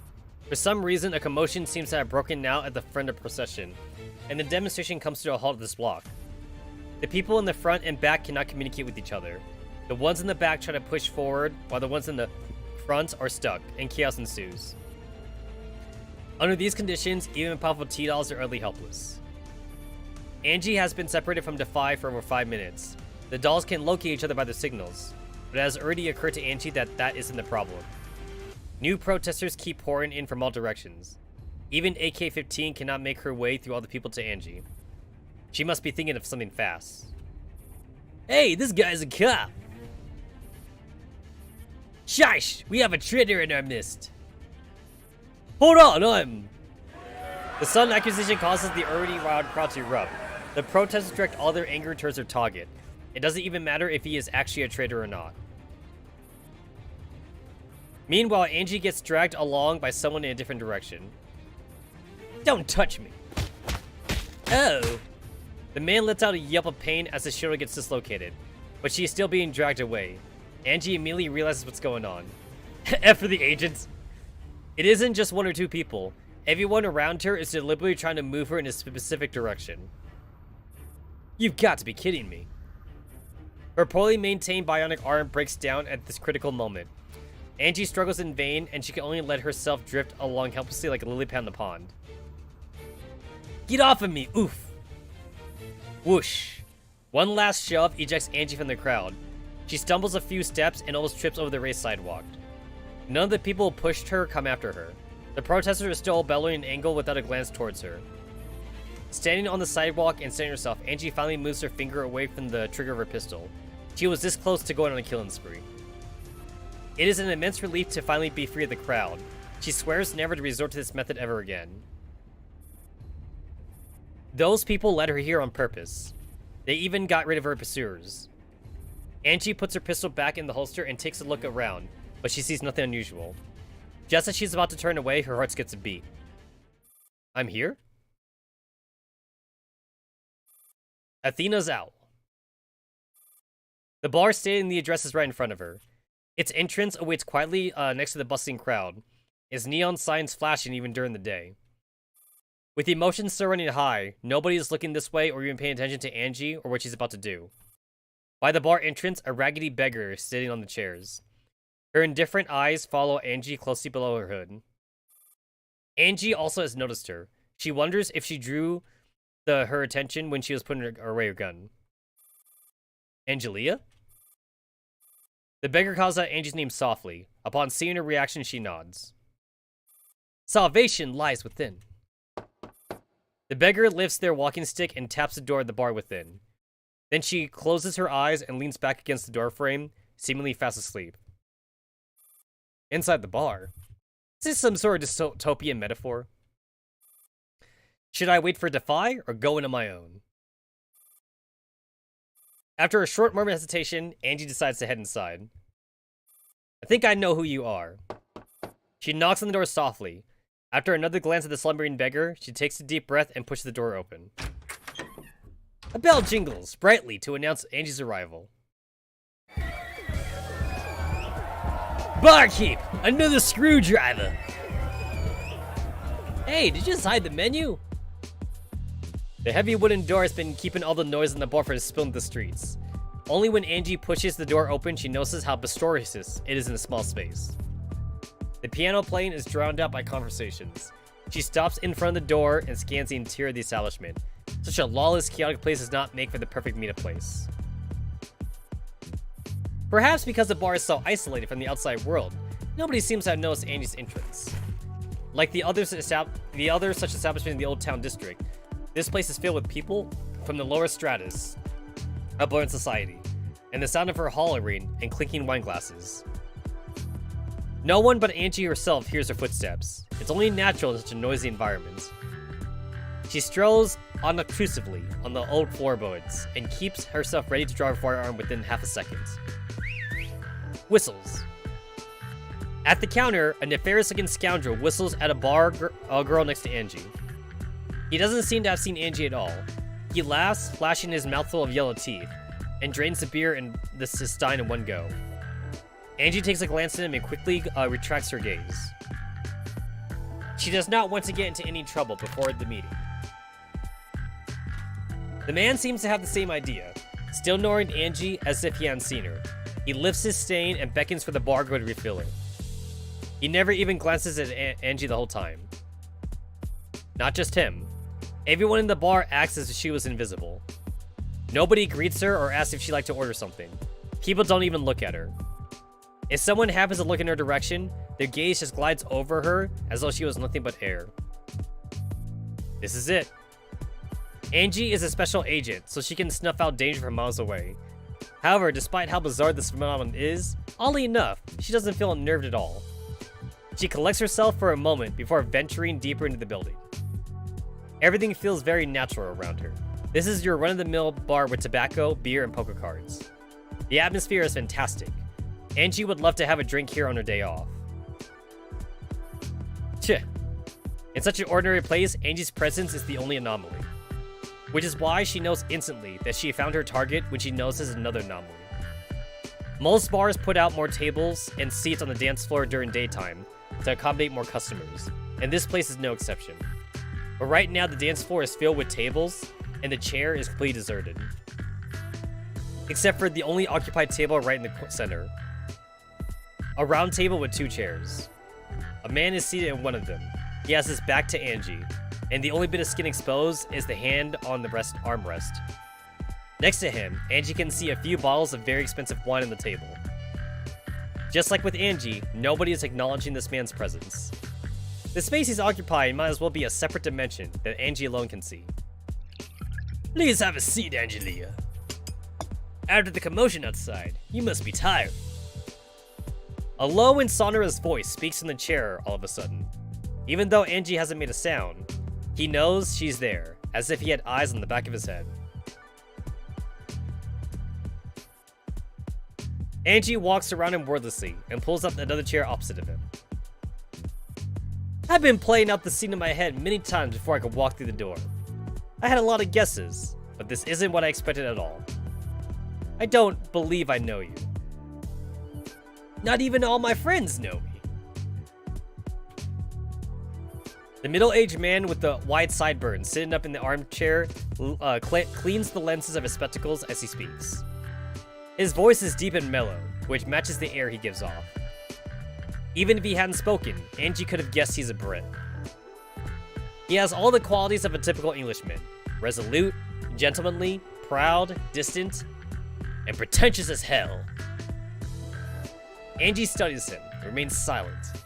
The man takes his time pushing his glasses up to his tall nose. A sharp glint flashes in his pale gray eyes as he focuses on Angie. Angie feels like a prey animal that's been spotted by the predator. I suppose special agents should get used to speaking to people who don't reveal their names.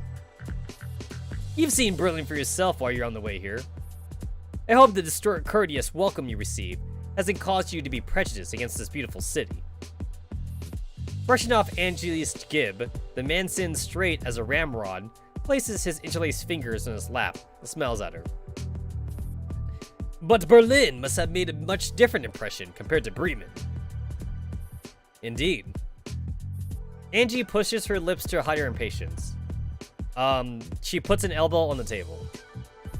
Freeman was bad enough. Berlin is worse. The man remarks offhandedly and directs his gaze towards the pianist performing a relaxing piece. Is this why you brought me here, for small talk? You think this conversation is a waste of time? I beg to differ. Angelia, we are constantly deluding ourselves into thinking that this war is getting back on track. But the truth is staring at us right in the face. There is still too much hidden darkness. And where there is darkness, there is tragedy like what happened in Breslin. If all things were bright and beautiful in the world, why would your parents suffer such a terrible fate? Whoosh. Angie leaps up from the chair. Hush. The moment she jumps to her feet, the bustling pub is engulfed in dead silence. Angie is now certain that everyone around them, the people who have been deliberately ignoring them, is ready to take her down any second. There isn't a single real customer in this pub. Oh my god, it's Mr. Griffin! I mean, the CG scene already showed that it was Griffin. And also, this is what he meant by appointment. When he was done talking to the commander, he's like, I have an appointment to go to. The man meets Angie's defiant gaze with his own sharp eyes. He taps an empty glass in front of him with a spoon. The clear sound seems to have restarted the clock, and time once again starts flowing in the pub. The customers go back to clinking glasses and sloshing beer. Everything returns to the same state as when Angie first came in. The murderous intent that was directed at her vanishes without a trace. Are you threatening me? Please forgive me. You are a professionally trained agent, while I'm just a defenseless old man. They're simply concerned about my safety if it comes to an altercation. That's not what your eyes suggest. If I had wanted to do anything, you wouldn't have needed them to intervene. Just sit down, Angelia. Our conversation isn't over yet. Don't forget, if I hadn't helped you, you would have left the Stacy interrogation. Would you have left the Stacy interrogation chamber? Without answering Angie's question, the man fishes out a gold coin from his pocket. He gives the thumb a flick, and the coin lands heavily in front of Angie. Angie watches the spinning coin as it gradually slows down and falls to the side. She looks up at the man again. So, it's you. We are not enemies, Angelia. On the contrary, we are the closest comrades in arms. You and me? Ha! I doubt that. Someone whose hands are even bloodier than mine is preaching me about all bright and beautiful. Bah! We share a common goal, Angie. I know you can't argue with that. Our methods may be different, but our aspiration is the same. Everything we do is for the sake of Ratostrianism. Common destiny. I've grown tired of this kind of rhetoric. You may be able to fool the sheep in your country with that, but don't bother using it on me. Have you never wondered why Zelensky and Mikhail let you come to Germany? You are an outstanding agent. I'm sure you can discern the situation. Think about it, Angie. Perhaps you were destined to work with me from the start, just as you were destined to walk into this pub. You are cornered right now. You do not have a choice. If you still refuse to trust me or your intuition, you may pretend to have never met me and just walk out of here. My intuition is telling me to pour a glass of whiskey over your head. Angie eyes the man before her, but he is still smiling benignly despite her provocation. Sit down. Angie keeps staring at him. He shakes his head and pushes a glass towards her. If you must, I recommend you do it with this glass. Angie takes a deep breath and finally sits back down. This is what I like about you, Angelia. You always read the situation. Just cut to the chase. What leads do you have? Let's return to the subject of Berlin. I believe you have seen what's happening out there. The demonstration, you mean? Berlin was nowhere this bad just a while ago. It has always been one of the most developed cities in the decontamination zone. It has recovered quite well. It is by no means a utopia, but you could really find such seeds of discord and instability here. That's not what it looks like to me. Seed can ride the wind. They can also be carried by the beast. You want me to look into this? Yes. I have no time for such distractions.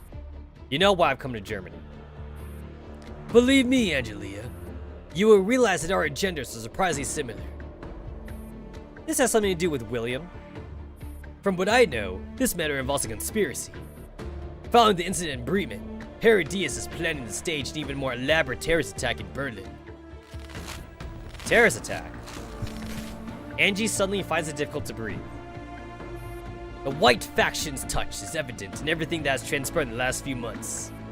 They have been inciting the people and sowing civil unrest. I believe that when the time is right, you will make use of this unrest to cripple Berlin, in the hope of preventing an outcome that they do not desire. An outcome that they don't desire? This has something to do with you. There would be an important meeting. The man picks up his glass. He seems to have no intention of elaborating. What's the source of this information? The information is supplied by a private source with very high credibility. However, that's the best I can do. The specific time, location, personnel, the order, details of the attack are for you to investigate. Is this all the help you're giving me? I will also provide you with other forms of aid to the best of my abilities. Actually, I've already done it. You persuade the government to support me? This is a statement, not a question. So, where should I begin? To launch a terrorist attack in Berlin, explosives won't work. There has to be some kind of new weapon that cannot be detected. A weapon that we're both familiar with. A familiar weapon? Pollen dirty bombs? You want me to investigate Leon? Just 2 days ago, she was escorted to Berlin in secret. She is most definitely connected to this matter. I have a question. What is it? The mansion. You must know where it is. Tell me. This is irrelevant. You know I would not give in. The man lets out a sigh and shakes his head. Once you have settled this business in Berlin, I will give you the location of the mansion. Deal. Learn to pick your battles, Agent. Sort out your priorities. I am still a bit skeptical of what you said, but I will look into it using my own method. I don't care about your methods, I just want results. So, is that it? You're washing your hands off this now that you've dumped it into my lap? I'm a busy man, Agent. The battle I'm fighting is a place that you can't see is currently in a critical stage. That said, I have nevertheless prepared a little surprise for you. Surprise? An old friend of yours is en route with the support and intelligence you need. You may have been going at different directions, but I assure you, you are both working towards the same goal. Besides, I'm sure you would be happy with this reunion. Who is it? The young commander working for Carragher. Angie raises an eyebrow. I should have known. It's backup that you summoned after all. I look forward to our fruitful cooperation. You better not be wasting my time. I will keep you up to speed if my private source reports any new updates. Also, I suggest you leave the back door. Leave through the back door. Things are a bit chaotic at the front entrance. The man pushes a gold coin across the table to Angie. She glances it and pockets it promptly. Thanks. The man taps the armrest on his chair again before getting up, and head towards another door without a word. 1 minute after his departure, the pub becomes as quiet as empty as a tomb. Cool. I think I need to...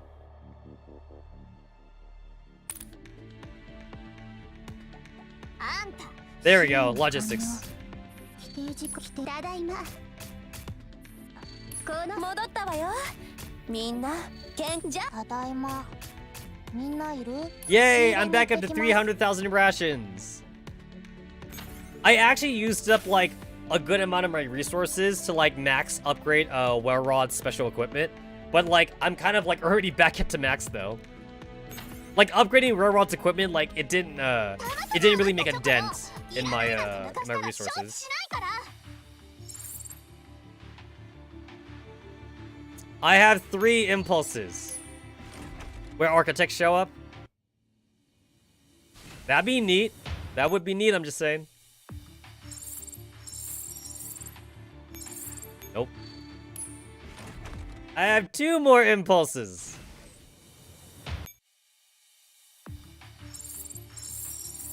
Nope. I have 1 more impulse. Well, I guess Architect's not showing up today. I will get Architect. Like, that's not even a... It's not even a question of if. It's a question of when. I will begin Architect.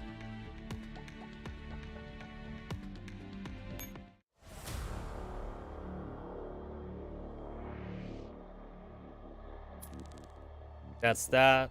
And then,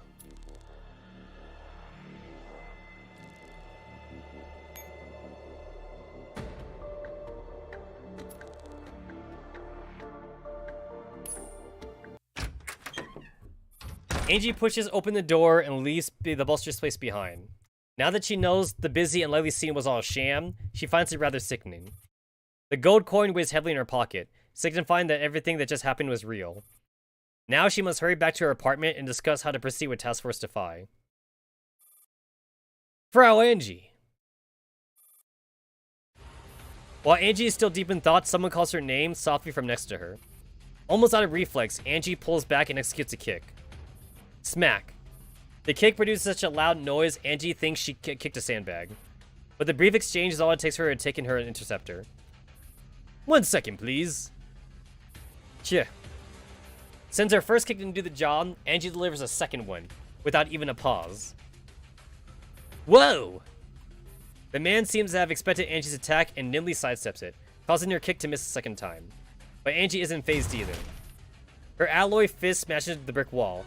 If this punch had landed on a person, they would have been hospitalized for months. Backed up against the wall, with a small crater a mere inch away from his ear, the young man looks a little unnerved. But Angie could see that he didn't make the slightest attempt to dodge her punch just now. He knew with absolute certainty that Angie would not hit him, so he did not even flinch. Who are you? The man rubs the arm he used to block Angie's first kick and looks at her apologetically. I saw that kick coming, but it was more powerful than I anticipated. You're really formidable. He speaks in a perfectly even tone, neither humble nor haughty. Despite being at Angie's mercy, he shows no signs of panic. Answer my question, or the next punch will smash your brains out. You're not one to murder innocent people, Frau Angelia. I can make an exception today. And you are anything but innocent, not to mention rude. Pardon me, I haven't introduced myself. As you can see, I'm a Stacy agent. Angie's brow furrows. Only then did she notice that this man doesn't look older than 20. What does a Stacy want with me now? Don't tell me you want to send me back to lockup in a few more days. No, that's not it. In fact, light blinks, the very image of innocence. I'm here to help you. Welcome back. Angie, are you alright? You know what? It's like, if I were to think about Team Defy versus Anti-Rain versus Team 404, if I was the commander, if I was like a main character, it's like, which team do I want to be my team? Defy, Anti-Rain, or 404? I feel like Anti-Rain is like the most friendly of the group, but Anti-Rain has like a lot of baggage. Team Defy seems like the most simplest to command, but then like there's also like the sus in there. Team 404 is like super chaotic, but they don't have nearly as much baggage as Anti-Rain. I feel like I would actually take Team 404. I think I'd rather take Team 404.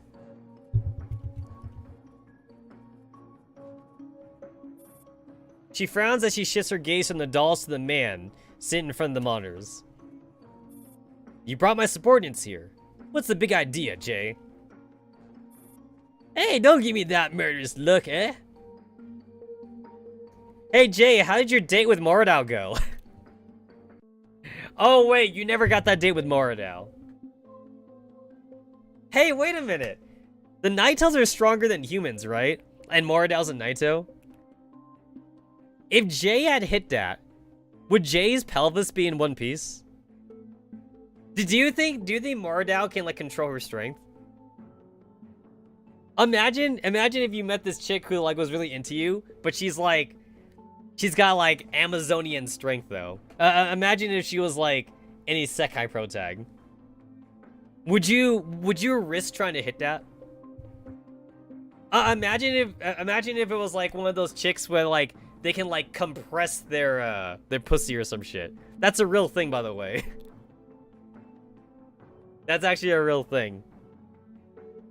There are some chicks out there where it's like, if you stick your dick in them and they, like, compress their like, whatever, then, like, it would actually cut circulation off to your dick. You'd basically be at their mercy. Have you guys ever had, like, your balls held by someone before, and then, like, they wouldn't let go? It's kind of like that. And then you don't want to lose your balls, so you're like, what do I have to do to get you to let go?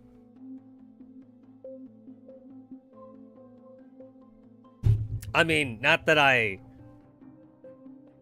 mean... Okay, you know what? Just forget I said anything. That got a little too, Don't worry about it. Don't worry about it. Just... It took a lot of work to pull these Defiles out from among the rioting mob and gather them all, you know? We found this place ourselves. Did you have to expose me straight away? Thanks for the work, Jay. The young man follows Angie into the room and greets Jay politely before turning to address the Defiles. Now remember, Light says he looks up to Jay, or some shit like that. As per our agreement, I had delivered Frau Angelia's safety to you. Well done. If you had taken another minute, our leader would have clawed her way out through the roof. 12, please explain.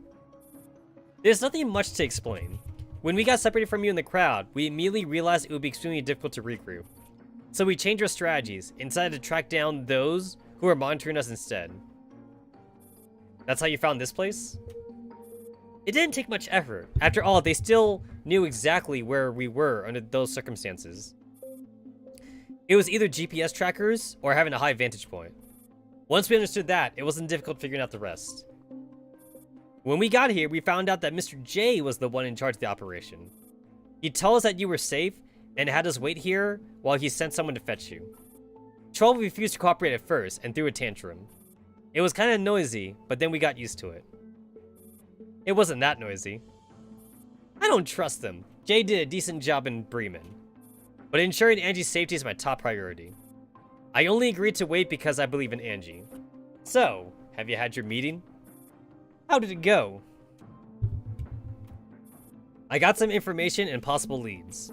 At the very least, I now have some idea about what to do. So, you're the aide that he promised. Angie's eyes light in Jay, her gaze moving back and forth between them, until finally settling on Jay. Are you in any shape to help? Your injuries look pretty bad. What, want to spar, ward mate? I don't know who you're talking about, but we are indeed under official order to aid you. It took us some time, but we eventually managed to take over this operation. Now Light and I are keeping tabs on you. In other words, you can move around freely in Berlin. So, who exactly was he, Angie? The Earl.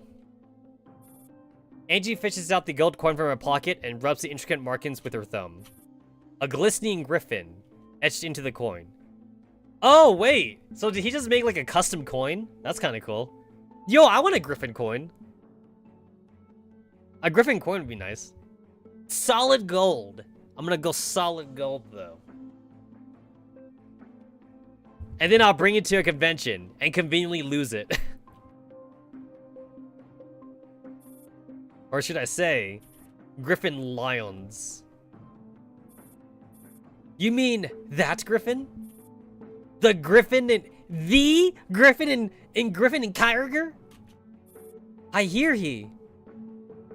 Yeah, if I'm not mistaken, it's him in the flesh. I don't work for him, but he is very close with Zelensky and the old Misha. I can't tell if he can be trusted, but at the very least, he is on our side. So, never mind. I didn't hear anything. What happens next is none of my business. Light, I'm leaving you in charge of everything. Me? You, duh, Case sent me, a poor injured man, here, while he himself stayed in Bremen, having the time of his life. Not that he expected I would have to work in the field. In any case, I leave this in your capable hands. You haven't asked for my opinion. Well, any objections? He doesn't look old enough to drink. He may be young, but he's the most exceptional up-and-coming agent in Stacy. You've seen what he's capable of, haven't you? He's been commanding the operation to monitor you single-handedly. I didn't do anything. So, he's been wasting his exceptional talent on spying on us. If I were you, I would have already started investigating William's movements in Berlin. If you hadn't been wasting precious time, I would have tracked down Leon and the others by now. I looked into it, Frau Angelia. What? I don't know what your current objective is, but before I came to Berlin, I took over the investigation you were conducting in Bremen and followed through with the remaining leads. I have records, I've recorded everything in detail and compiled profiles concerning the culprits arrested in Bremen, Leon, Hops, and Powell. He's telling the truth, Angie. I read them. You read them? I couldn't very well just sit here and wait, could I? The three of them have been transferred to Berlin for imprisonment. But you're not going to believe this. Leon was released due to mental illness. She's now living quite a cushy life at a sanatorium. Still in Berlin, obviously. According to my investigation, everything about Leon's release was highly dubious. I suspected a person of authority pulled some strings to protect her, but I have no other clues for the time being. Explain the situation to me in detail. Yes, ma'am. Wait, hold on. You're not planning to have this conversation here, are you? This really isn't the greatest spot, so I suggest you guys take this somewhere else. After all, you're free to go anywhere now. I agree, Angie. Surely you have a lot to discuss with us. About your conversation with Griff, the Earl. Alright, let's go back to the apartment then. I'll come with you. And I'll pass. The protagonist shall retreat behind the scenes for now. Young people should be given the time to shine every now and then.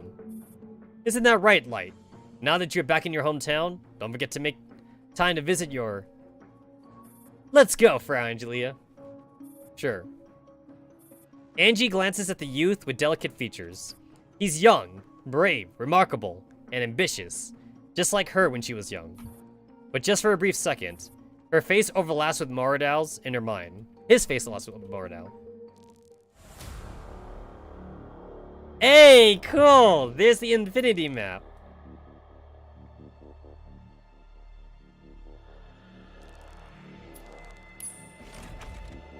There's the infinity.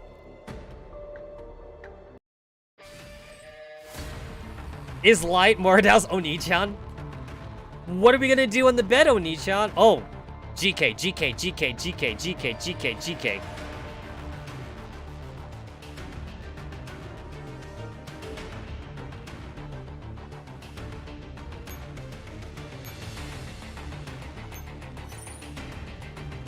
Mission objectives: occupy the command map. The command post. Got it.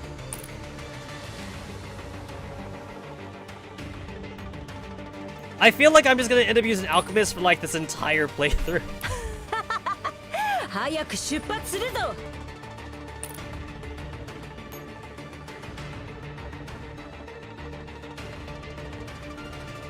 I know it doesn't affect anything, but I kind of want to turn off the G and K bullshit.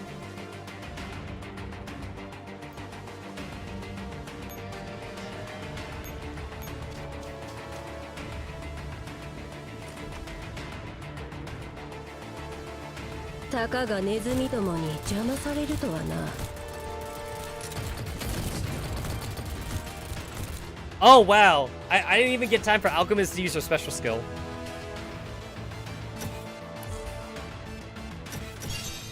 Can I just AFK? Can I really just like AFK this? I guess I'll find out. Seems like I could just AFK this. たかがネズミどもに邪魔されるとはな。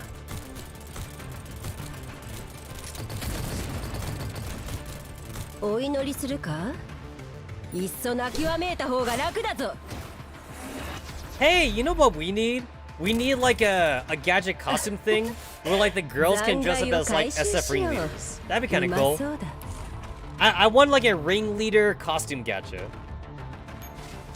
I would sim for that. I would drop like 1,000 tokens of that. どもに邪魔されるとはな。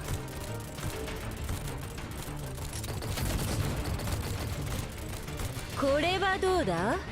おちびちゃん。おちびちゃん。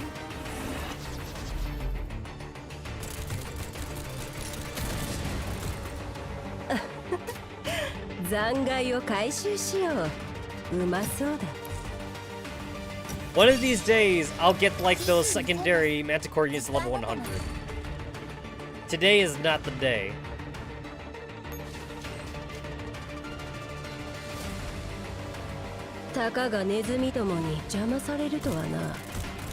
Hey, remember back in the day when like it was like practically impossible to get like a formation attack power of like over like 40,000?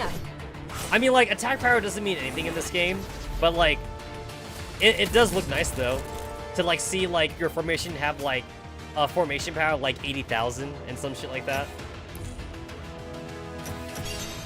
Remember when enemies only had like 1,000 like formation power? Those were the days. Those were the days.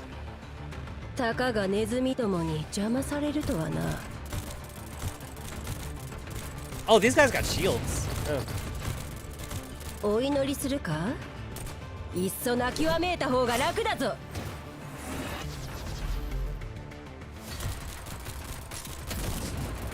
Oh wow.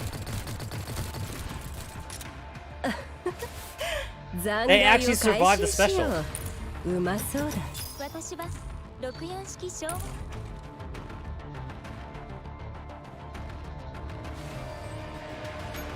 Well, I got the Infinity Map. Meanwhile, Chapter 1 with like 100 CE enemies. I know, right? Alright. S rank. Watch this 5-star pop up. LWMMG. That's what I'm talking about. That's what I'm talking about. What do I get for that stage?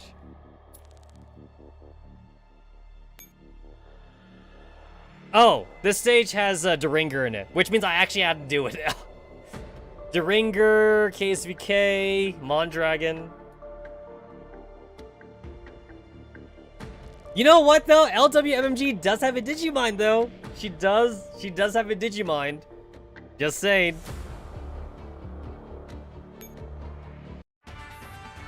Breaking news! In the afternoon, the commotion in the streets has escalated to violence.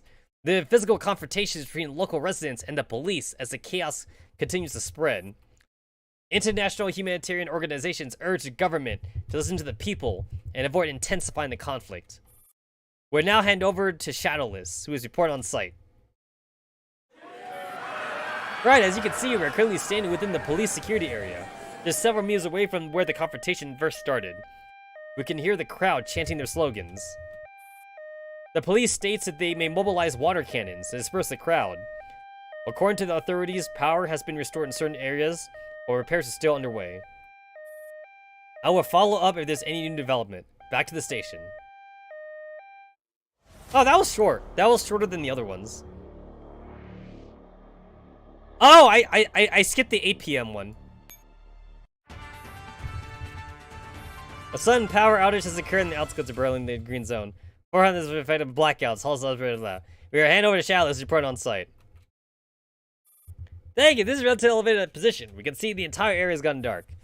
Many residents affected the power cut have left their homes and gone on the streets. Hold on. A conflict seems to have broken out in the neighborhood. There's a lot of clamor, but we can't see much due to the poor visibility. I would try to get down there for a closer look. Who the fuck named their daughter Shadowless? Hey, you making fun of my gamer name that I gave to my daughter? Huh? I have you know that I changed my name to my gamer tag, and I gave my daughter a gamer name. So fucking edgy.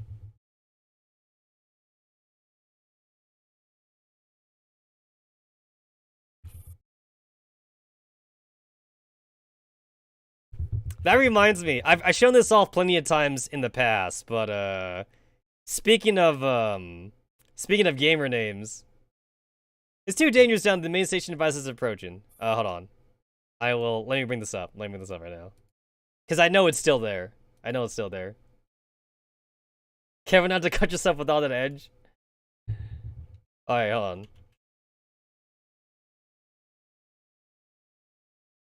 There we go. There we go. Hey, listen. Shadowless. Listen, Shadowless, that's a name I could get behind. Because here we have Evo 2011. We have Evo 2011. What's that? That is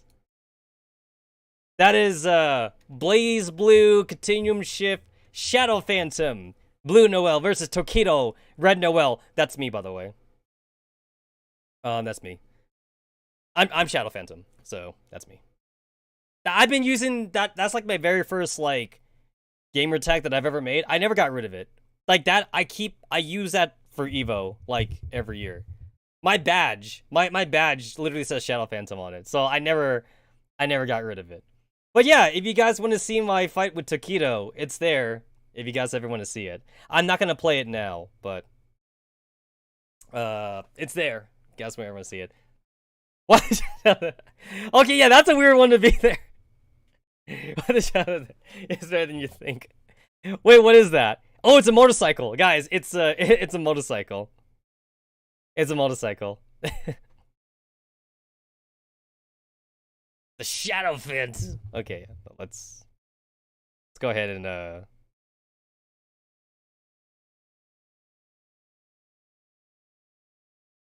So Tetsu's gamer name is a motorcycle. I didn't know that, actually. I learned that just now. I literally learned that just now. I did not know that. I first came up with that name, actually, in Ragnarok Online.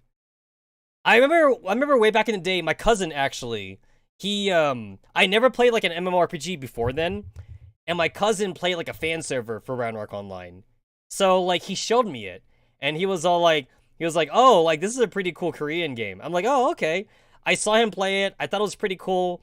But, like, unlike my cousin, though, I played on the official servers. I didn't play a fan server. So, I played on the official servers, and then I got addicted at that point. My cousin got addicted to World of Warcraft, but I got addicted to Ragnarok Online. So, I never would have played Ragnarok Online if it wasn't for my cousin. But yeah, Shadow Phantom was my very first character name in Ragnarok Online, though. I was a mage, and then I class changed to Sage afterwards. I was a combat Sage. And the combat Sage, basically, it's a battle mage. It's a battle wizard. That's one way to put it. You see, everybody was going, like, pure magic, but, like, I wanted to be, like, half magic and half physical. So I turned my Sage into a combat unit. Because, like, my Sage could actually, like, cast spells at the same time while I was attacking, so I could actually do both at once.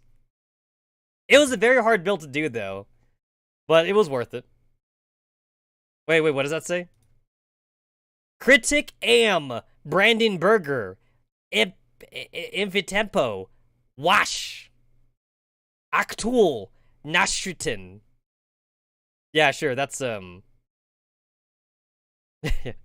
I cast Fist Meme, basically. Dangerous! Alright, then I'll just have to rely on the latest information provided by the police. Okay, that was it. Okay.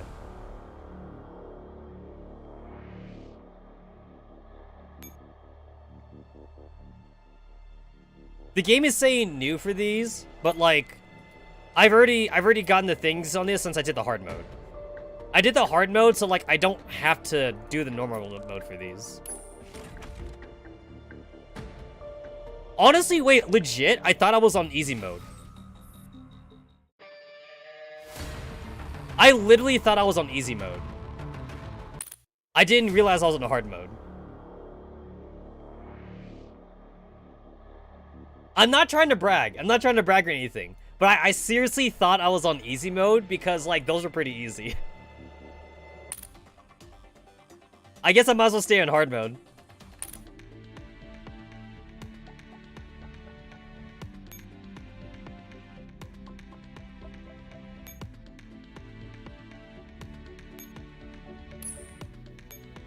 Five minutes? Next event, you can play Nightmare Mode. I've heard about Nightmare Mode. I don't know how I feel about Nightmare Mode.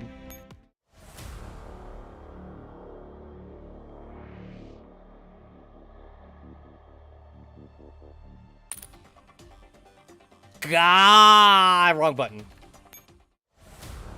Wrong button. There we go. Chapter 2, the imagery. Wait, 26 out of 27. Did I miss something? Wait, did I miss something?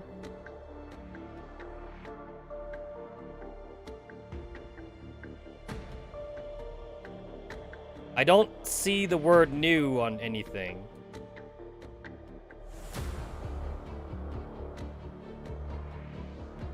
Doesn't look like I missed anything. Unless they're counting the normal modes.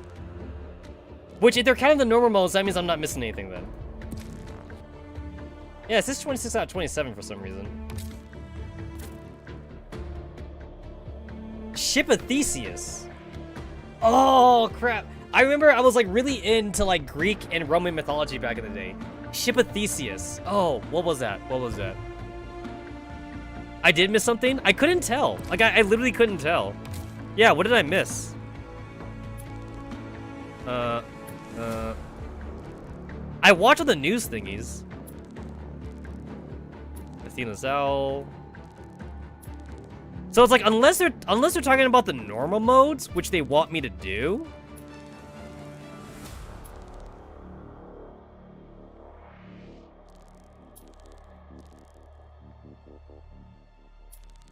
Oh!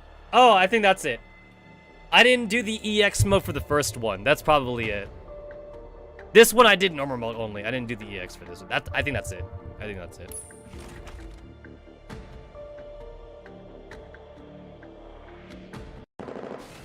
That's probably it.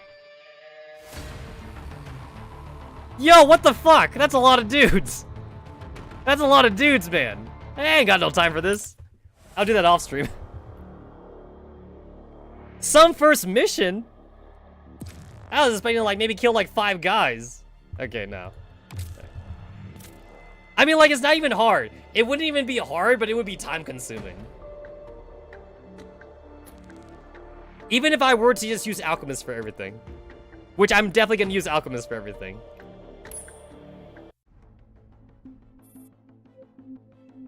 Temporary command post Berlin.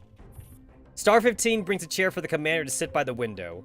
The afternoon sunlight streams it. You know what? You know, isn't it funny just like the huge difference between like the commander's time versus like Angie's time?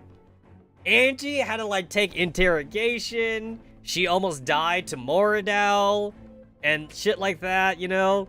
She's like deep in the waters. And then commander's like, he's got like his wife who's with him. I mean, sure, the commander had to run away from Paradis units, I guess, but, like, you know what? The commanders had a relatively easier time compared to Angie.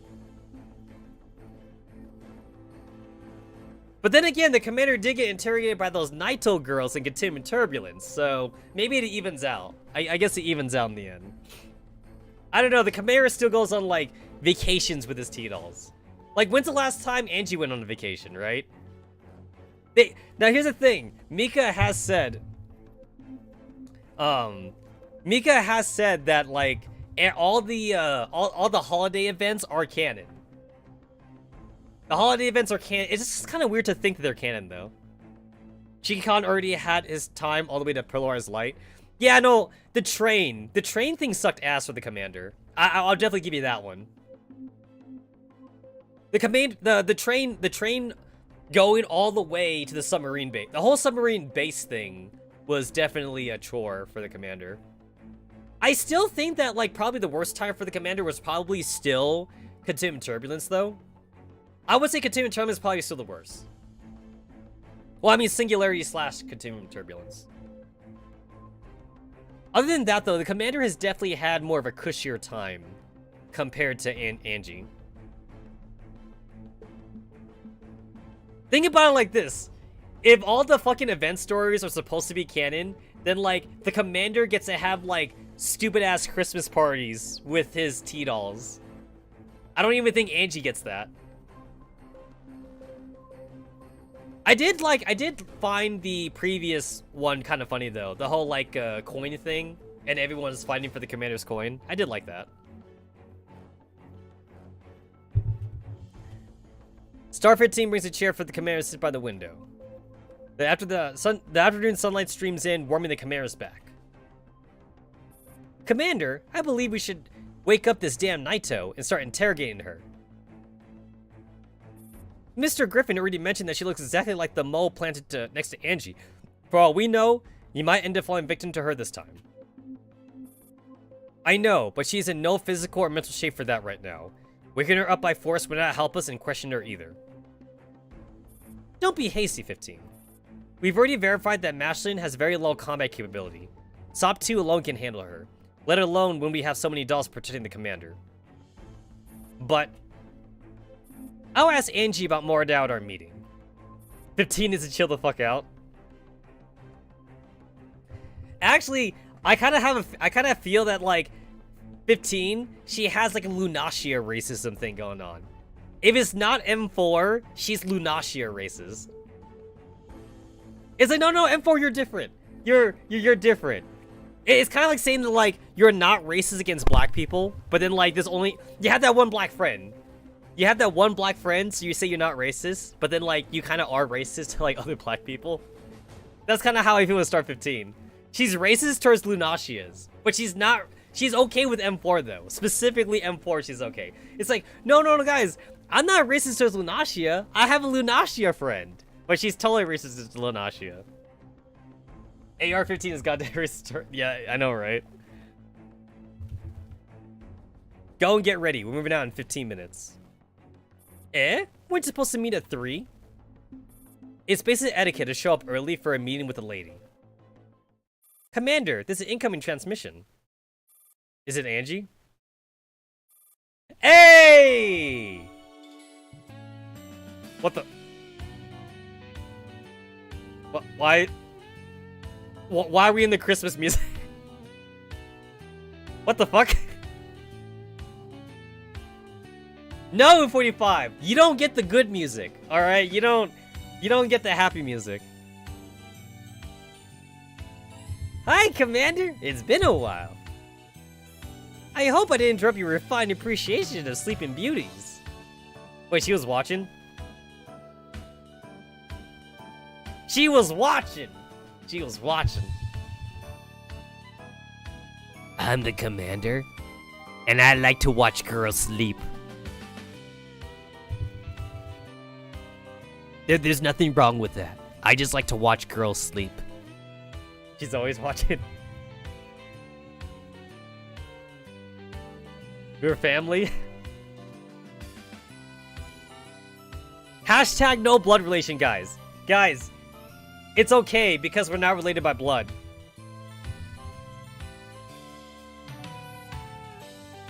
Before the commander even replies, Ro has already closed the curtains without them needing to say a word.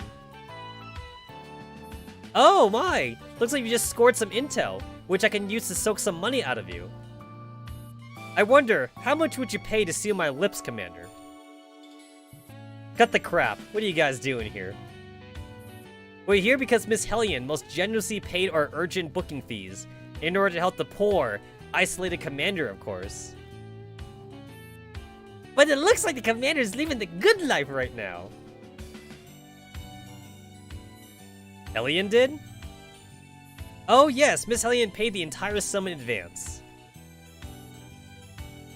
Right, 45. Didn't Miss Kalina ask us to pass a message to the commander? Kalina? You've spoken to Kalina? How is she now? Has her condition improved? Has she been discharged yet? She's alright. At least she sounded quite energetic when she passed on her message to you. What did she want to tell me? 9, you do it. Kaya, Wait a minute, I can't find my earplugs. Wait, what the fuck? Wait, why does 416 need earplugs? So, Miss Kalina messages as follows. Shiki-Con! Shiki-Con. SSK. SSK. You great big dummy! I was in the hospital for so long! But you didn't come to visit even once! When I get out of the hospital, I'm gonna spend all your money! Oof! No! Not my wallet! Anything but my wallet! Oof, that hurts. That hurts me more than anything.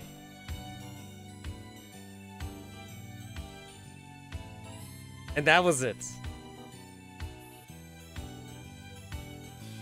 Schreidreck. Do they have a place that recalibrates auditory modules in Berlin? Roans, what happened? G11, that is a very unladylike sitting position. Guys, you know that girls aren't supposed to sit with their legs wide open, right? That's unladylike.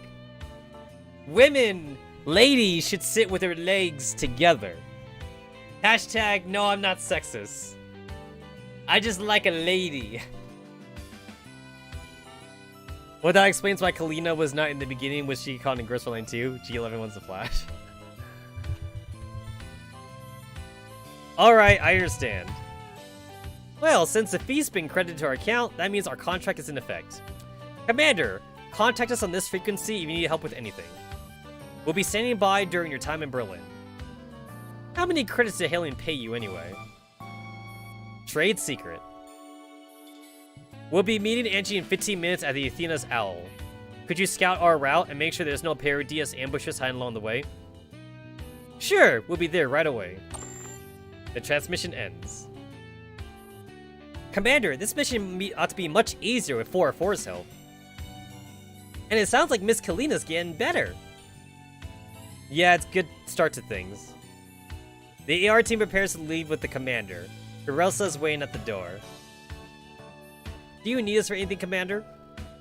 I'll be leaving Mashlin in your care. Dandelion will be staying behind too. Go get her and Mashlin starts acting up.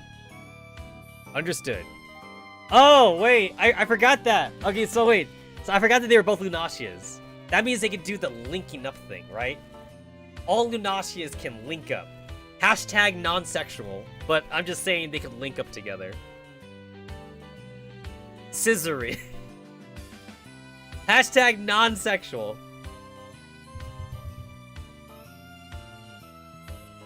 After sorting out Mashlin, the commander changes into plain clothes before leading the AR team out of temporary command post. In Berlin's Old Town, on the way to the designated bar. Looks like we had to walk through all the Old Town before we get to Athena's Owl's place. That's definitely a place Angie would choose. Commander? Ro, who has been observing her surroundings all this time, walks up to the commander while trying to keep her face neutral. What is it? It's nothing urgent, but I was thinking, don't we stand out a little too much? The commander is leading 3 Tatoko dolls who have put their weapons away on a crowded street in Old Town District. No matter how you look at it, this grouping. Relax, the Earl has arranged legal identities for us, and we're in the city, so even Paradias can't move rashly here. It's true that there's no Paradias force sliding in ambush, but there's a lot of people out there who are even sketchier than Paradias, and they have their eyes on you. You practically handed out the Berlin Old Town doll black market to feast on legs. Sobtu's keen ears quickly sift out the important information from the clamor of the crowd. Do you see that? They're all high-end tactical dolls, and they're also loaded with advanced equipment. Just selling that gear would feed us to the end of the year. If we can grab those dolls, doesn't matter if we strip their parts for sale or just format them and sell off their bodies. We'll be sitting pretty for the next few years, hehehe. Commander, they're black market doll traffickers. There aren't a lot of them, but we can't make too much of a scene right now. 45, help us think of a way to shake off these people. I've already spotted a route. Sending it over right now. Right. Row, follow the route at top speed. The commander and company proceed as guided by Squad 404. After following the route they've been given, the party temporarily shakes off the thugs following them and blends into the hustle and bustle of the Old Town District. Man, it's so busy here. Looks like they're holding a festival or something. And how come they're selling anti-elite stuff everywhere? Does it really work? All things aside, one look at the price and you can tell they can't possibly be of use. It's just a bunch of profit-driven merchants exploiting the people's despair by slapping anti-elite on the items they sell. But won't those merchants get beaten up if people find out? Survivor bias is a thing. After all, the only way to tell if these anti-elite goods work is if you go into a contaminated zone yourself. And only those who come back alive will have the chance to give feedback on them. Have we lost them, 45? Come behind. 45, do you copy? Cut off. The transmission to 404 suddenly cuts off. Why do they keep cocking up when it matters? Stay alert, continue towards the bar. I don't know what's the special occasion, but the crowded streets are filled with salespeople peddling anti-elite wares. 45, come behind. Guys, my pull-out game is the strongest. That's why I'm not a dad yet. I wasn't ready for the responsibility back then. So, my pull-out game is strong. Also, wear a condom. Except for those times where I didn't wear a condom, but my pull-out game is still strong regardless. Also, it is a myth that pre-cum doesn't get a girl pregnant, but it totally does, by the way. Pre-cum can get a girl pregnant, so you just gotta be careful with that. Because your pre-cum does still contain cum, so it's still a thing. But anyway, my pull-out game is strong, not a dad, at least not that I know of. I mean, like, if I were to count the times where, like, I did have unprotected sex, and I did have a kid, it's like that kid would probably be 15 right now. That kid would be, like, 13 to 15 years old right now. Well, there's also the time when I slept with Taka's mom, and there was no protection used for that. But Taka's mom hasn't gone back to me saying she's pregnant, so I'm pretty sure I didn't get her pregnant. Because that would be awkward. Galatea's employees all use a super effective anti-elite medicine. We have all been blessed anti-elite talismans. Big bargains, discount if you buy in bulk. Do you have a look, ladies? They're Leia's anti-elite basketball shoes. Oh, what the fuck? Anti-elite basketball shoes, really? Not only are they radiation proof, they have collector's value too. Ro looks back and spots the thugs from earlier still following them. Commander, they caught up to us. We'll blend in the crowd and speed up. We need to think of a way to ditch them. Roger. The commander and company began jogging through the crowd. This inadvertently caused the crowd behind them to speed up as well. Is the festival about to start? Why are these people in such a hurry? If we don't catch up, we'll miss out on the free gifts. We should get moving too. The crowd, along with their unwanted pursuers, stampedes to Commander's party. There! They're over there! We can't make a move now, there's too many people around. Let's get close to them first. Get them, bros! Those are high-end dolls we're talking about. Just one that could feed us for 3 years. Go, go, go! Commander, they're speeding up too! Should we make our move? There are too many people here. Civilians could easily get injured. The communicator suddenly rings. Raise it higher, 416! Is this even working? 45, can you contact the commander? If not, we'll just fight our way out. Commander, it's 404! Huh, we got through at last. What happened to you just now?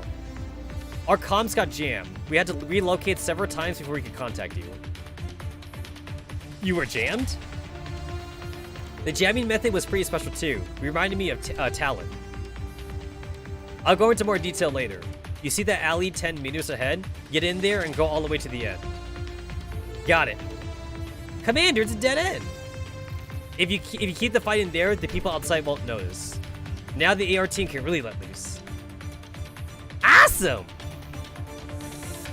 Load rubber bullets and avoid their vitals. Prepare for combat. They're black market sellers. Just kill them. Rubber bullets. Yo, I would tell Samad go melee. Just go. You like melee, right, Samad? Go melee.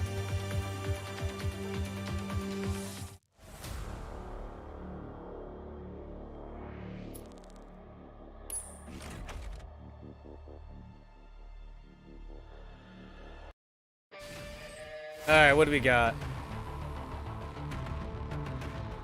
Sop pretends not to hear rubber bullets. I know, right? Right? I'm allowed 3 echelons. Got it. I'm allowed 3 echelons. Oh, shit, I gotta go back. The repair. I was repairing my alchemist team.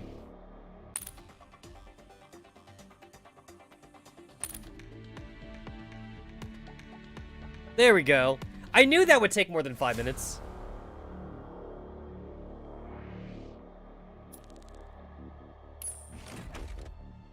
This first stage actually seems easier to do than the other first stage EX.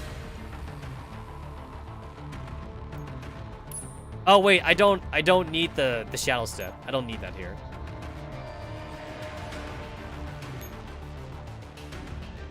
I'll take this. Here.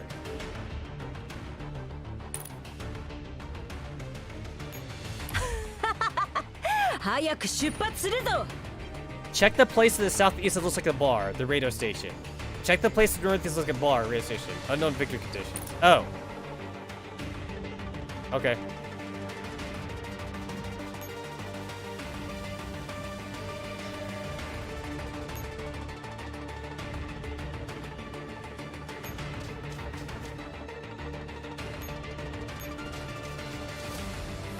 The streets are full of Paradia spies. The back will arrive quickly even if we take them out.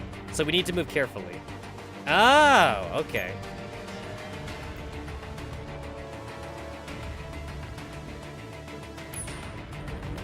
I'm using 416! Wasn't there a hentai about dolls and doll tropical shit? I'm sure there is. I'm sure there is.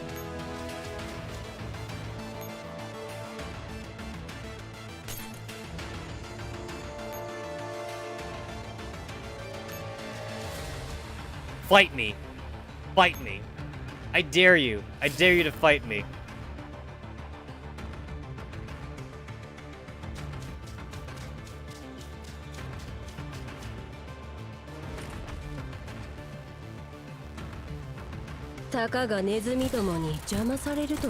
Oh wow, these guys are pretty tanky. Oh wow. Yeah, these guys are actually pretty tanky.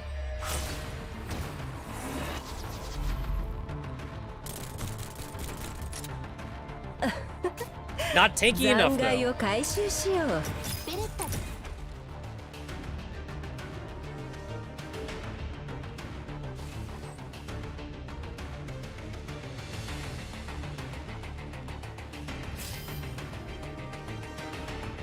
What the? Am I blind? Was there a second dude? Was there a second guy?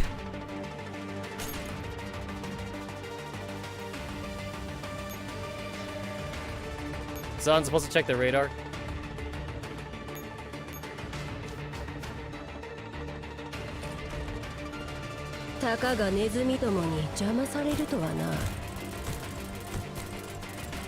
Oh, I get it. It's reinforcements. That's what they were telling me. They were telling me that it was reinforcements. I get it. Basically, you can't permanently kill them.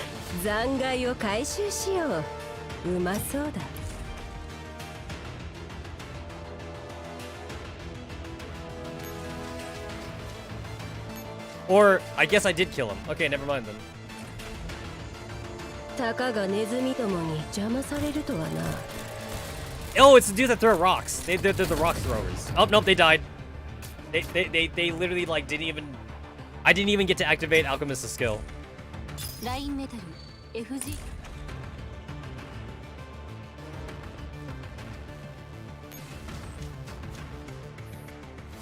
The commander and company tear through the streets in frenzy, desperately searching for the bar named Athena's Owl. We're screwed! Only 5 minutes left. Commander, is this the bar? Ro, is it this one? Hang on. I'm going to ask them directly. The commander rushes in. Ro frantically hits her translator, which is taking its own sweet time to warm up. Hurry up! What's this bar called? Relax, we still have time. Before the translator can complete the translation, the commander has already rushed back out. Damn it, not this one. Why is the commander in such a panic? Don't ask, just follow. Ah, it's done. Wait a minute. This bar is a hangout for the basement crow mob. As vicious cursing erupts behind them, the commander and the others redouble their efforts to flee the scene. 新たな任務を受け取りました Okie dokie.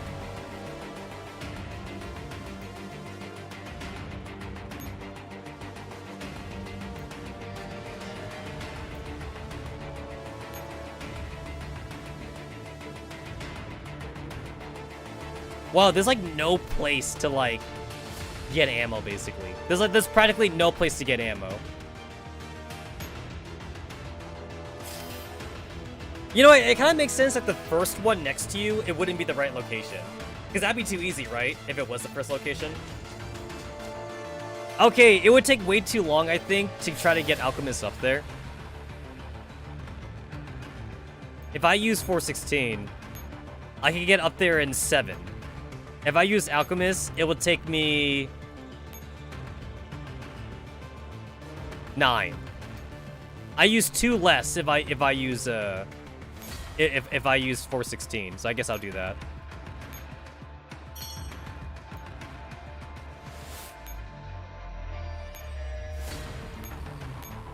Alright, using 416.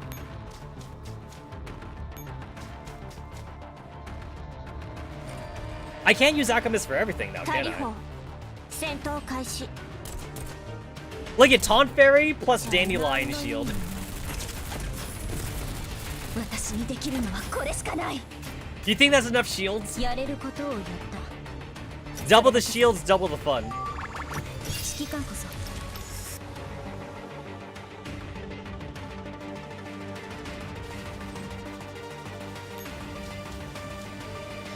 Fight me, fight me.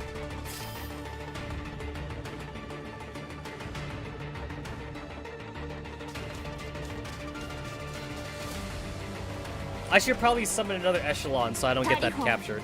戦闘開始邪魔をしないで心の声出てるてかこの2発で十分バンバンバン全部壊しちゃ I'm using Vector instead of like Micro Uzi for some reason. I don't know why. えそれだけだ I should have Micro Uzi in this party. Micro Uzi's got the better Molotov.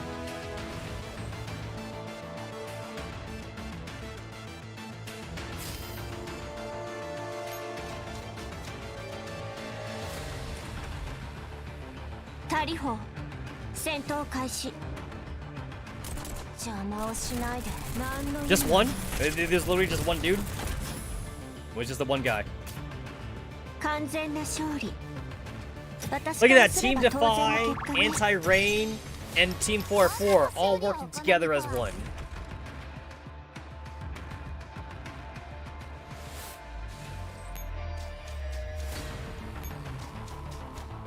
With the vector, with a random vector. The commander comes through the streets looking for Athena's Owl. I'm late, I'm late, I'm late. Commander, don't panic. Look where you're going. A man suddenly steps in the commander's path. Ah, ow. The commander crashes into the man. Commander, are you alright? I'm fine. Sorry about that. I feel so dizzy. Put me in a chair, please. Wow, he's bleeding from the head. Commander, what should we do? I work in this bar. Could you help me inside? Then the commander feels a caress that may or may not have been intentional on their hand. Or maybe I could buy you a drink.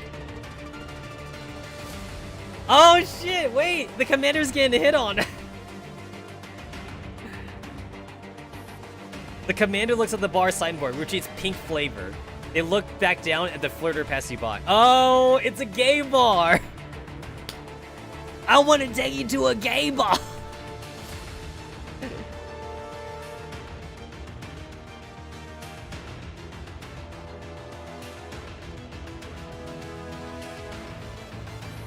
Sorry, I'm busy.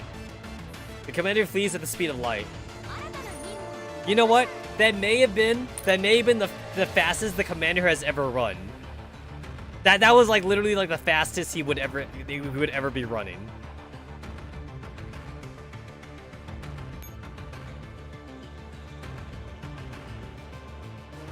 The T-dolls would be all like, Commander, I've never seen you move that fast before.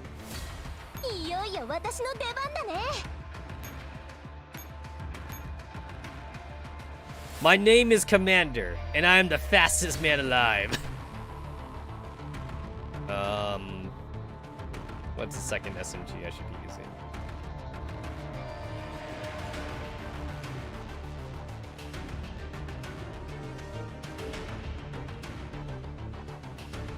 I guess row 65.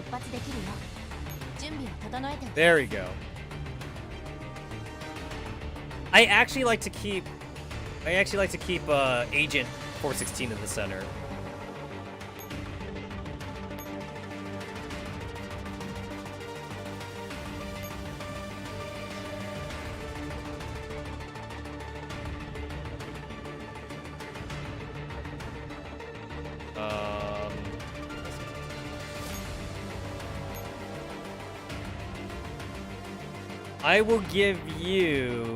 I'll give you my second taunt there.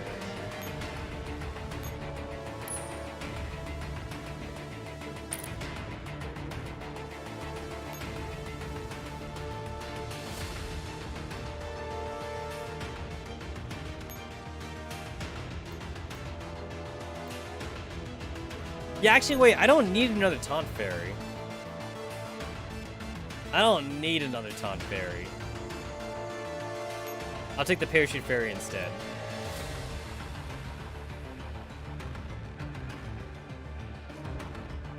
Where's my beach fairy? Beach fairy's so good!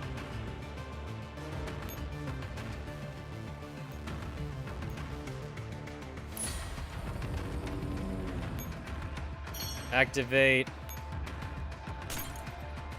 Dandelion is best waifu. Changed my mind. Mika, when can I oath Dandelion?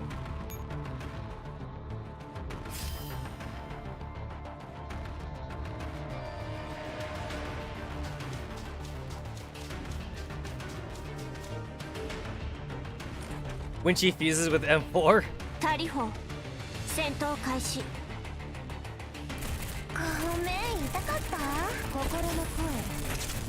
Yo, these guys aren't doing any damage to Taunt Fairy. Like, they were doing absolutely 0 damage. They're doing like 1 damage. They're not doing 0. They're doing like 1 damage.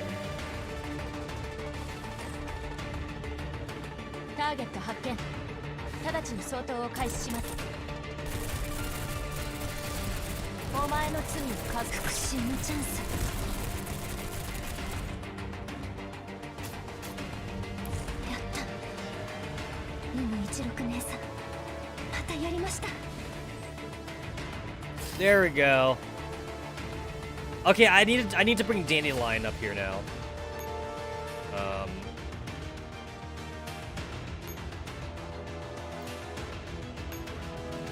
It just takes so much action points to bring Alchemist up here. This is annoying. This is fucking annoying right here.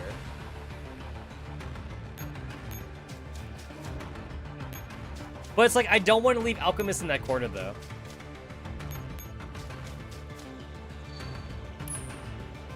Fuck it, I'll waste like an extra thing just to refill Alchemist. Because Dandelion has infinite ammo and rations anyway.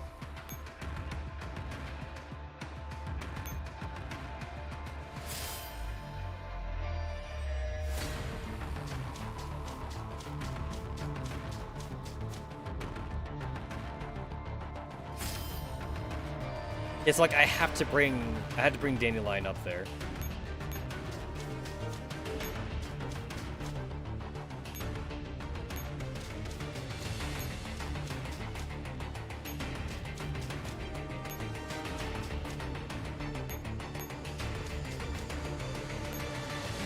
It's like I don't even need to use Dandelion skills, but like I might as well though. But like it's definitely a waste. I mean, I'm not wasting anything. It's free.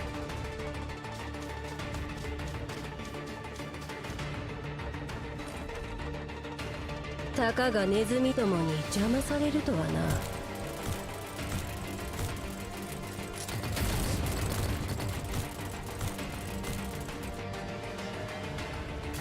That is one tanky boy.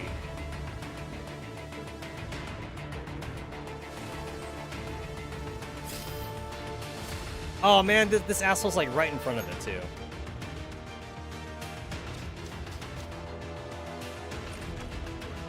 Hey, did you guys know that like the buffing chips and the debuffing chips, it also works as like a support friend echelon as well?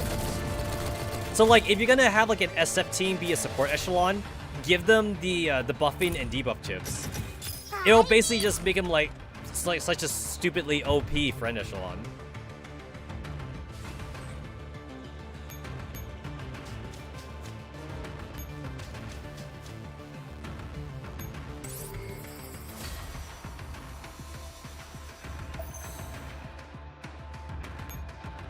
Are you fucking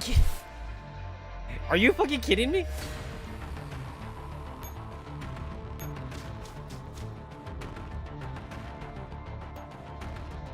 I can actually make it there though.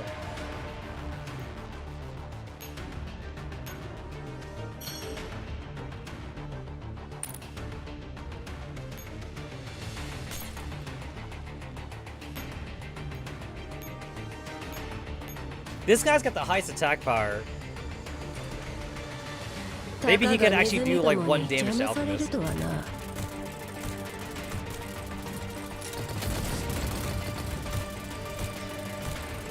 Oh, there's 3 dudes, that's why. Oh, Chibi-chan.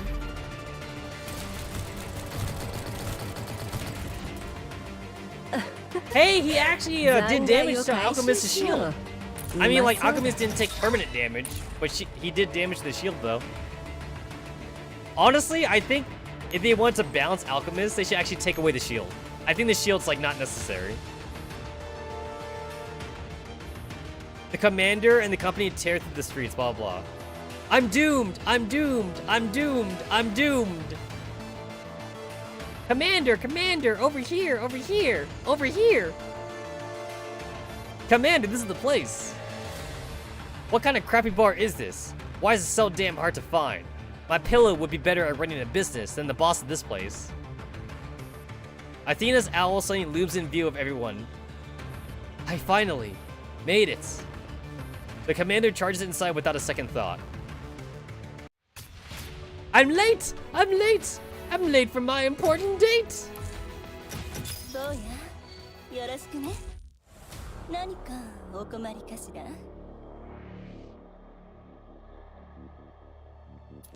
There's the Angie side, and then there's the commander side.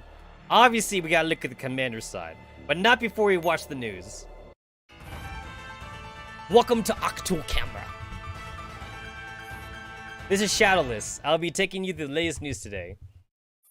Unknown religious activities are becoming more common in the surrounding areas of Berlin. Experts believe that Ile could be the main cause. Imagine the stage with the commander running around with the bread in his mouth. Honestly, what they could have done too, they could have taken like the whole running thing that was like in the previous event with like Angie and Moradal, but just make it the commander instead. So instead of like Angie jumping from rooftop to rooftop, it would be the commander running through like the entirety of like Berlin, and like the commander has to like dodge shit and crap like that. They'd be like gay dudes in your way or something. I don't know. Since the end of the war, there's been over 1.6 million cases of ELID in Berlin alone, with the death toll to be close to 170,000. Oh, that's not bad, actually. Well, I mean, that's like a recorded death toll, right? Surely there must be more than 170,000. Because that's actually, like, really low. So, like, that must be, like, counted deaths, but not, like... Because I'm sure, like, one ELID bomb would turn, like, 1 million people into zombies. So, yeah. According to statistics from War Data Company, due to the shortage of resources, only 2% of ELID patients receive proper medical care. 26% of ELID patients cannot afford the medical costs and offer radical treatments such as excising disease issues. The remaining 22% speak spiritually through religion. These statistics are quoted by technological companies such as Galatea. Early this morning, the police arrested the main perpetrator of the robbery in central Berlin, who has been confirmed as a refugee. Since this summer, there have been many incidents of crime in the city, perpetrated by refugees who left the quarantine zones illegally. Law enforcement has redirected more manpower to tighten security and control. Many citizens have expressed dissatisfaction with the government's inability to tackle high crime rates in the city, as well as concern over widespread rumors of terrorist attack. Law enforcement has yet to comment on such rumors. Galatea Corporation celebrates its 100th founding anniversary today. While attending the celebration, CEO Fidnia also laid the foundation and cut the ribbon at the corporation's new production site. Galatea mainly produced electronic components when it first established. Its business has expanded into numerous other scientific fields, including artificial intelligence and nanobiomaterials. Galatea now possesses world-class pharmaceutical and smart prosthetic technology, and has become a very important enterprise that is in close cooperation with National Voxamir. That concludes today's news. This is Octul Camera, brought to you by the DRF. Good talk.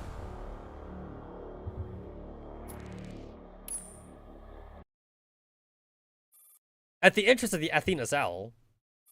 1 minute left! Commander will be standing by outside. If there's anything... 30 seconds! The commander rushes into the bar. Phew! Made it in the nick of time, at least. 45. What was that signal interference? We still haven't identified the precise cause, but it was definitely very fishy. Who would have thought that 45, the EW expert, would end up being jammed, and she took so long to resolve the issue too? Actually, we didn't. We couldn't find any sign of a jammer, so we had to keep changing positions to gauge the jammer's effective range. How could you not find it? In theory, jammers work by sending signals to generate interference that break our connections. Yes, which is why I said it was fishy. With normal jammers, we'd be able to at least sense her presence even if we couldn't disable them.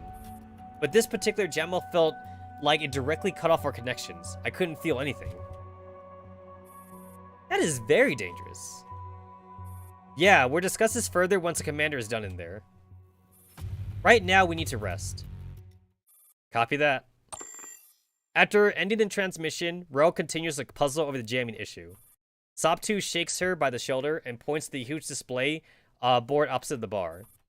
The supermarket across the street turns on exterior display on at 3 p.m. sharp. The display written on the fancy font reads, "Congratulations, Galatea's Corporation, 100th anniversary." Bro, look! So that's why the crowd was going crazy earlier. It was all because of this. This Galatea Corporation sure is swanky. Maybe when we get our own 100th anniversary, we can ask the commander to buy us an ad sideboard like this. I don't think the commander will be alive for the 100th anniversary. I don't think he'll be alive. Unless he turns into a T-doll. Which I still think is on the table.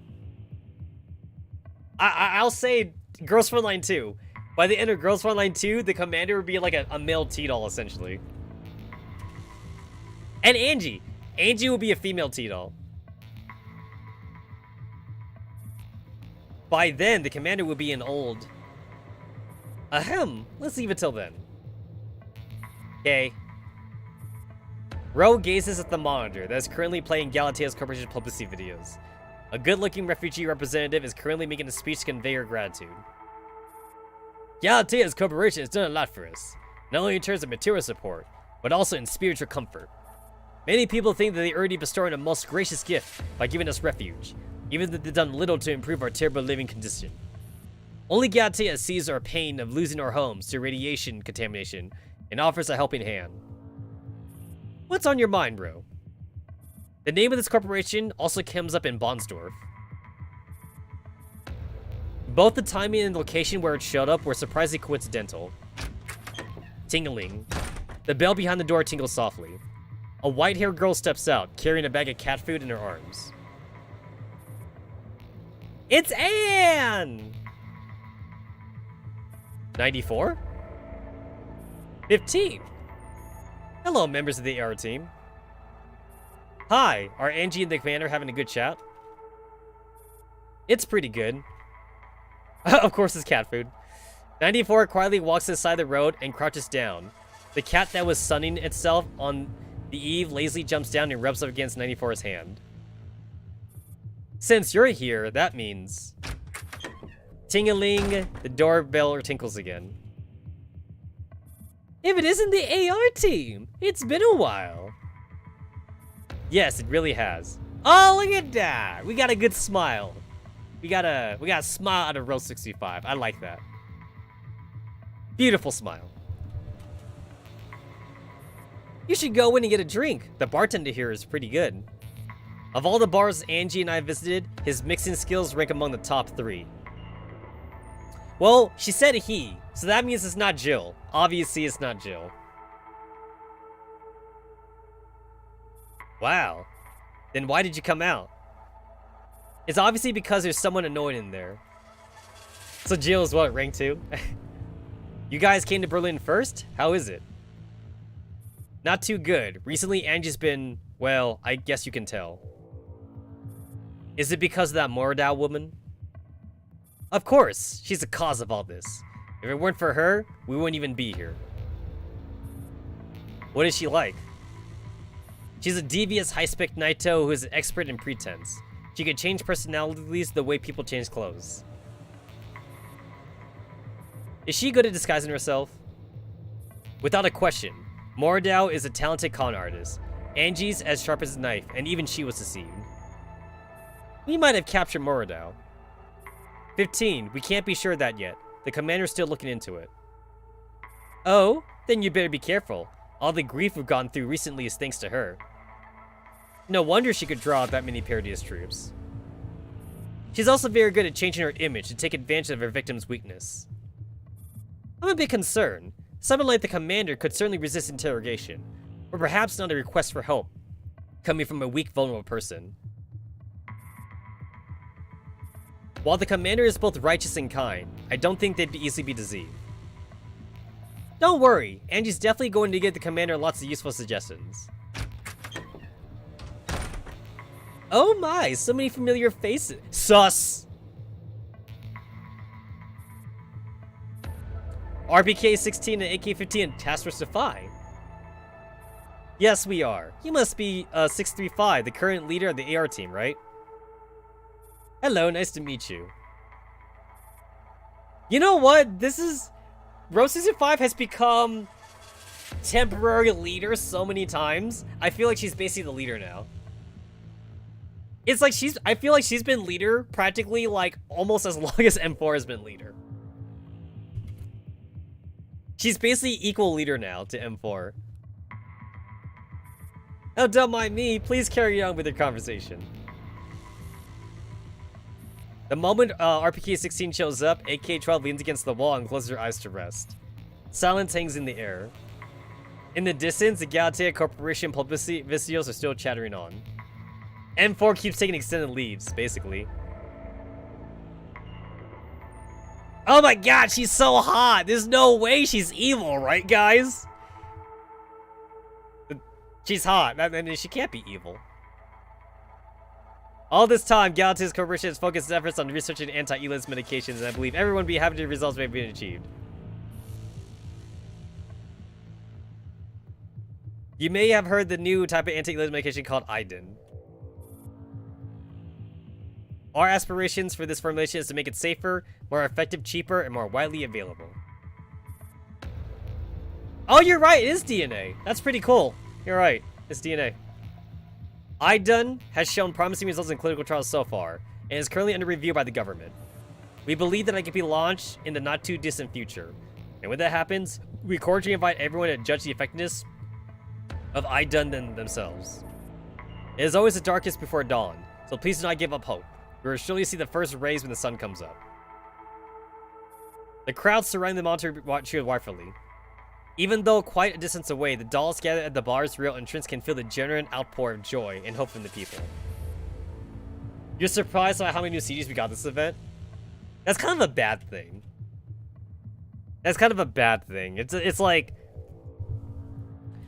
I get jealous of newer gacha games coming out that like are practically like animated movies. Girls Frontline still has like its lore and everything, but like I get jealous of like new gacha games that come out though that like do it better. I will say this though, in Girls Frontline defense though, being voiced and not being voiced, like I wouldn't even say each one's better than the other. They both have their upsides. If you're voiced, it takes kind of longer to do shit. If you're not voiced, then like you can kind of like pump out like more shit faster. But like it is still nice to be voiced though. Like that's all I'm saying. With how wordy the Girls Frontline lore is though, it definitely would take a while for them if they wanted to try and voice out all the dialogue. So that's a point I think for non-voiced. But then again though, when I look at newer gacha games though that are fully voiced though, they seem to not have any problems. So yeah. The dolls watch the jubilant crowd with curiosity. Humans are just fragile yet resilient creatures. They are easily crushed by absolute might, but if you give them a little bit of hope, even if it's just a little, it can reignite their thirst for life. At some point, RPK-16 has walked up next to Row 65. You're right. It's better to be a doll, though. If our bodies break, we can simply get a new one. Yeah. But, like, I feel like the problem, though, just might be just with management on their end. And probably because, like, it's a Chinese company as well. Like, I feel like Japanese gacha games kind of do it better. Like, when I look at how fast Japanese games can do, like, fully voice campaigns and shit, I'm all like, you know? Basically, I'll say for Mika's defense, it's probably, like, not entirely their fault, but as a consumer, though, I can't help but compare, though. It's like, even if I want to give Mika defense, I still gotta compare the differences between Girls Frontline and, like, other gacha games coming out. That's all. I disagree. Have you ever heard of the ship of Theseus? Oh my god, she set the title of the chapter. What's that? A long time ago, a human posed a question. If the planks on the ship of Theseus were constantly being changed out until none of the planks were the original ones, then would it still be the original ship? Now apply the same question to dolls. If our parts are constantly replaced, or if we get a new body entirely, then are we still the same doll than we originally were? Huh. This story. We need to keep replacing our parts to keep functioning. But human bodies don't work that way. Huh. Discounting things like accidents, humans can live a long time in their own bodies of flesh. Their bodies may be fragile, but they are heartbreakingly pure and unadulterated. Your thoughts are very profound, Miss RPK-16. Sop2 has already dozed off while leaning on our shoulders. Out of politeness, Ro is compelled to stay where she is. Oh, that's like what? Like the third time? That's like the third time that Sopmon has fell asleep on Row 65. I remember they did do that with, like, what, George Washington's axe, I think, in America. Like, they had, like, George Washington's axe, like, in a museum, and, like, the wood, like, rotted away, so they replaced the handle. But then, like, the metal part of the axe, though, was also, like, really rusty and shit. So they replaced that, too.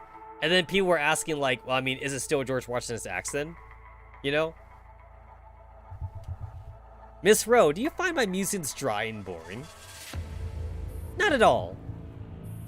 Zzz. Sop Mod fell asleep. You're drooling again, Sop. That's realistic.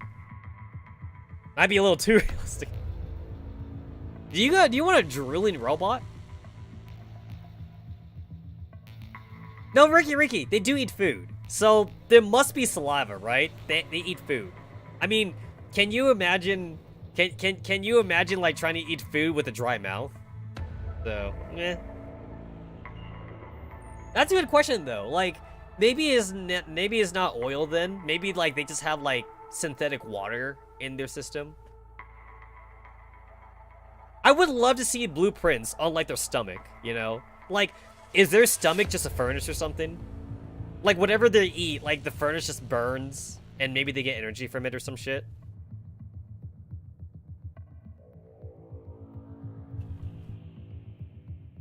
Because last I checked, T-dolls don't poop and pee.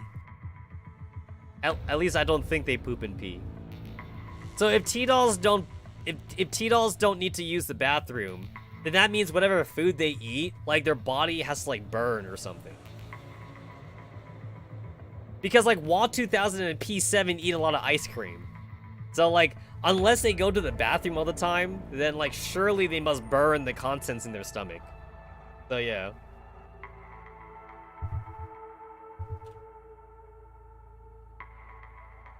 Or T-dolls poop.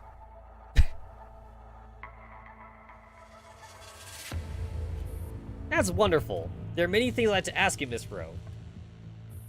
RPK-16 turns towards Rowe and peers at her with fascination. I hear that you're the prototype for the 3rd generation of dolls. Miss Persica didn't place any restrictions on your base layer. That's true, but practicality speaking, there's no real difference. A base layer, like a blank sheet of paper. It's as close to a human soul as you can get. I suppose you could say that in a certain sense, you have a human heart, Miss Rowe. Well, I wouldn't go that far. At the end of the day, I'm... Then have you ever wondered what it would feel like to be a human? After all, the only thing that keeps you from being completely human is not having a body made of flesh, right?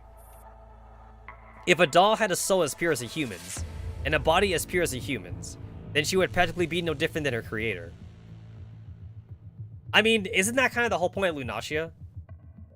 I feel like that's literally the whole point of Lunacia right there. What? The unexpected question is so unnerving that Ro takes a step back. Star 15's eyes snap open from her feigned sleep.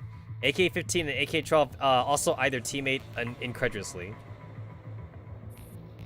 Aw, don't be so tense. I was just thinking out loud.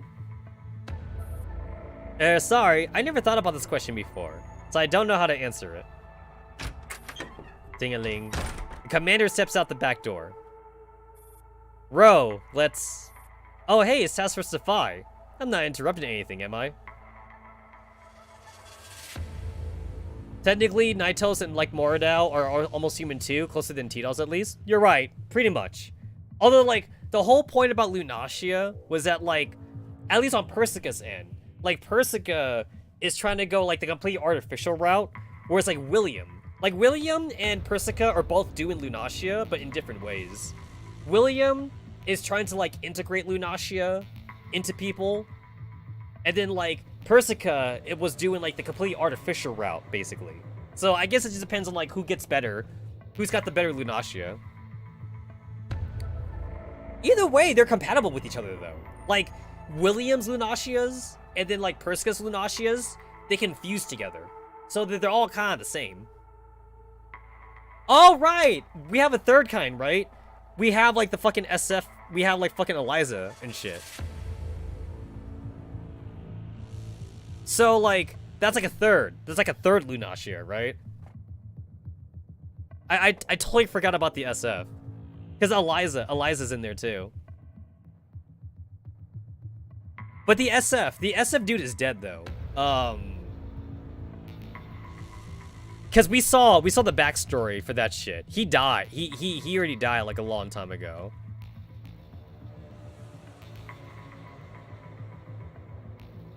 I forget what the dude's name was. The one that made like Eliza and shit. Lycaris. That was his name? No, wait. Yeah, that was his name. So Lycaris made SF, and then like he made Eliza, and then like he died, and he gave Eliza like his final wish and shit. Yeah. So we have 3 different Elijahs. And we have 3 different Lunasias. And Elijah is doing the same shit that like Dandelion's doing right now. Like Eliza is also trying to like fuse with like Naitos to be like the real Lunasia. And then Dandelion is fusing with Naitos to like also like find herself and shit. M4 seems to be the only one right now that like doesn't have any like predisposition on like fusion. Like, she has fuse, but only because she was forced to fuse. She's not looking to fuse, though. Whereas, like, Eliza and Dandelion, they want to fuse. They're looking for fusions to do, basically. I'm on the wiki right now. Lycaris was killed during the butterfly incident. Yep. Rumors said that he was killed by a stray shot and gave Eliza full privileges over Samus Ferry with his dying breath. Yep. Just wanted to double check. We haven't seen too much of Eliza right now, though. Right now, we're kind of focused more on the whole Paradias bullshit.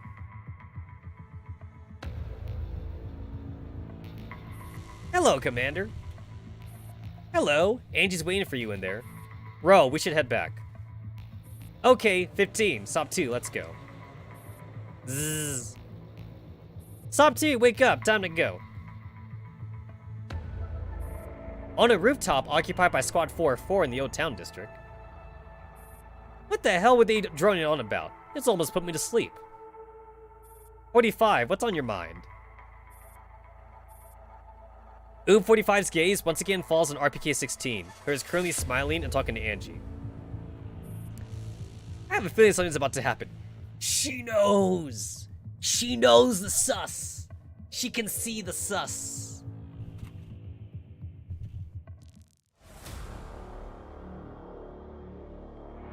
Guys, emergency meeting. Boop, emergency meeting. And then Oob 45. Oob 45 is all like, guys, vote for RPK. I wanna like recreate that in Among Us. Can you imagine? I was like, wait, who called Samad? Samad would be like, who called the emergency meeting? And then Oob 45 is like, I did. Guys, it's RPK. I'm telling you, it's RPK. And then AK-12, she'd be like, really? Are you sure? And then like, Oob 45 was like, I know it's RPK, vote for RPK. And then Row 65, she'd be like the logical thinking one. She'd be like, I don't know, it's too early. I'm gonna skip vote. And then like, Oob 45 would be like, guys, I'm telling you, vote for RPK. I saw her on the cameras, guys. I saw her on the cameras. But then RPK is really good at bullshitting, so like, she would get them to not vote for her. And then like when RPK like murders like half the cast, like Oob 45 would be like, I told you guys it was RPK.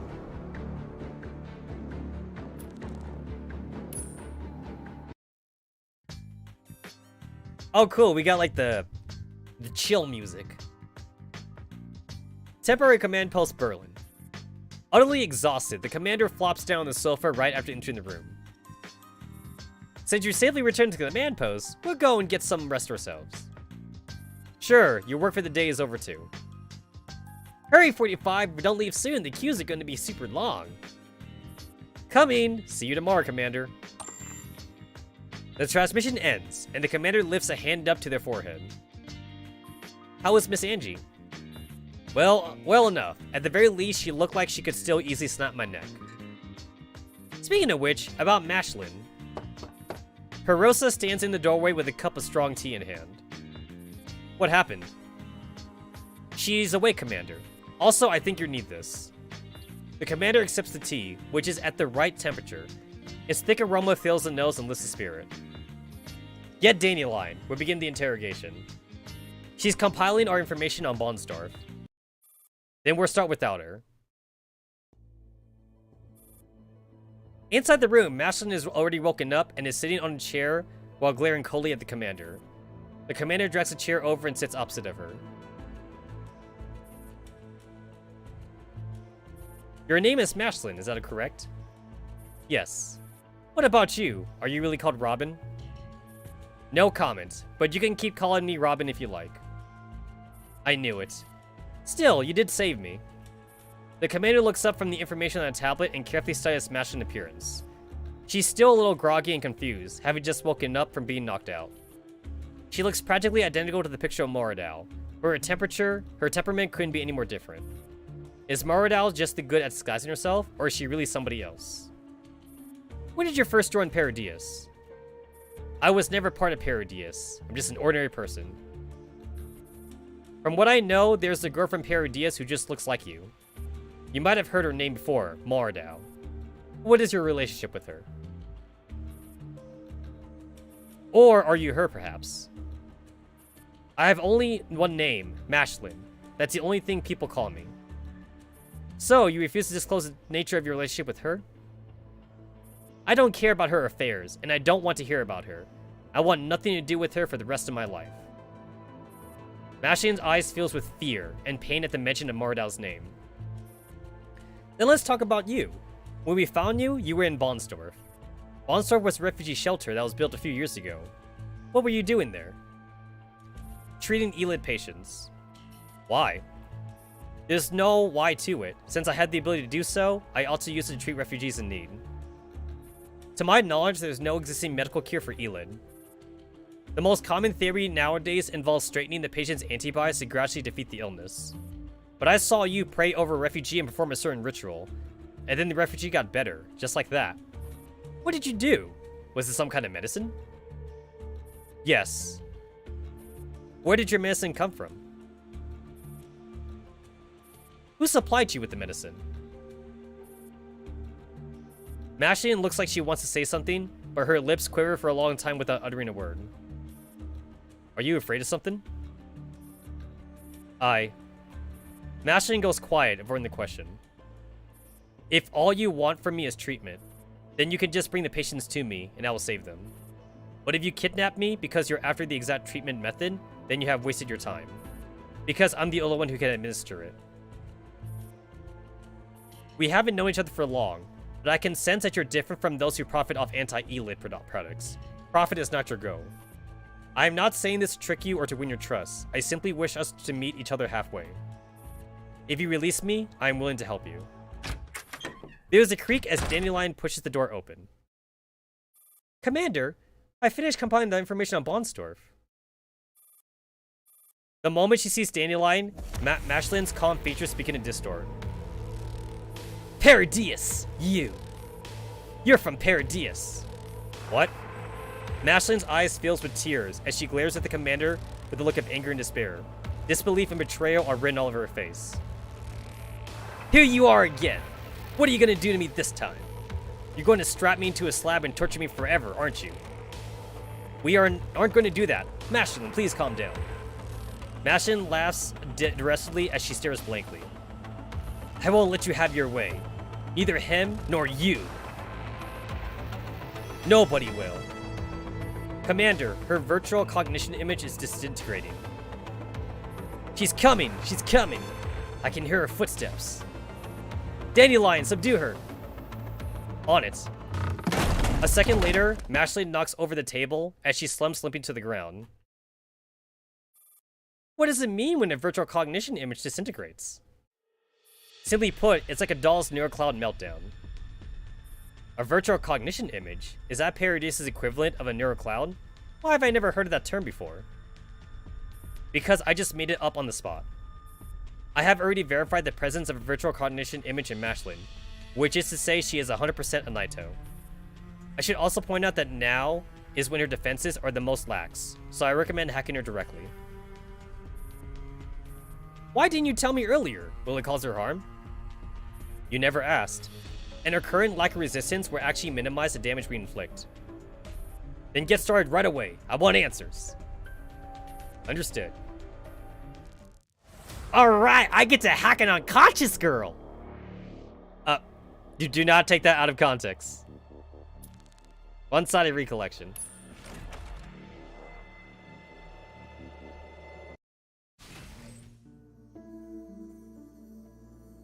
Oh my god, look, she's shivering! Okay.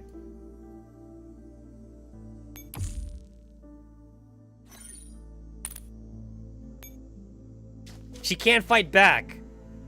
She can't fight back. Warning, this is a combat tutorial, do not skip. Skip! There's a skip button right there! Reverse psychology, must not listen. Commander, we have entered Mashin's virtual cognitive image. Our actions here may alter the environment in unpredictable ways. I will release the neurodata of certain Griffin T-dolls stored within me. Their experience in battle will be a great assistance to us. I can strengthen our forces by harnessing the doll's experience, of course. It is your choice what Tuesday to use, but we will face more powerful enemies with each enhancement. The two skills on the bottom of the corner are Enhance and Throw. Enhance gives you 10 points shield for 3 seconds. Throw deals 1.5 AoE damage to the furthest enemy. Use them well to defeat the enemy, and we can delve deeper into the virtual consciousness. Pause mid-battle to view your selected doll experience. You may also tap Battle Settlement to exit the current battle. Our exploration will still count as success, even if you exit this way. Also, you won't be able to select a new battle experience after 8 battles, but there is no end to the danger in this virtual cognitive image. You might enjoy testing the limits of virtual consciousness. If you are for the challenge, you have a go at it in endless mode. Don't give up, and try to push as far as we can go. Okay, so this is the community event. So I'm definitely gonna give this a try later on. Like, I'll see like how far I can go. This is kind of like a dungeon crawler kind of thing. Like this is kind of like a yeah, this is definitely kind of like how you have like a certain amount of skills that you have to choose between each run. Gain 1 point of shield per attack. The value of shield cannot exceed the amount of lost HP. This is recalculated with each new wave. Gain a support unit for help in battle with 10% summoner's HP. I feel like that one's really good. After 5 successful normal attacks, generate a charge which is automatically consumed to perform a hacking attack. Like, this feels like a rogue. This feels like a rogue game. Every normal attack and skill is their percentage of inflicting critical hit. So WA 2000 is like the most normal one. I'm gonna go with General Lu though. Yeah, hold on. It's kind of cool how like they like did the pause menu though. Like the pause menu is different. I kind of like that. Okay, I do need to like restructure my hotkeys here because I want to use hotkeys. Z and X. There we go. Okay. Save.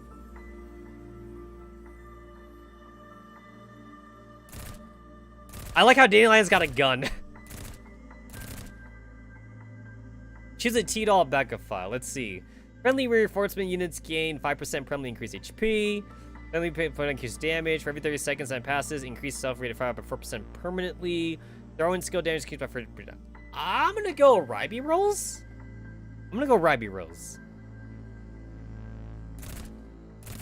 Wave 2.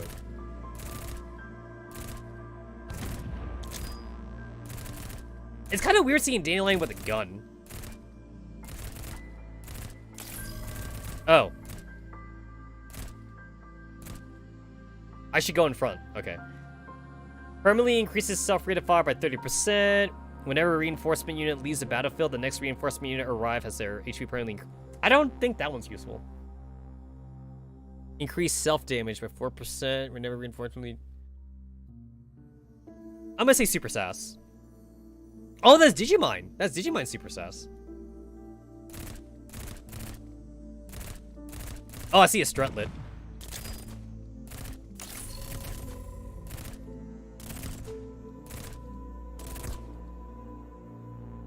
Shields provided by the buff skill permanently increased by 8.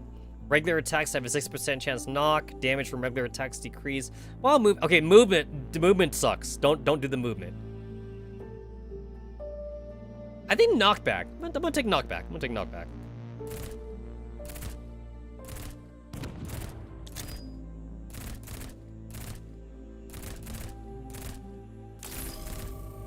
Oh wow, that took like everything.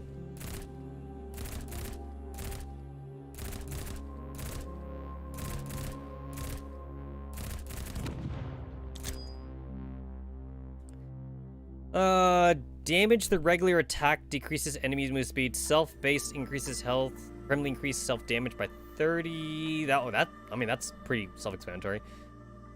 Damage from regular attacks decreases enemies' move speed by 10%. Self-based damage increases, health decreases. So that's like a rage kind of thing. I think I'm gonna take that. I'm gonna take that one. I'm gonna take EAK.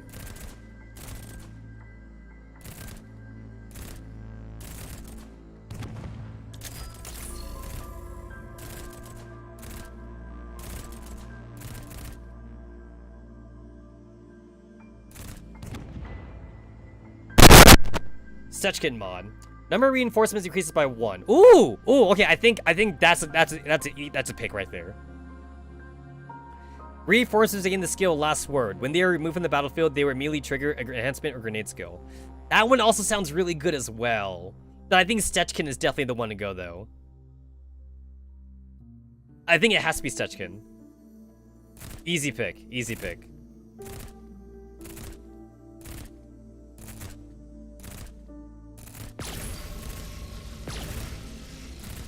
Damn, this thing lasts forever. Holy crap.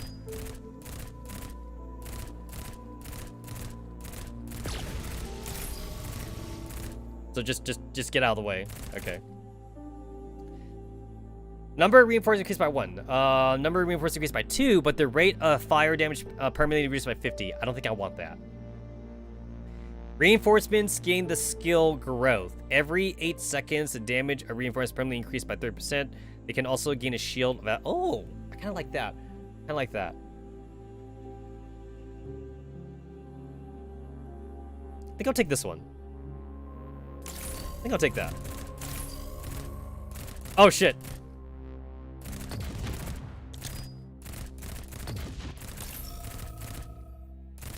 Oh.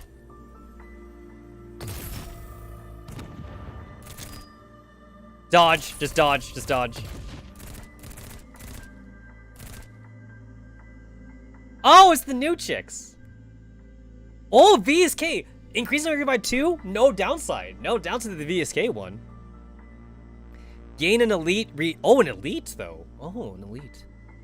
Okay, model number 9. Gain an elite reinforcement of Savage 99. Her inherited damage is ×2 normal. Skill sniping. Gain an elite reinforcement. Colberry. Skill order. Skill. Order increases friendly damage. VP, gain an elite reinforcement VP. Her inherited HP is ×2 normal. Skill force to immune to all damage for 2 seconds. I think I actually want to take the damage though. I think I want to take damage. I think damage is better.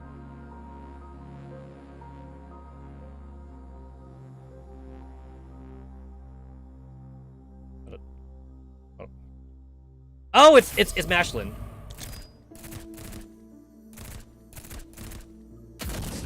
Okay, so you cannot control them. You cannot control the...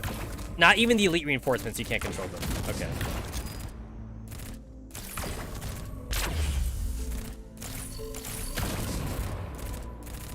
Also, you can't use skills when you're moving!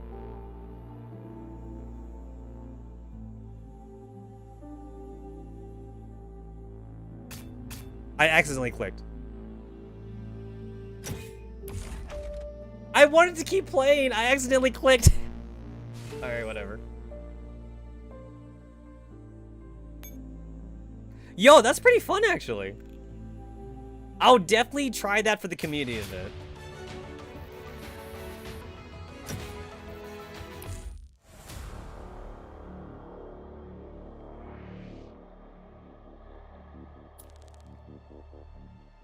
Ooh, parachute fairy.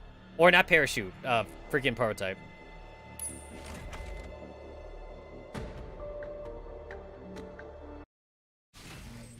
Alright, what do we got? Oh shit, I don't see anything yet. Okay. Oh, cool. I get to deploy 4 things now? Game, you're too nice to me. 早く出発するぞ I'm still, like, really, like, pissy that, like, the game gives me access to, like, 14 echelons, and, like, so many times I can't even use 14 echelons. It's like there's no point to being a whale.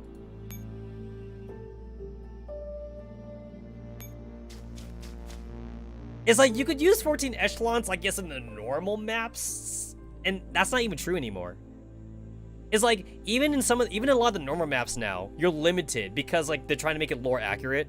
So you only have like 3, maybe like 2 echelons you're allowed to even send out now in normal maps.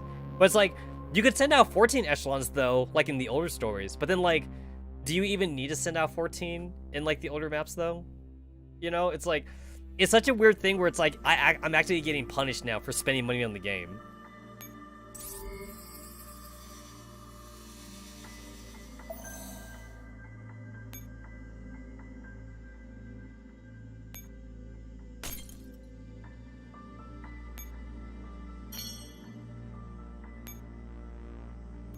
I have Agent in the very first one because like she has like a free parachute fairy thingamabob skill. So I've been using her for farming for crates for like the chapter 1 map.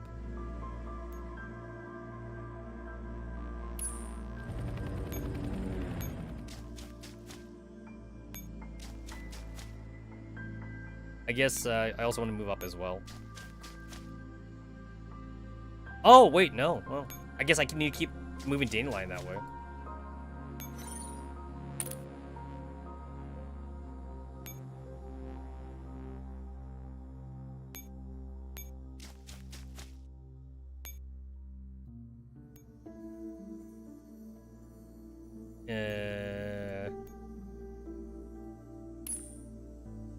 Oh shit, I moved. Whoops.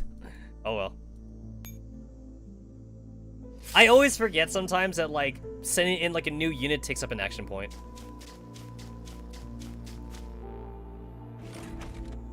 This music is very like melancholy. It's like very quiet.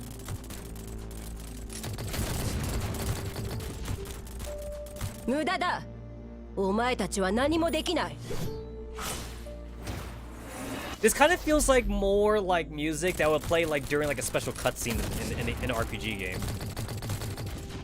Like no, you know what this music would be? It'd be cave music. I feel like this would definitely be cave music. But like it wouldn't be like combat cave music though. This would be like cave music like when you're not in combat. No, here's what I'm imagining. This kind of music that's playing right now, it would be like your character wakes up. That or Elder Scrolls music? Yeah, that too. Like it'll be like your character wakes up in a cave and they don't know how they got there. So the music is very quiet. It's very like monotone like this. So that way it like gives the feeling that like your character is by themselves basically. That's basically what I get from this music.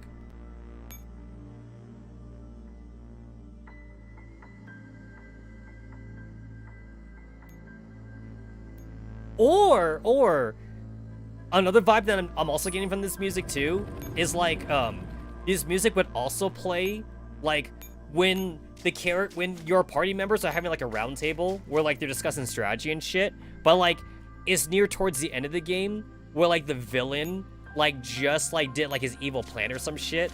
So like a lot of the villages, a lot of the townspeople, like they're like hiding at like the main capital castle or some shit, and like the world's in ruins or something. So like this like the last round table meeting by the player's party or some shit. That's also what I'm getting from this.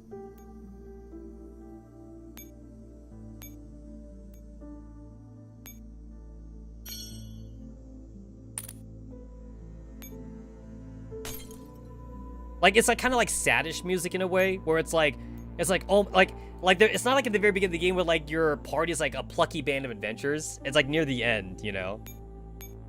A bit of unease, yeah, definitely. But like it's also like not super sad music either though. It's like in the middle. It's not super sad music, but it's not like upbeat music. It reminds you of the P3P title screen music. Oh yeah. We're not getting P3P, right? For the Switch, we're just getting Persona 5. I definitely feel like P3P could use a remake.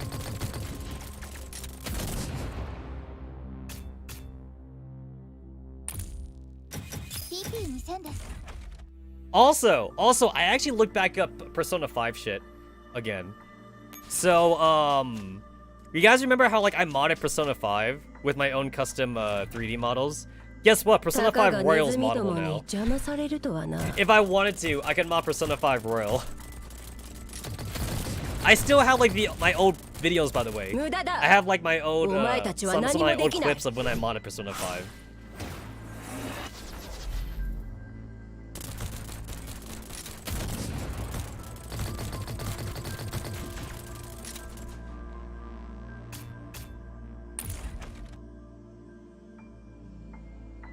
I still think Persona 3, and like that's not, I don't want to admit it's nostalgia glasses, but I still want to say like Persona 3 for me was still the height of Persona storytelling before Persona 4 happened. And to me, that's only because Persona 3, it was still basically Shin Megami Tensei. Do you get what I'm saying? Persona 4 and Persona 5 is not Shin Megami Tensei. It's completely different. Is one way for me to think about that. Also, I'm not winning this. I don't think I'm winning this. I am not winning this.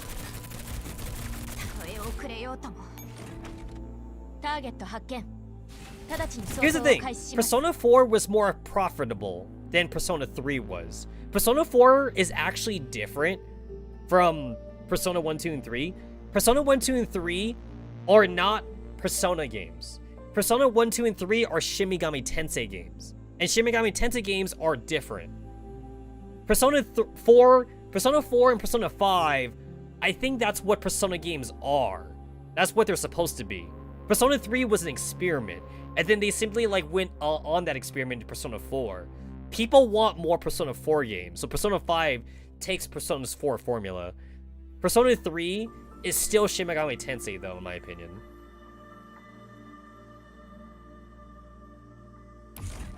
And that's why you don't say the Edge of Fog of War.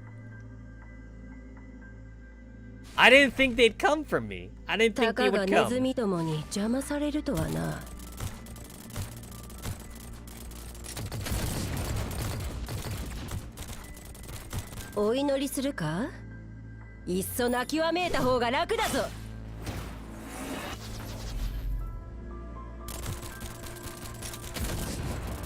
Oh shit! Those shields, man. The shields they're holding, though! My shields are holding.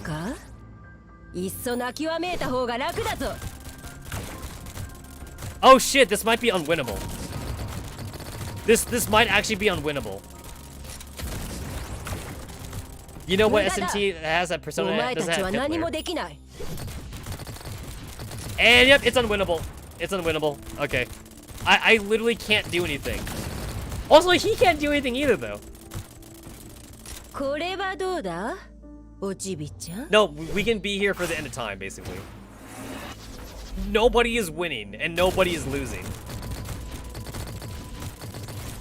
He can't hurt me, but, like, I can't hurt him either. Like, literally nothing is gonna happen.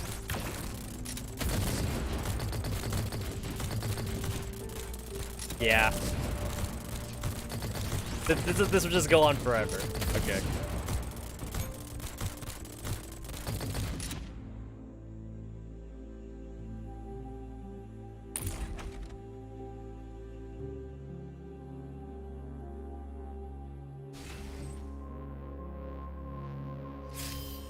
You know what? I want to meet the writer.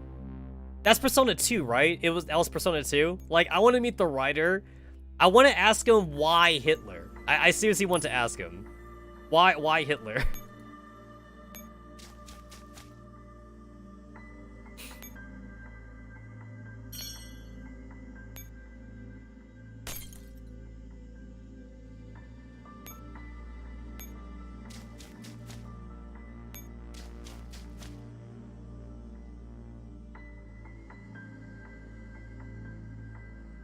Hitler's a Spiel user? I never played Persona 1 and 2.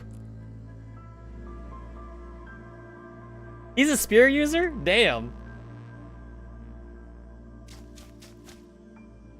That's kind of neat. Wait, did Hitler have a persona? Did he? Did he have a persona? Did he have a demon?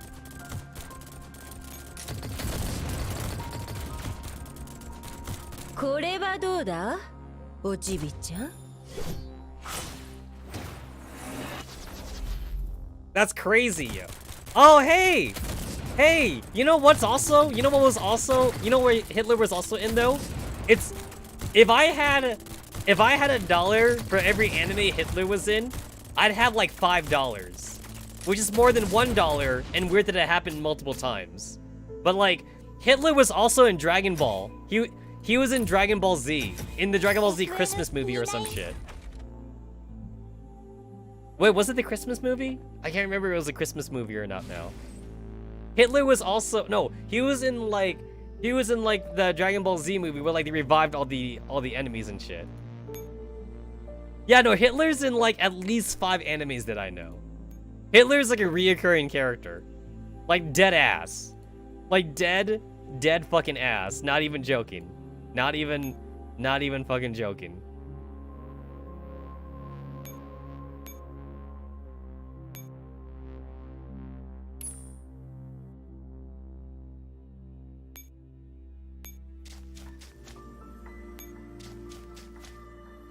Hitler be a popular character.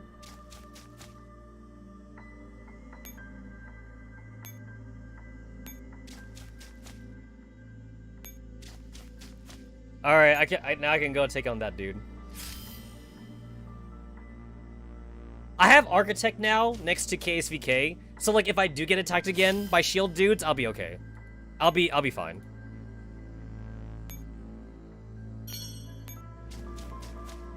I'll be fine.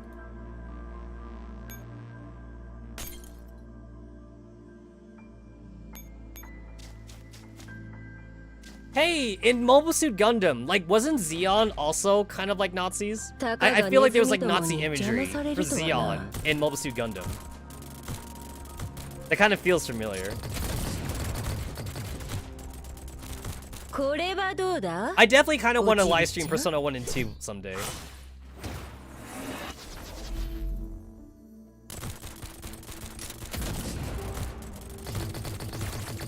I like that Alchemist can like literally tank the gorilla dude. And yes, I'm gonna keep calling them gorillas.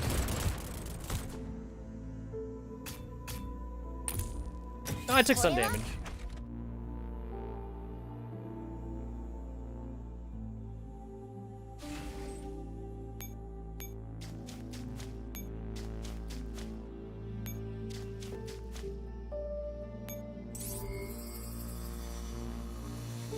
Come on. Oh, more gorillas. More gorillas.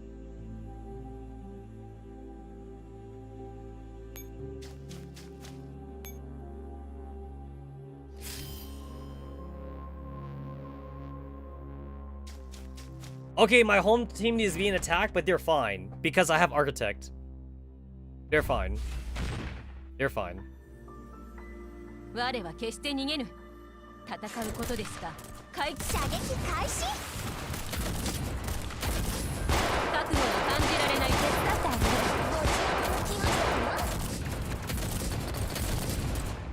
る。Nice. 見たか、これが努力の結果だ。I saw them shoot, but I didn't take any damage, so I guess I dodged. I took out the damage numbers in this game. I did the simplification thingy. Because, like, the damage numbers kind of are annoying.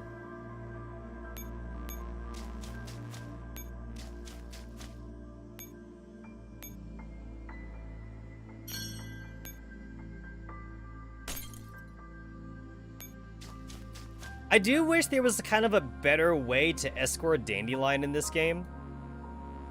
Like, the escorting Dandelion being a usable thing kind of is cool, but, like, I feel like the escorting thing could be done better.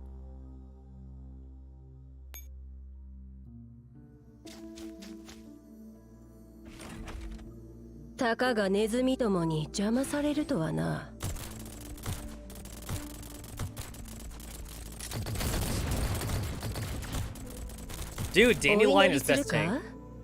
いっそ泣きわめいた方が楽だぞ。 You know what makes Alchemist better than like Executioner? Is like Executioner is like pure melee, whereas like at least Alchemist has range. And also like I guess Alchemist has a better skill too, whereas like Executioner's skill is trash. They're never gonna buff Executioner though. She's gonna remain like the worst SF ringleader forever.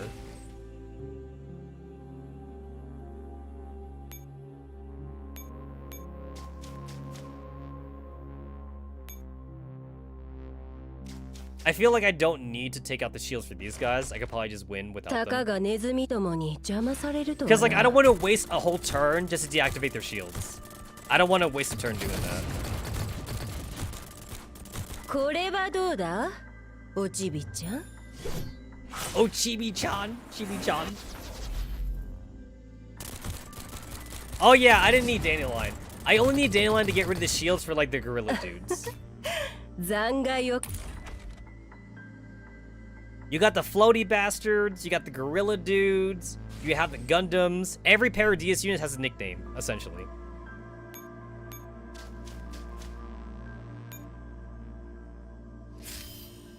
I went back just in case it'd be a Gundam gorilla dude here. I don't want to get caught with my pants down.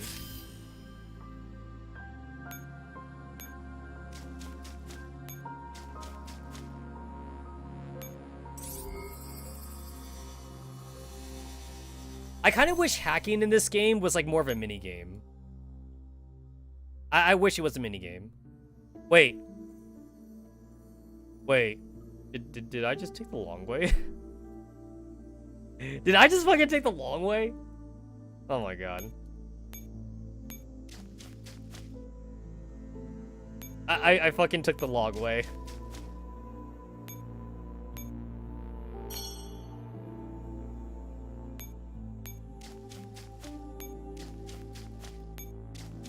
Well, that's annoying. I would have to do it anyways? Oh, okay.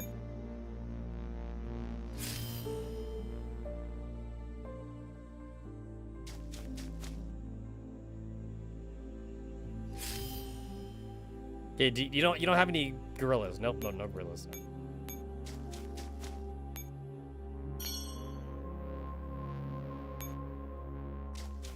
Running out of ammo. Running out of ammo.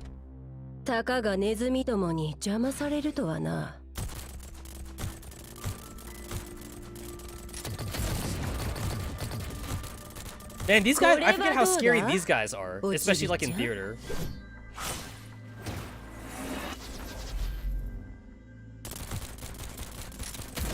But basically the way I see it for like Shin Megami Tensei versus Persona, Shin Megami Tensei is more darker and like it does like more dark themed elements, which is why Persona 3 feels like a Shin Megami Tensei game to me.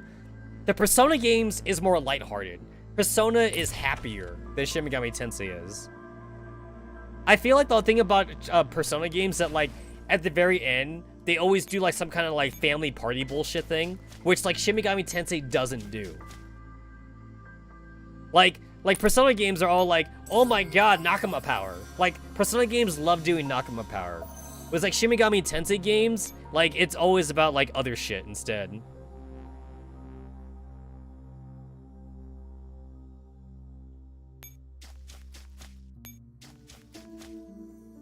It's definitely a darker theme.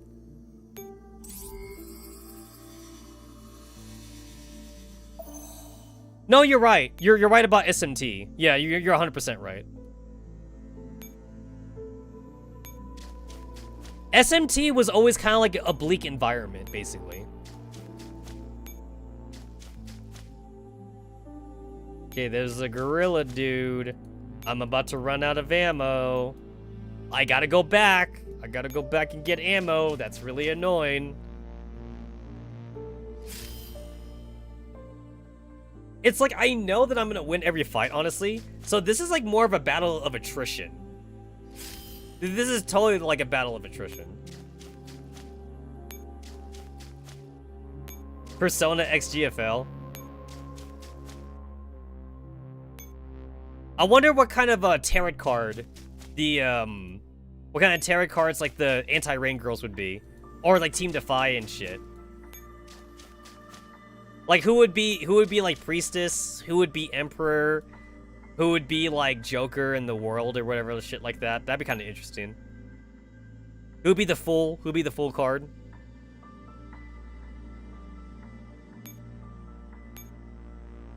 RPK 16, the devil.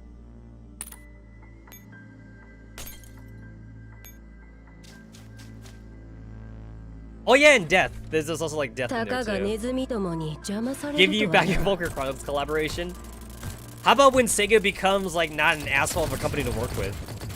I'm sad too, by the way. I like the Volker Chronicles game, but Sega is like notoriously bad to work with.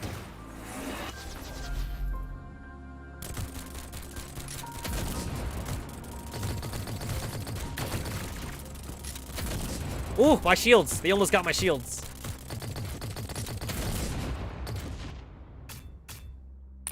Yeah, Sega gets greedy.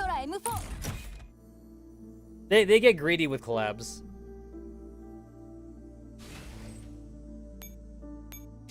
Where's your Metal Slug? Dude, Metal Slug would be lit. Yeah, Metal Slug would be super lit. Yo, no, you know what would work actually? Yo, Mega Man. Where's my Capcom? Where's my Capcom Mika collab? Yo, I'll totally take Mega Man. I want to see like Reploids. I want to see like robot. They're robots too, by the way. Mega Man also has robots that totally work. They got robots. They got guns and shit. That would work. That would work. Oh.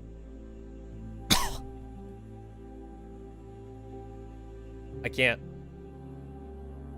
save this. Oh, I can't save it. I literally cannot save this.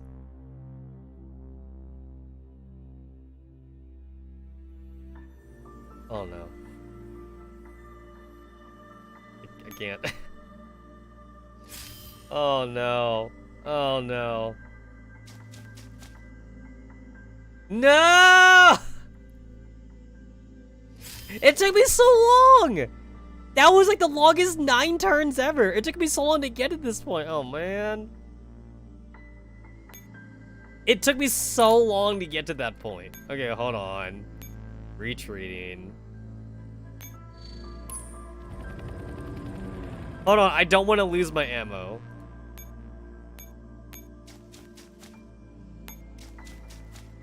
I wasn't looking. I wasn't looking to see like how much command points I had. So like I just wasn't thinking. Aww. I wasn't thinking. I literally wasn't thinking. Alright, let's try it again. Let's try it again.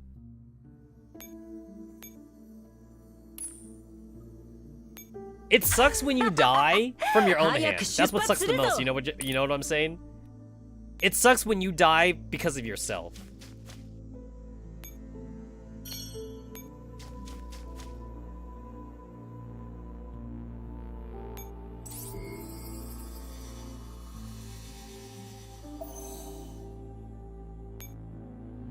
Okay, there's the gorilla dude. Okay. That'll be the gorilla guy.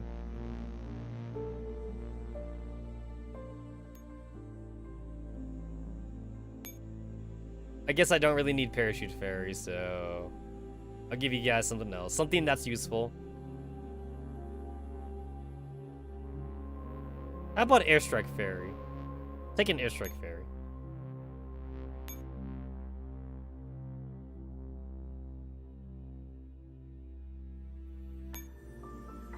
You know what, even though I did that, I'm still gonna use my rifle team. Just because they worked well already.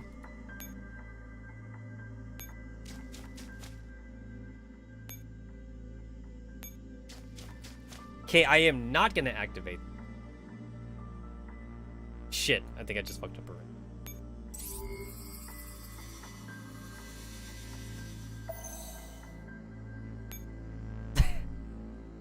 Restarted! I forgot. I forgot. I forgot. Restart.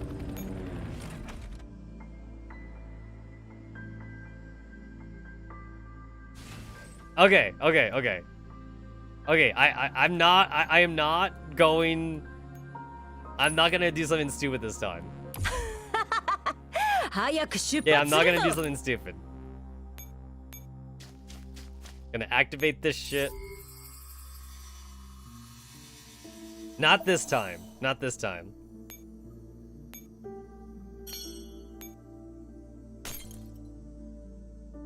Deploy. I'll just send out Architect, I guess. She'll help. She'll help.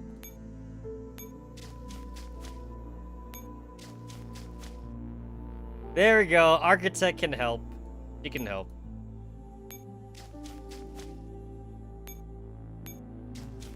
Okay, this is safe. This is safe for the first turn at least. This is safe.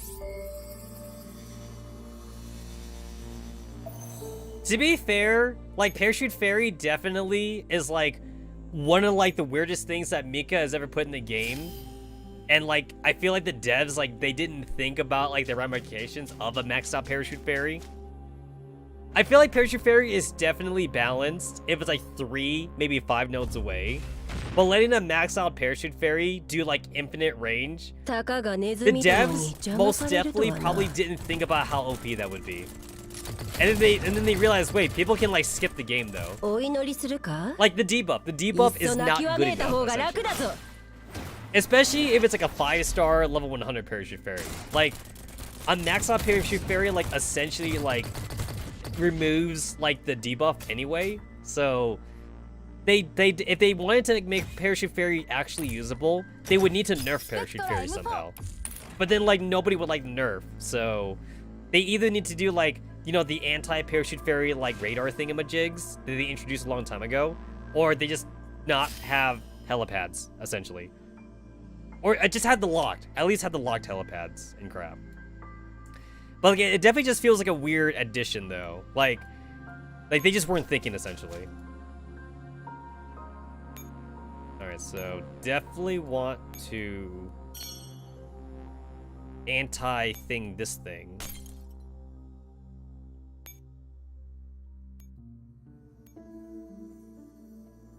There's my rifle team. You know what? Not every song needs to be a banger, right? It's like, it's kind of cool when like the combat music and shit and the stage music is like rocking, but it doesn't always need to be rocking. You need like slow music too in video games. Like, you just can't have an RPG and have like every song like be like da da da da da da da da. You just can't have that, you know. You also need like the slow music to kind of like break up this shit. It would also get kind of tiring too if like literally like every song was like super headbanging. Like even if like the theme of like your game is like some kind of like rock and roll shit or something like that, you would need like slow roll or something. Like our Tanaliko, which is an RPG series that like I've always talked about, wanting to live stream forever. It's like that is a music-based RPG series, but then like the music, even though it has a theme to it, they still like break up the different themes. I know that like if I were to live stream our Tanaliko though, like I definitely need to set a time for that because like there's 3. It's a 3-part series, so like. It's kind of like as if me saying I wanted to like live stream Shenmue and do like all parts at once or something. That'd be like the next 2 months of streams or some shit. It depends how quickly I can get through it, you know? And obviously I'll rant. It'd be one thing if I just do like a straight playthrough, but then if I'm gonna rant though, then that's completely different. Okay, so I need to do some switching here. You get switched. Get switched.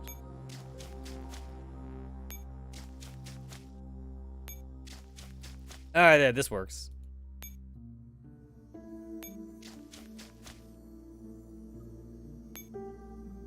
What kind of annoys me about these locked helipads is that, like, this map is super long, but there's no supply crates, though. So, like, It's clear that the intention probably is to make you use different echelons. But if I have like just one strong echelon that I want to use, then like I'm walking my ass back to command base. Like, game, at least give me some supply crates on the way, you know?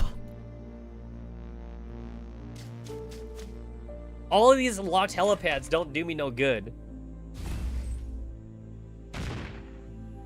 I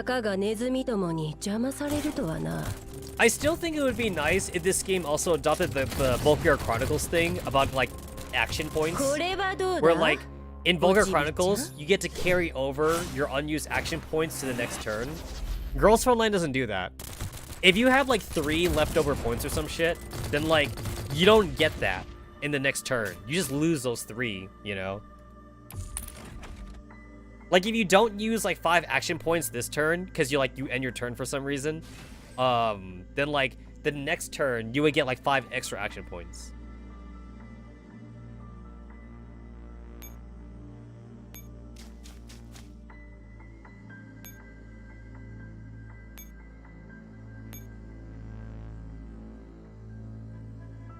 I guess to be fair, I could just keep moving you forward.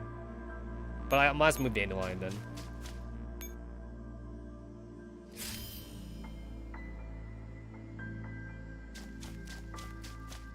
I guess my only complaint right now about this map is there's not a whole lot going on in this map.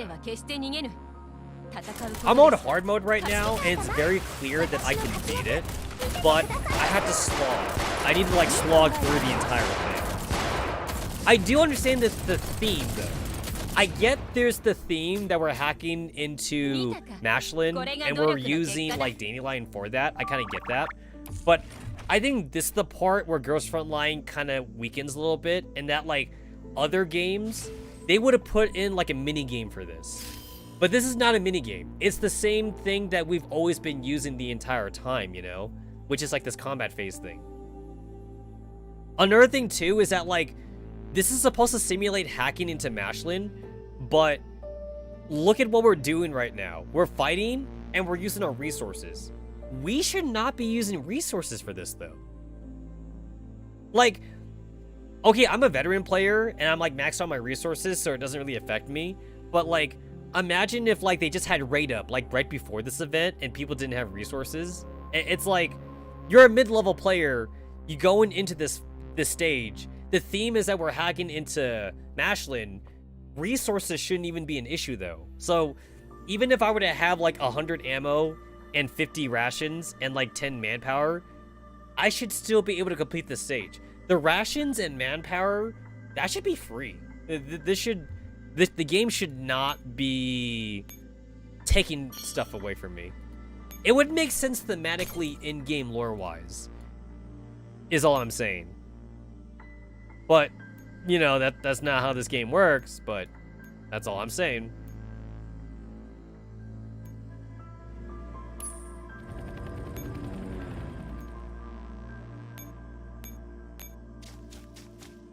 Although, also, to be fair, though, like, my complaint about things not being thematically correct, I kind of have that complaint about all gacha games in general, because I kind of feel like gacha games, there never be a real game.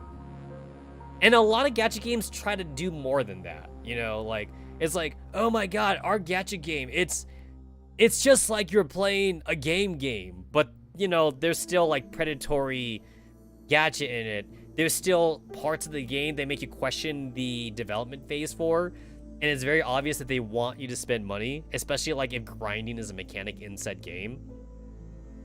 Like, if the game was built for single-player content, it would be drastically different, and then that's kind of like where the weakness comes in, where it's like, you know, that's where the gacha part came from, because they gotta get you to spend money somehow. And even though there are really good gacha games out there now, where, like, I feel that, like, hey, you know what, like, I could get into this game, actually, you know? I'm still like, oh, you know what, though? It'd be better if this was a game. Like Tales of, like the Tales of series, like I love like Tales of Berseria, and Tales of Abyss is my favorite one. I still like Tales of Eternia, like some of the old school stuff like that too. there was like, they made like 6 Tales of Gacha games, and like they were all pretty fun in their own right, but at the end of the day though, I was still comparing those gacha games to like a real Tales of game, and like, you know, like that's when like it kind of fell apart for me. I was like, it's not the same, and like I know it's not the same. I know it's not the same, but like it's tiding me over until like the next game comes out essentially.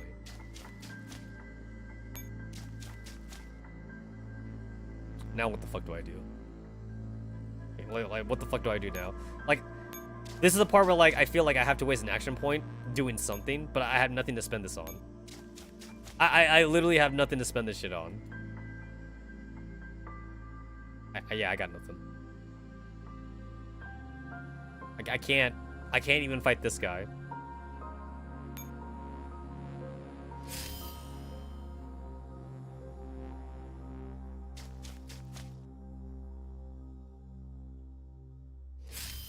Also, considering like how aggressive these guys are, like I kind of feel like this is supposed to make me fight everybody. I'm sure that like if I wanted to think about it more, I could avoid certain fights because technically I only need to go to the green dots, but it does seem like the simpler way really is just to like mash your face in essentially. Just fight everybody, you know?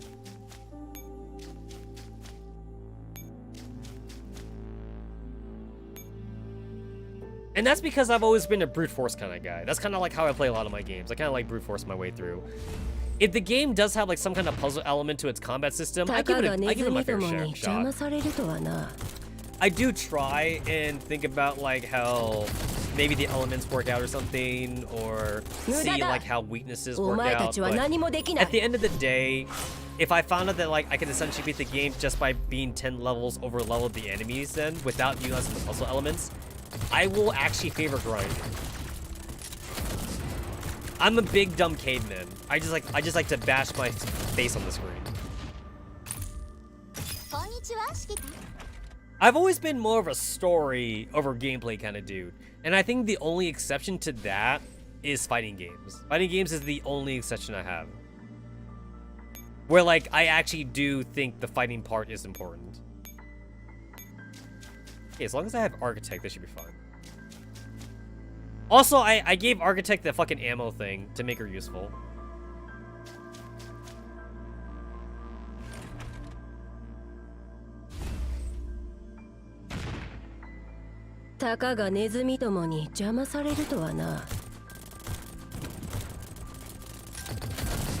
Now, Architect, she's no BGM, but Architect is something. She's something.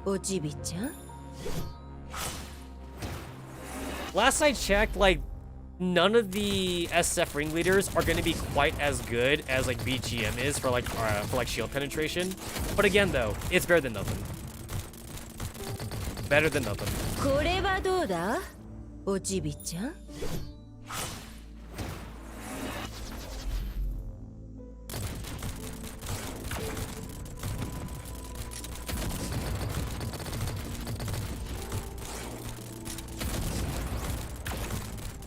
Yeah, no, Architect's piercing is not good. It's something. It's better than no piercing. At least I'm doing some damage.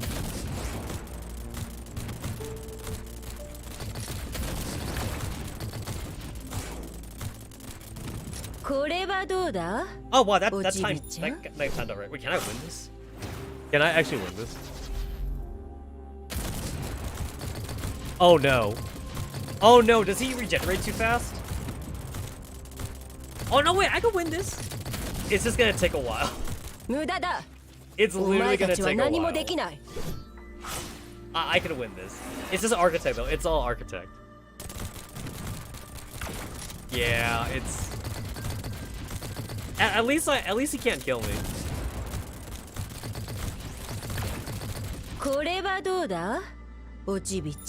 Well, now I know it's winnable. I didn't want to have to rely on Dandelion the entire time. This kind of reminds me of when you had to make gunboats back in Consumed Turbulence for like the stupid tanks, the laser KCCO tanks. I hated that. I didn't like watching my handgun, you know, like fight a tank for like 5 minutes. He's dying. He's dying. There we go.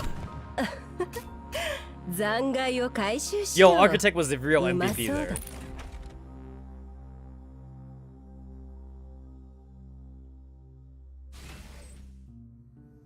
Okay, you're actually killable.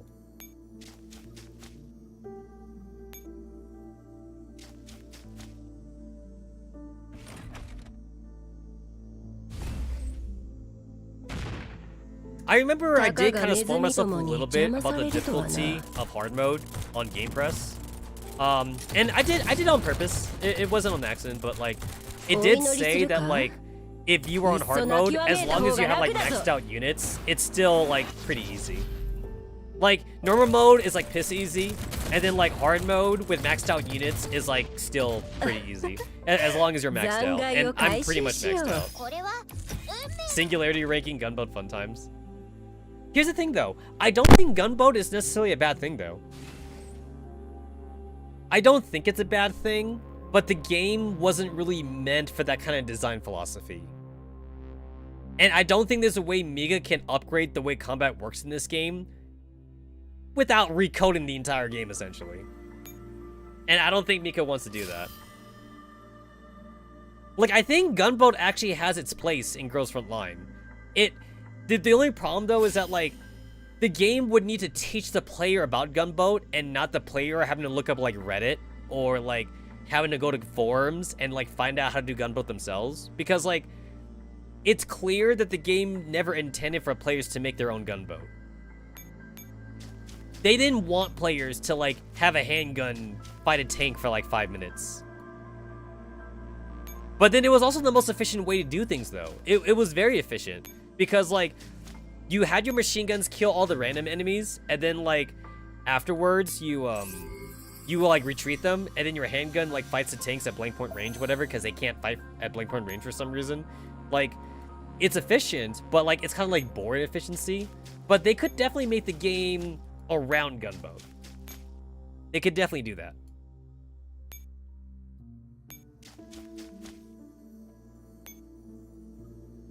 Okay, with this, I don't need to actually run back now to recover Alchemist's thing. I could just, like, have Architect do it.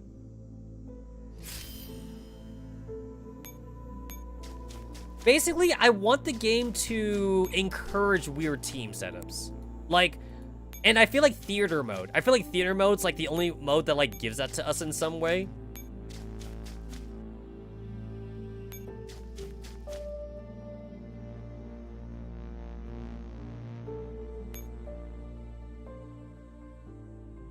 I kind of disagree. I think the tanks were supposed to be killable, but I think the idea was that, like, you were supposed to kind of, like, smash your face into the tanks and take heavy losses. I think that was the intention by the devs.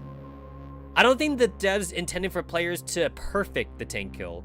They kind of wanted the tank to be, like, this formidable enemy that, like, you could kill at heavy losses. Because the tanks were not death thingies, right? They didn't have a skull. They didn't have a skull in them.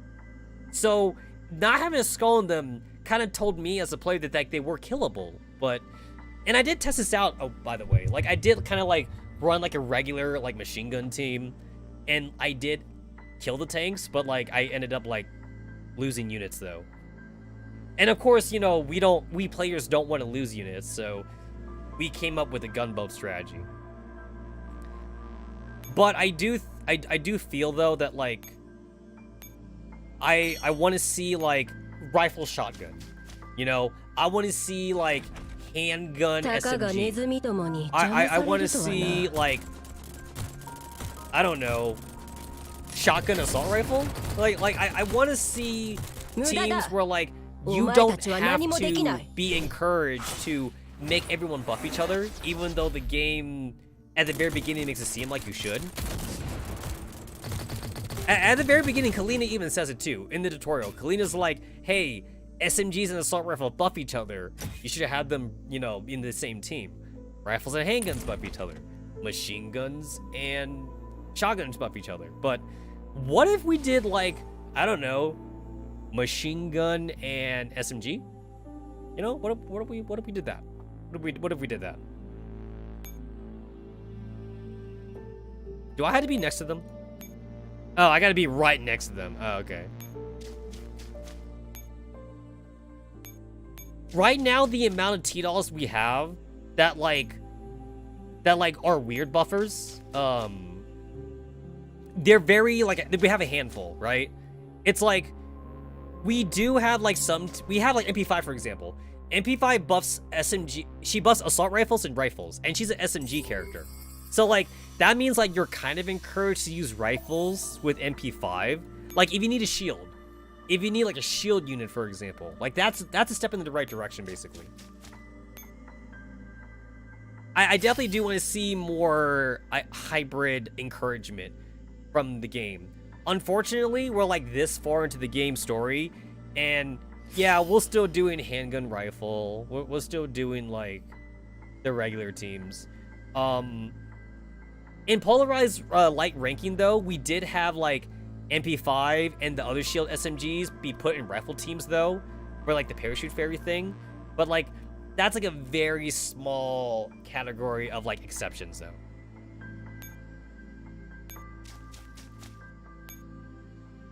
Nice.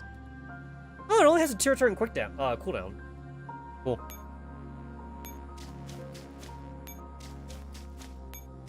I'm not sure why it takes 3 whole turns, though. Maybe they didn't know how else to balance it, though. It takes 3 whole command points.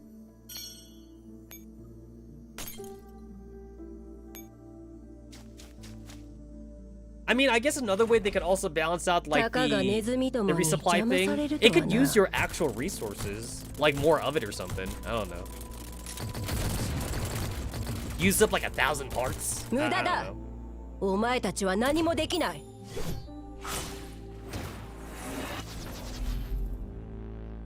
Basically, at this point in Girls Frontline's lifespan, the game has aged. And not well, if I'll say it. The game hasn't aged that well. But honestly, props to Mika for making it work, though. They're still kind of adding more things to the gameplay, which is definitely nice. But there are things they can't add, though. There are things they cannot do in this game. Unless they want to make Girls Frontline 3. Girls Frontline 3 would be Girls Frontline 1, the gacha game, because Girls Frontline 2 is XCOM.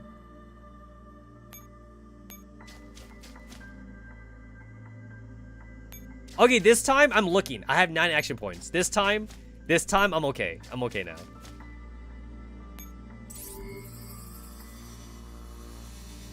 Boy, it would suck if I had to restart all of a sudden.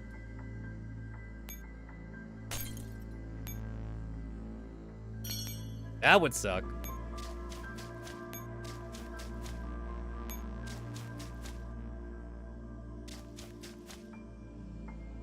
It's kind of too bad that, like, Mashlin went crazy as soon as Dandelion walked in.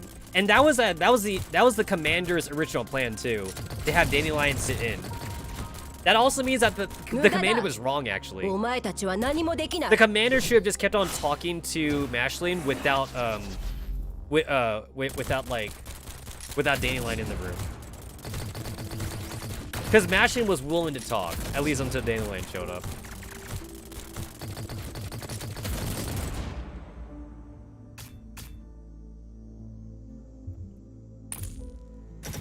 Also, like, I do understand that the commander, he's not in any position to give away free information to Mashlin. Like, you know, like, he just can't just say, like, oh, I belong to Griffin.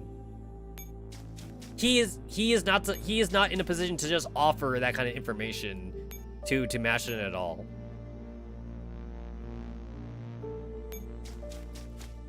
But I kind of wonder what it would have been like if he did, though. Because telling Mashlin that we're not Paradias doesn't really help, you know? We're not Paradias. We're not Paradias or whatever. Oh my god, this is so far away.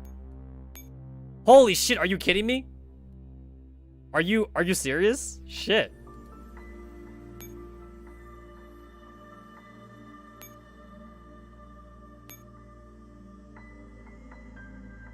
Damn.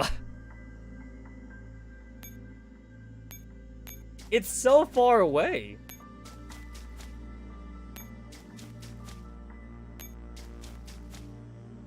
Oh, could I have changed channels again?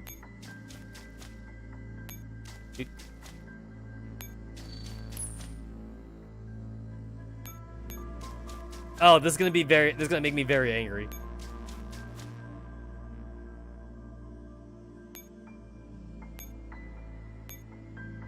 Oh, no, it's supposed to be that way. Okay.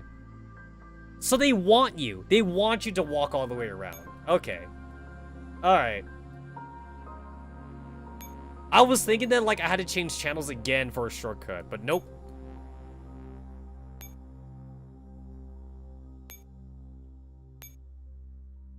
This is a lot of action points to spend, though. Just essentially make, like, a roundabout turn.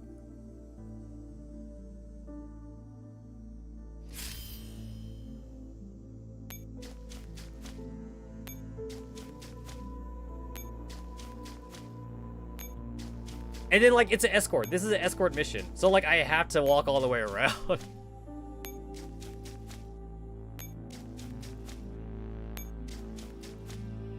I can't exactly have Dandelion go by herself now, can I?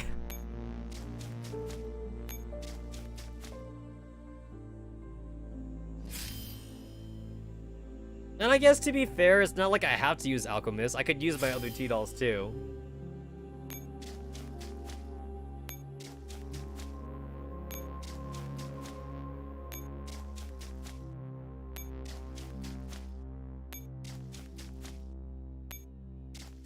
This is the part where, like, it being an online game really grates on me.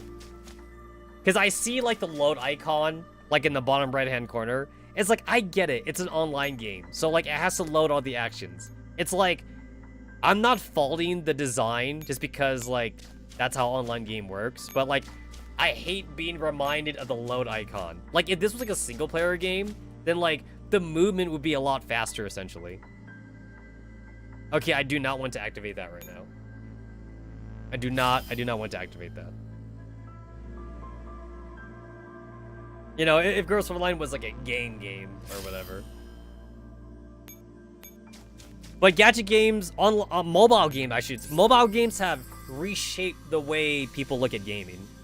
And a lot of people, they exclusively only play mobile games or like gadget games, essentially, you know? And I don't think I'd be able to ever give up real games.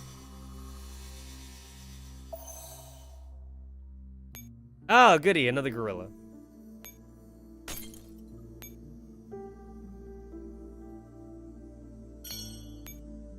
Yeah, I need my games.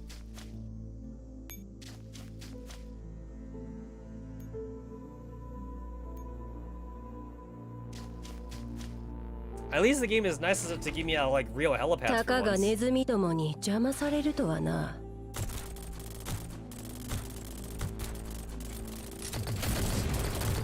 Thank you, Dandelion. 無駄だ。お前たちは何もできない。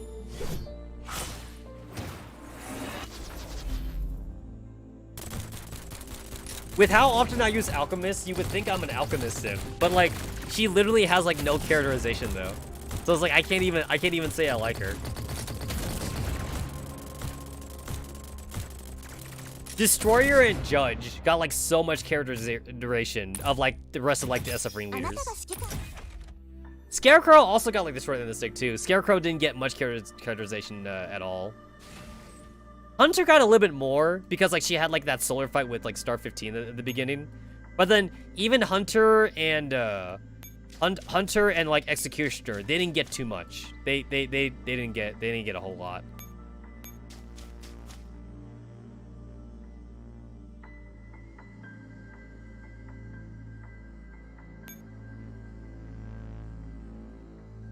What the fuck is your deal?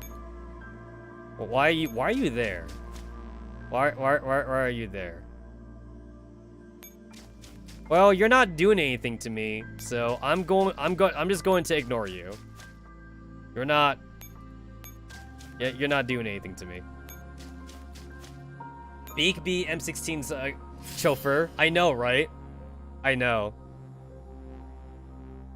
Beak has a great character design as well. Like, I really do like Beak's design. It's just too bad she got shafted in the development department, though.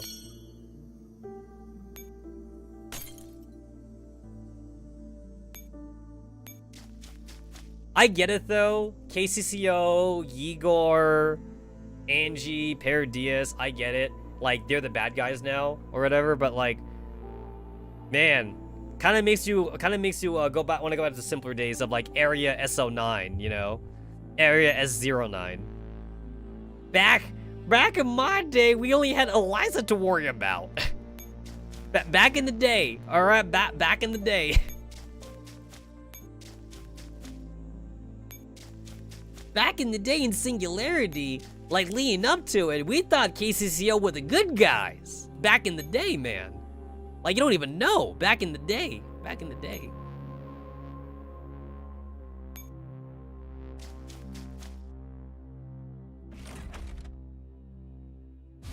And then back in the day, Kyogre wasn't in jail. He wasn't wrongly accused of anything.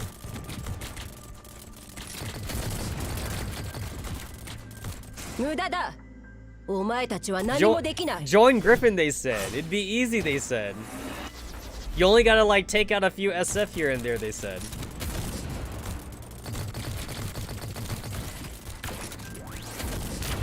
No, don't hurt me. Don't hurt me. Don't hurt me. Okay.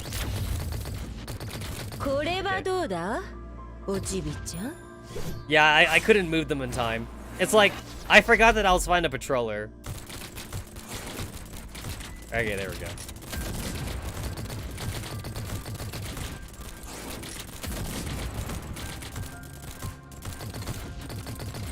Ow. Ah, forget it. I don't need them. I don't need them. If they take too much damage, I'll retreat them. I'll retreat them if they take too much damage.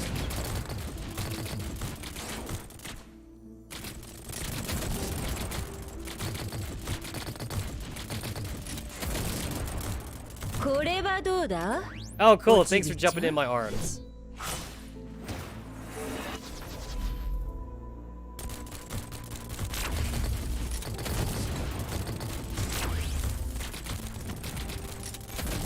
I'll just turn that off.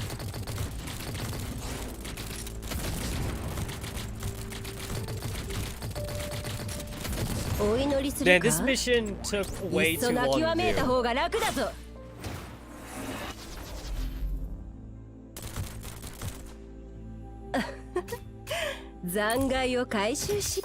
Oh no! I'm gonna have to use a quick repair.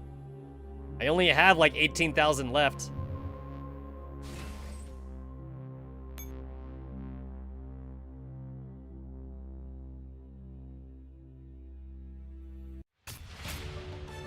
Okay, hacking for Mashlin is complete, finally.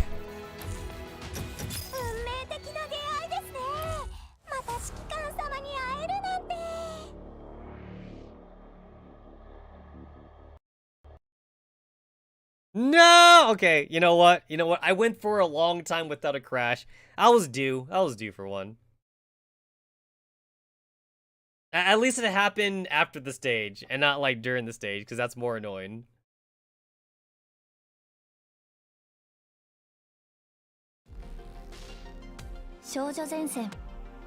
Look at all that blood. Look at all that blood splatters. Got Angie, got Mardau, you have Mashlin.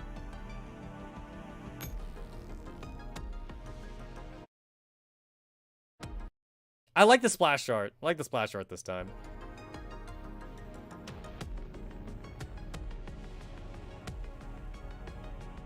But you know what's better than that? The furry gacha!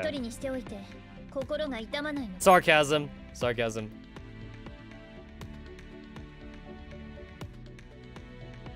Yeah, no, after this, like, after today's stream, like, I'm literally not gonna play GFL. I'm literally not playing GFO. 今日は誰にも負けません I gotta drive to my storage, look for my stupid arcade stick, and then start playing Dragon Ball Z Fighters: The DNF Duel. Hello? There we go. That took a while.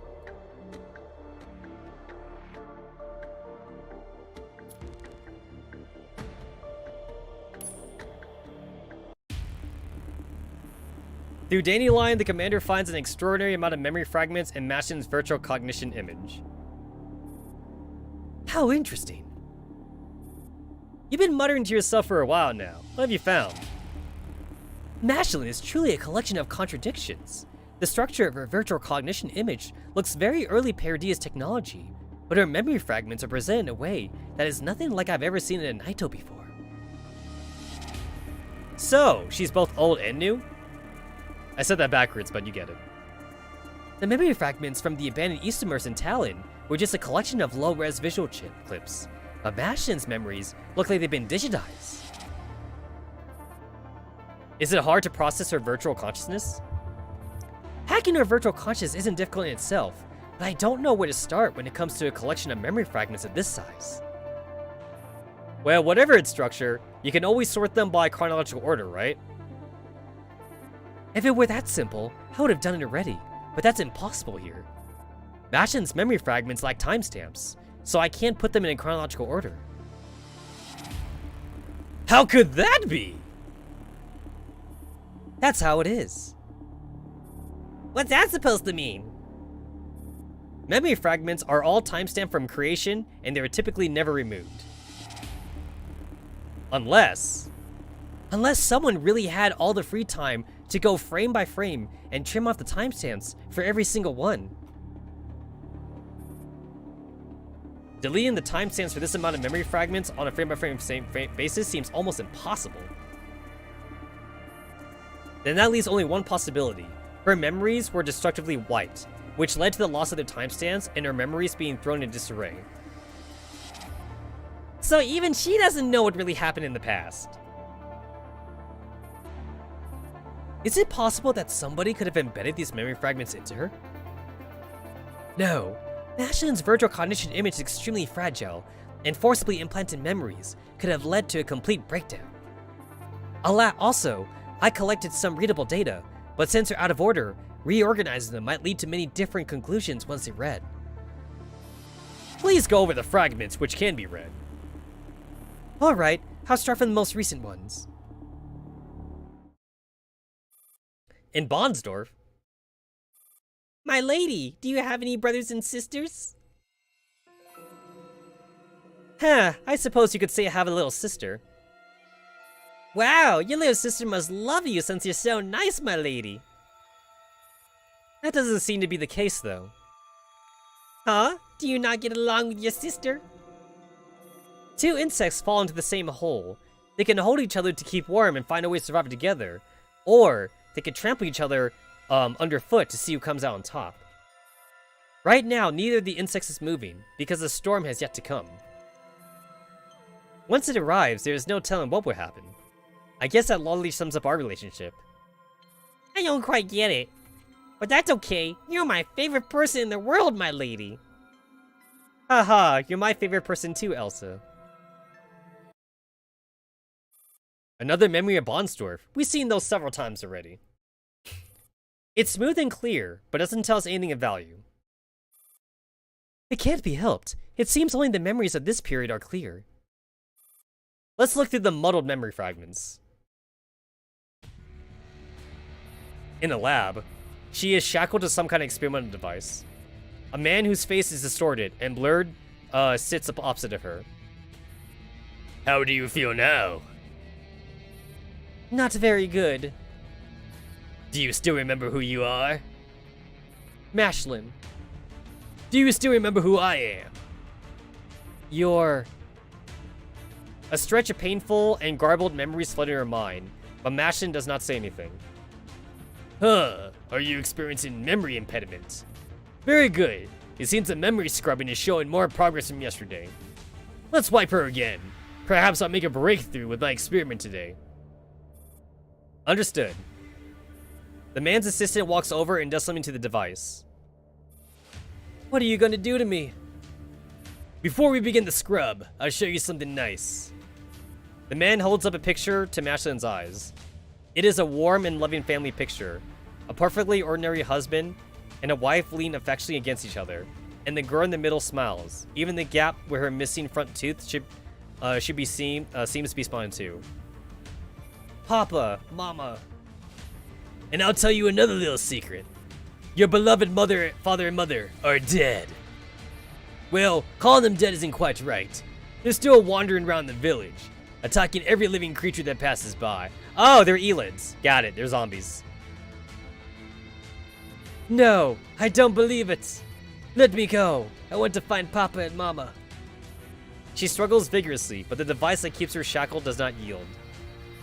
Oh yes, struggle! Struggle with all your might. Not like you will remember our current position once you wake up. Begin the scrub. Got it. Her mind instantly goes blank. The world spins over and all kinds of images dance before her eyes. After an interminate amount of time, the word finally quiets down again. How do you feel now? Not very good.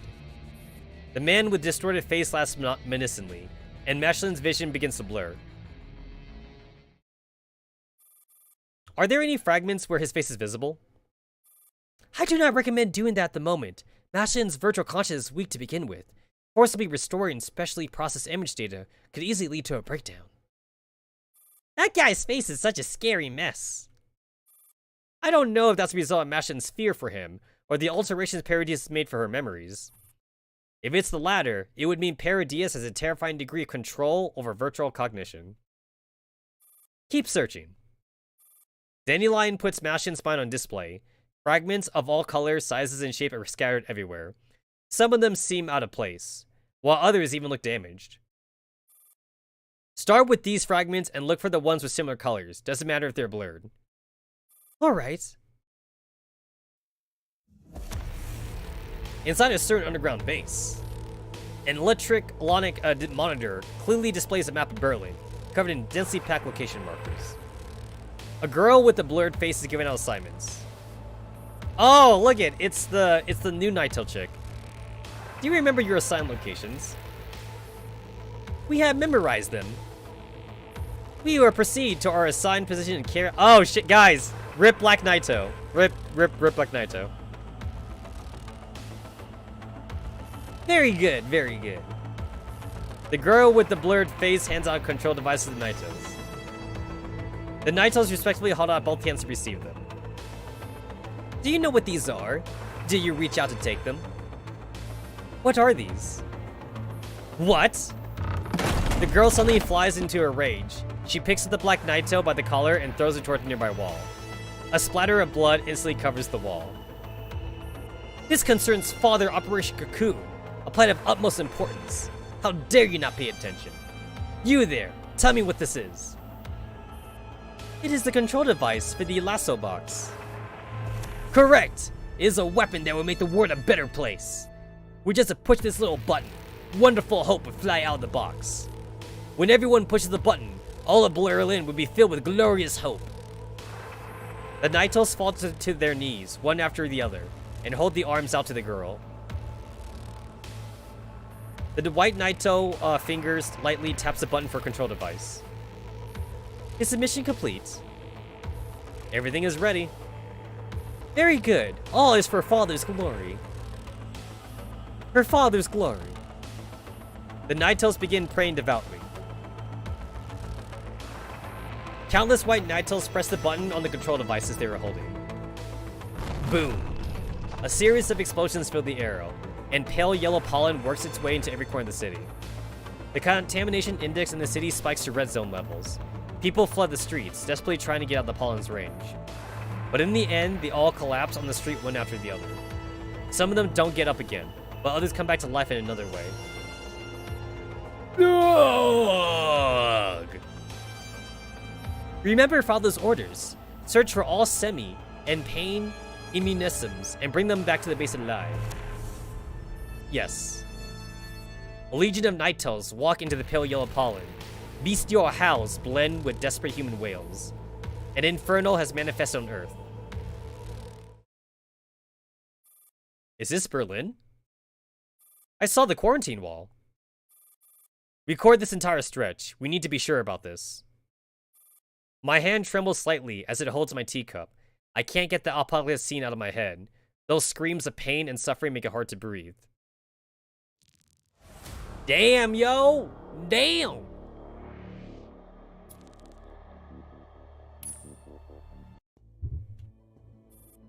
Temporary command post Berlin. That concludes my report, sir. The information presented earlier was taken from Mashlin's virtual consciousness. Do you have any more questions? Griffin scrolls through the recorded images from Mashlin's virtual consciousness and studies them carefully. I see. They figured that the government would be unable to stop so many small-scale explosions in so many regions. This would be much more failsafe compared to a single big terrorist attack. Truly a meticulous plan. It seems you're already aware of this information. I only knew that the plan existed, but not the specifics of its implementation. Still, I'd like to ask, given what you know of Mashlin, how reliable is the information recovered from her? I understand your concern. After all, we successfully extracted Mashlin and recovered information pertaining to a major Paradias conspiracy from her without a hitch. Everything has gone too smoothly, and success of this sort does seem strange. Have you implemented the possibility that those memories could have been implanted? We've already checked carefully, and they are definitely not external data. However, there is one thing that still baffles me. The identity of Mashlin, you mean? I still don't know what role she plays in the plan. Her memories were destroyed by someone. They are a jumbled mess, and there's no way to tell what she's been through. We cannot determine if she's bait or some unexpected element of the plan. Whatever she is worth looking into. Correct. Whether this is a trap or genuine information about their plan, we will be able to learn something about the orchestra by pursuing this lead. I need to find the location described in this memory fragment and investigate further. I'm going to find out if these events have already transpired, but obfuscated, or if they're still in the planning stage. Don't worry about resources. We'll requisition as many as you need. But I need more detailed report and imagery of all the memory fragments. I hope we can be frank with each other in this exchange of information. After all, we have a shared goal of averting disaster and making this world a better place. Understood. I'll be waiting for good news from you then. The transmission ends. Bro, Parissa, gather everyone. Yes, Commander. Understood. Dandelion, select a team to dive into Mashlin's memories with you. Pick out the scenes of the disaster as soon as possible. Alright, the doll access bridge is up. Ready to begin at any time.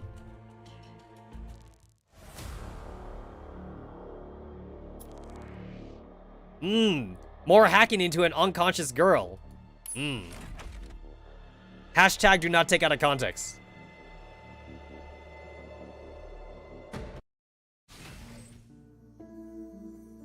Ah, look it. I see the black dudes again. The black memory dudes.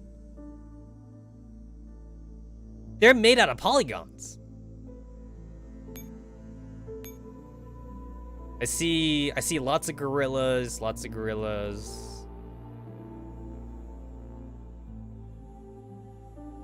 We got like a hexagon in the middle.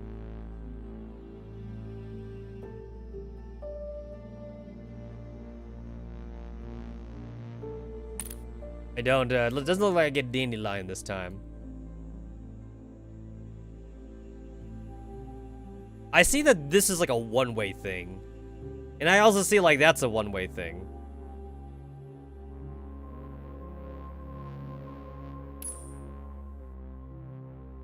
The game is saying that I can only implement two. I can only implement two thingamabobs. 早く出発するぞ Read 4 memory fragments. Okay, sounds simple enough. There's a thingy over there, and there's a thingy over there, and there's a thingy over there. And there's a thingy over there. Makes sense. Echelon cannot move to this node. Aha. I see. I see. Okay, I see.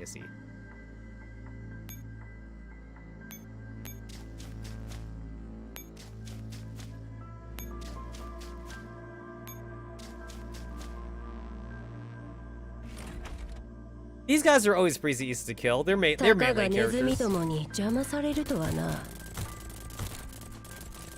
What I like about these guys is that, like, if you have like Vector or Micro Uzi, they like burn to a crisp. Like they're so packed in together.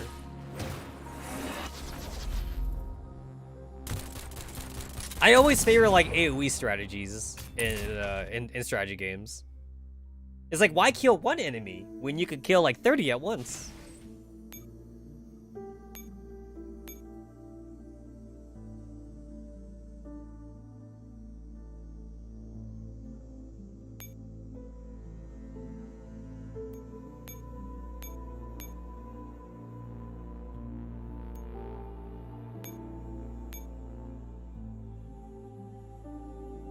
Fuck.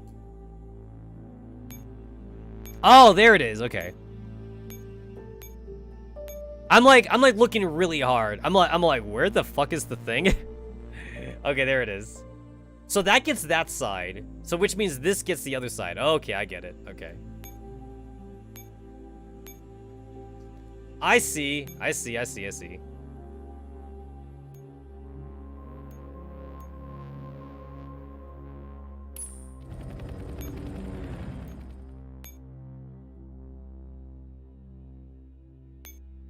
I assume that these guys on the sides, like, don't move as long as I don't aggro them.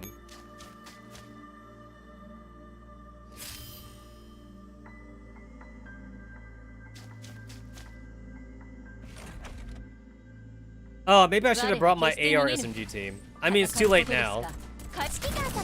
Too late now.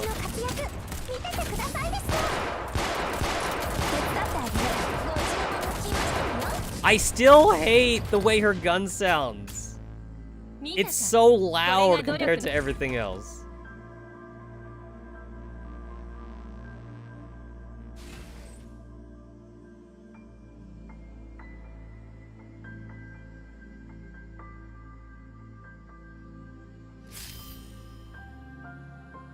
Okay, so I want to get this one. Okay, so I want to do this one first then. Alright, cool. Now you can leave. Oh, actually, wait. I guess it doesn't really matter. I could do both. Now you can leave, and then you can leave. So that's how that works.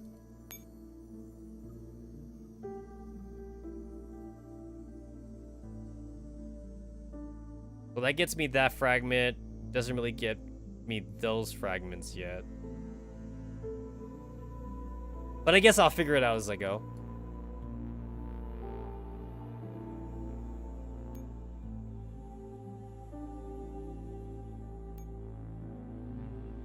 Okay, so this is one of these kind of dudes. Yeah, it should be fine.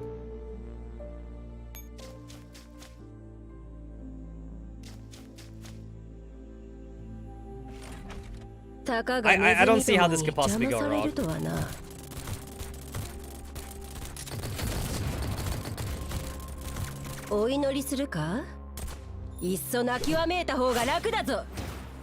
I love watching the animation for this.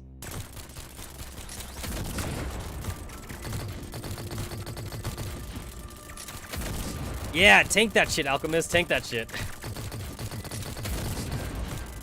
It's weird seeing how, like, Alchemist is the tank here.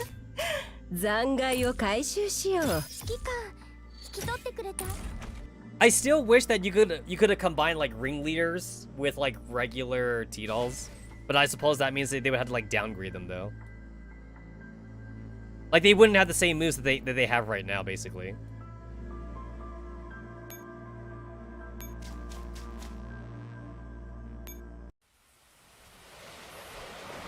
Icy rainwater splashes on her face. It awakens the girl who escaped the base, buried among the abandoned Isomers. She pushes away the abandoned Isomers on top of her and slowly stands up. There are corpses of little girls as far as the eye can see. Who am I? Mashlin. She manages to recall her name with great effort, but more questions soon follow. Where will I go? Where did I come from? In a daze, she walks out of the ditch filled with girls' corpses. Living, normal person. The rain soaks the bandages on her body, and her wounds start to hurt. Save them. A bizarre scene appears in her mind. The scene of a catastrophe. I want to save them. I want to save them. Someone speaks from behind her. The latest batch of trash was all dumped here, wasn't it? Yes, big sister. Gather everyone and find her. Understood. No, I don't. I don't want to go back. I want to save them. She seizes into the idea that has seeped into her mind and starts running with faltering steps. She runs and runs. She runs without stopping. She doesn't know how long she has to run, or how far. Hey, how come you look like such a mess? Don't touch me. Don't be scared. My name's Elsa. I swear I won't hurt you. You're really badly hurt. Elsa, what's all the ruckus? Miss Elia, there's a refugee here who needs our help. Nonsense, this is no refugee. She's our saint. Saint? She's a saint? Greetings, my lady. You must have been sent by God to save us. I don't understand. That's fine, just come with me first. I run a refugee shelter, and many people are waiting for you to save them there. Refugee, save. Come with me. Thank goodness we have a saint now. The warm little hand tightly clutches hers. She has never met this young girl, but she feels oddly at ease around her. Alright, cool.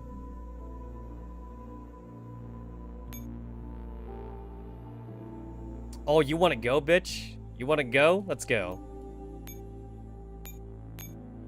Let's fucking go. I don't actually know how well this will go, actually. Not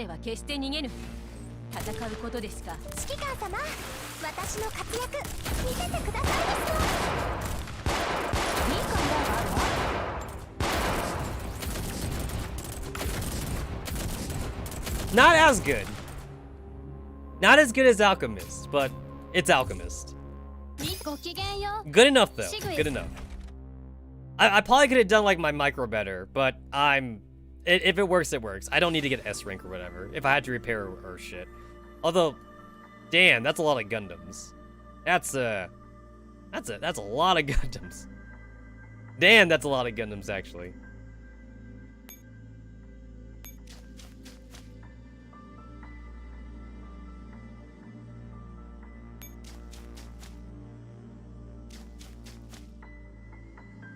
I'll go ahead and do this one first before I try to get the other memory fragment.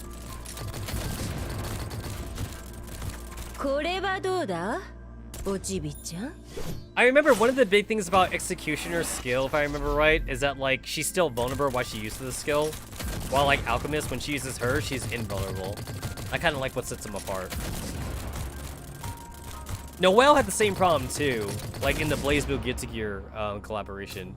Noelle like ends up going melee with her special skill, so like even though like it should be good in theory, like she actually ends up aggroing like everybody in the battle, and she just ends up dying instantly because she's a handgun. It's really dumb. Oh wow. Okay, those are death stacks.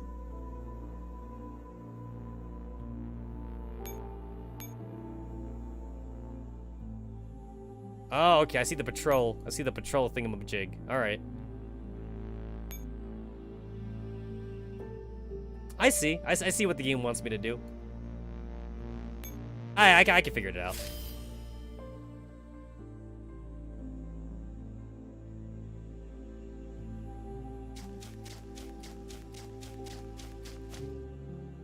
Okay, I'd rather not fight those guys. So, like, I'll just get this memory fragment right now.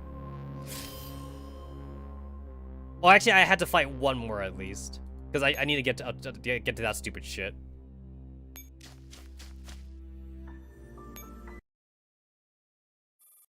In the darkness, two women with indistinct faces are talking to each other. Oh, look it! It's new hottie chick, who is definitely, like, not a bad guy. I think it's been selling in other places. Since when was it your place to question me?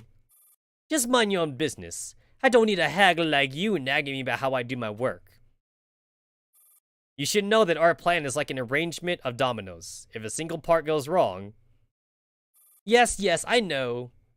If a single part goes wrong, the entirety of Father's plan would be affected. So, how is your part going? Heh, don't you worry about my abilities. She suddenly produces an lasso box, which glows faintly with blue light. I've hidden these little things all over Berlin. Haha. The shrill alarm rings continuously, drowning out the shouts of the inmates. What's going on? What happened? What's this weird smell? Someone turn on the lights. Something explodes. Just then, the emergency lights come on. At the same time, the security systems imprisoning these inmates suddenly stop working. What's happening? Are we free? The inmates' delight does not last long. They soon realize that during the recent period of deep crushing darkness, a terrible change has taken place. What are you doing? Rawr.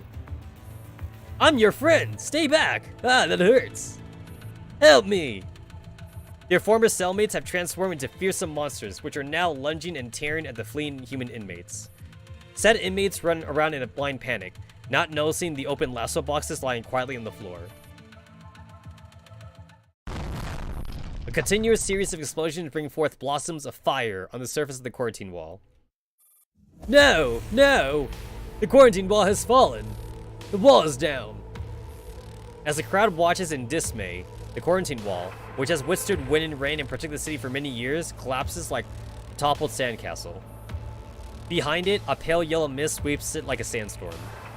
A petite figure tramples the remains of the quarantine wall underfoot, cradling a lasso box as she shrieks with peals of mad laughter. Aha! This is your doomsday! Run like mad! Run like sheep being chased by hyenas! We will be there sooner or later, because we are everywhere.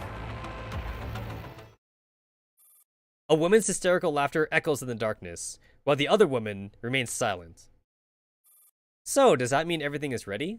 I'll report it to my teacher then. Oh, don't give me that nonsense. I handled it in person, so how could anything go wrong? Also, I'll report the mission status to Big Sister myself. Now just scram. Hey, it's Moradal.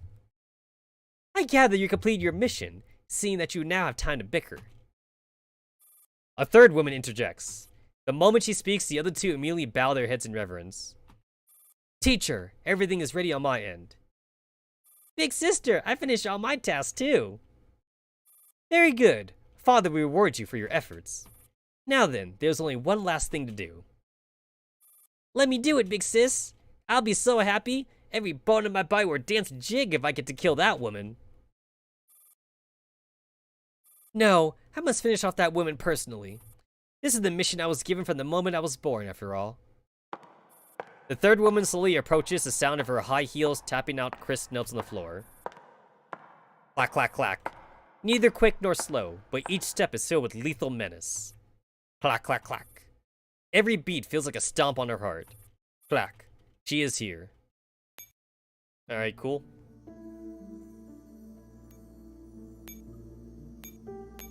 Taunt Fader might have been better. Whatever. 我は決して逃げぬ。戦うことです。あなたは私のものですわ。 Get off of me. 狙いを Fucking get off of 自 me. 分のことを信じてあげ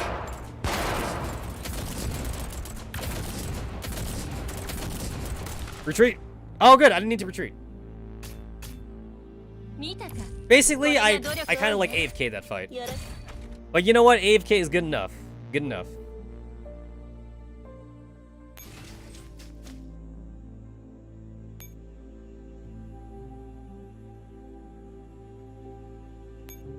Alright, I guess I'll go ahead and take this, this teleport over here. Okay, I don't need to fight this asshole, so I'll just go ahead and take this teleport.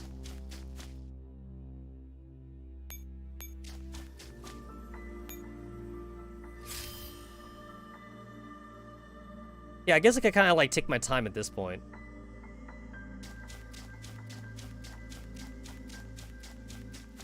Okay, that spot's open. I feel like I should have enough command points to go that far.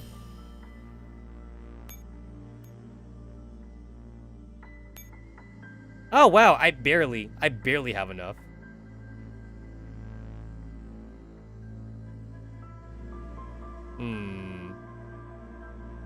So like I have enough to get there, but then like I won't have enough to get out.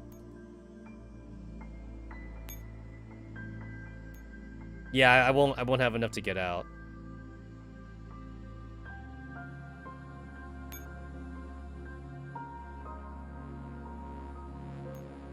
And I don't want to like fight anymore with KSVK's team, not without healing.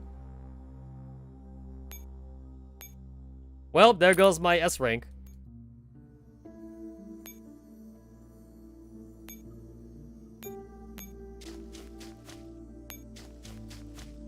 So like I'm definitely not making to like the other side in time, so like I guess I might as well just wait here. Oh shit, I just realized that like I fucking repaired without like refueling. Well, I have enough ammo for 2.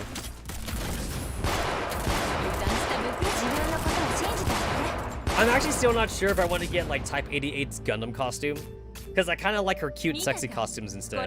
But the Gundam costume is hilarious though. It's like, I'll gacha anyway, I guess, whenever it comes, and if I get it, I get it. If I don't get it, I don't get it.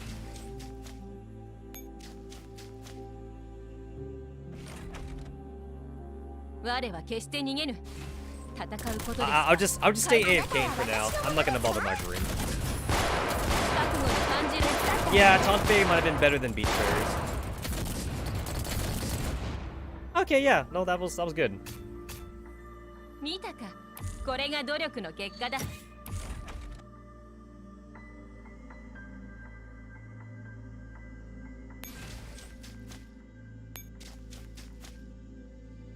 Okay, I have like one more action point left, so I guess I could actually use it on Alchemist now.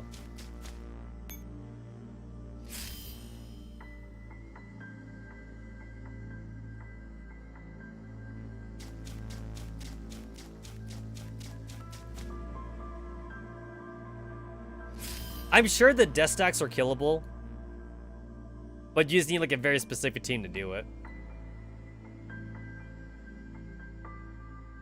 Oh yeah, that definitely looks killable. That totally looks killable.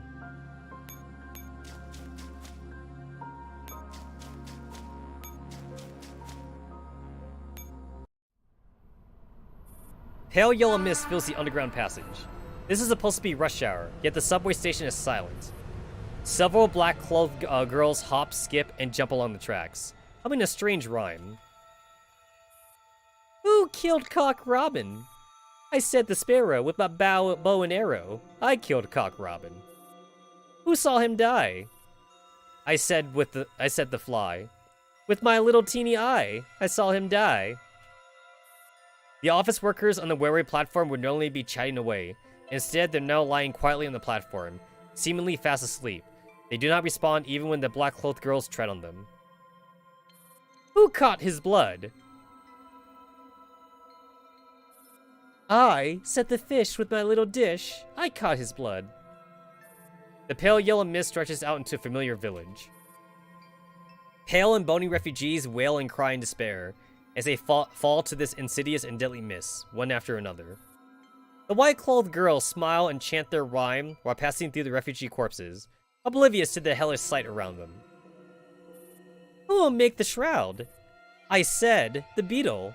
With my thread and needle, I make the shroud. Who will dig his grave? I, said the owl, with my pick and shovel, I'll dig his grave. A frail woman crawls along the ground, her face streaked with tears. She is desperately clinging to her last hope. The white-clad girls walk towards her steadily, closing the distance between them, until the women can see the blood dripping from the tips of the slice in their hands. The woman opens her mouth in terror, as if to scream for the last time in her life. Damn, yo. Ah! The mournful wail of a young girl suddenly fills the dead silent village. Mama, Papa, don't leave me, no. Oh, I get it. This is Mashlin. So piteous is her howl that even the birds flying overhead stop to offer their sympathies. Unfortunately, in this village where all is still, the only one left alive is a sobbing girl. Wake up! Please wake up! As the inconsolable girl is crying her heart out, an unfamiliar voice echoes from far in the distance. Wonderful! Wonderful! A pan immunosum! Sob, well, who are you? A man with a blurry, distorted face runs over into light and holds out his hand. Hello, I am... Redacted. I don't know you. The girl clutches her mother's still warm hand fearfully. Don't be scared, we're here to help you. Your mother and father are asleep, but you have the power to wake them up, and I know how to help you. But... don't you want to bring back your mommy and daddy? I do. Right, now, I'm the only one who can save your parents. She hesitantly reaches up to the man before her. A pair of tightly clasped hands are parted. The souls clinging to each other are torn apart. No, no. Her head feels like it would explode, but she tries to reach out with her hands, seeking to grasp the warmth that she has lost. No, don't take her away. Please, I'm begging you. This is a vast laboratory with people milling around, but her cries are completely ignored, just like that in Dead Silent Village. Please, please, give her back to me. She's a part of me. She's my other half. The man with a blurred and twisted face looms high above, looking down on her. You are worthless. Your only value is to provide her vessel with a soul. Oh, don't worry. I won't let you go to sleep just like that. I will always remember the sense of defeat you made me feel. Someone savagely seizes her neck, making it hard to breathe. I was so close to success. But because of your stubbornness, I've had short success by just a little. Her vision pulses with blackness, and her mind begins to drift away from her body. But that's alright. I've already created her using your data. And she will make up for your shortcomings. As for you, I will have you watch, alive suffering, with your eyes wide open as a day arrives. She can breathe again, but she can still hear him curse her through her gritted teeth. We are on the verge of greatness. We were this close, William. Can I make it there in time? I can't make it in time. I mean, not that I would want to. Yeah, I just don't want to die. Okay. Oh shit! Why'd I do that? Why did I click there? Well, that was a waste of action points.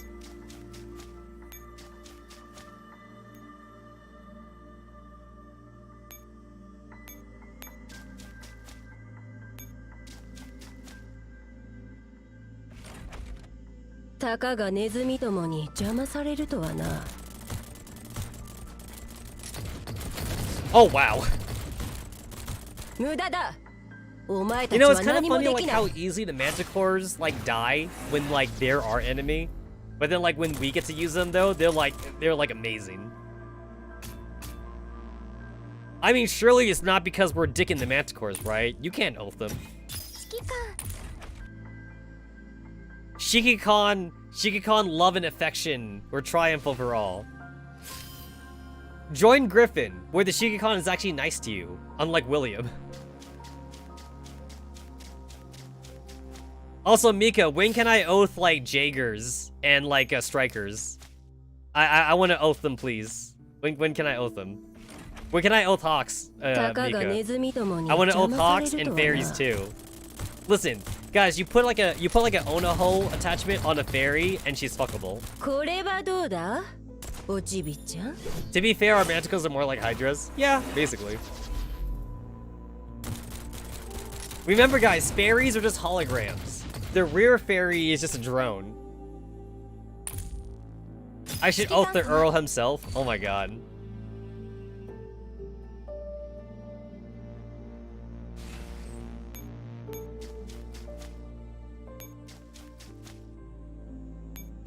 Alright, last memory. Last memory. Ink blots. Ink blots of all shapes and sizes. They're everywhere, bewildering the eyes. Tell me, what do you see? I advise you not to test my patience. This is the last time I'm asking you. What do you see in the ink blot? The remains of corpses. You worthless piece of trash. Blood. It's blood. A heavy slap across her face sends her wheeling. Blood? Huh. Well, that is one of your few uses. Now that you mention it, is it time to draw blood today? Her arm is firmly secured, and a sharp razor blade cuts her skin. Blood gushes out into the container. Professor, I think that's enough. Relax, it's not like she'd die. Good dogs fight back when they can't take any more abuse. A worthless mutt like her would live to the end, even if she has no pride to speak of. The blood flows down the outside of the container, dripping into the ground. The IV bottle connected to her wrist steadily drips its liquid. The base is unusually noisy today. Faster! Move it faster! Father said he wants everything transferred by today.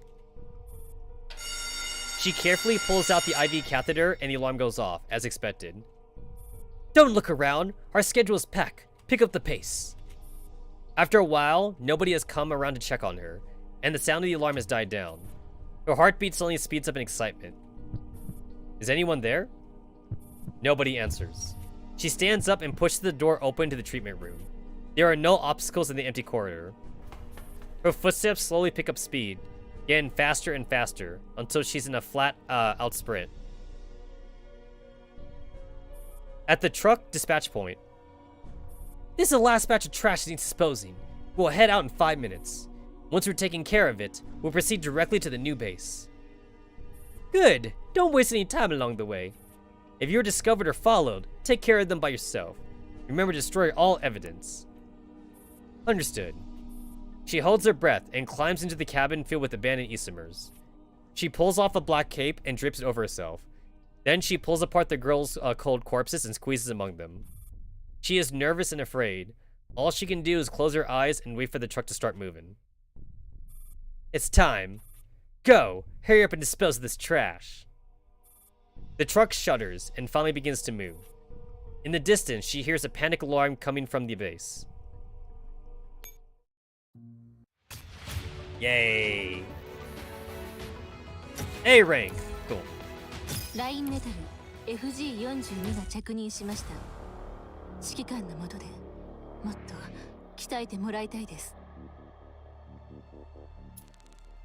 More hacking? More hacking? You're fucking kidding. Alrighty, game.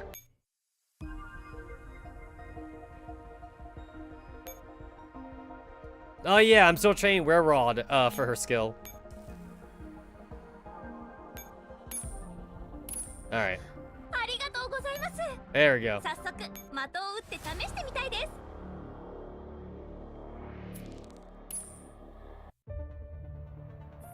Oh shit!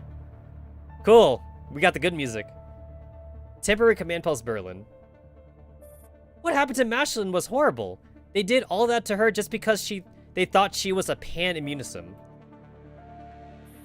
If you've seen what Pierre Deuce has done, you know that this is just child's play. She's no longer the person she originally was, and if she has some kind of ulterior motive, it only leads to greater disaster. Hey, don't you have any sympathy? Quiet, the commander's giving orders. Organize all the fragments related to the terrorist attack and send them to the Earl. Ask him to help us with find these coordinates. Yes, upload now. Dandelion, when will Michelin wake up? She regained consciousness in about 5 minutes. Or are you going to resume the interrogation? The commander's so cruel. Good thing we're on the commander's side. You're getting the wrong idea about the commander. Commander, doesn't Mashin deserve to know that we hacked her memories? Yeah, we dolls hate people snooping around our memories without permission. After all, memories are very important to us. She's just a Parodius captive. It's not like she has rights or anything. Besides, there's no telling if there's a bigger conspiracy surrounding her. Being hacked is a common thing for Paradias. There's no need to mention it. That's enough. I'll inform her. Yeah, that's the way. Shut the fuck up, 15. Hey, listen.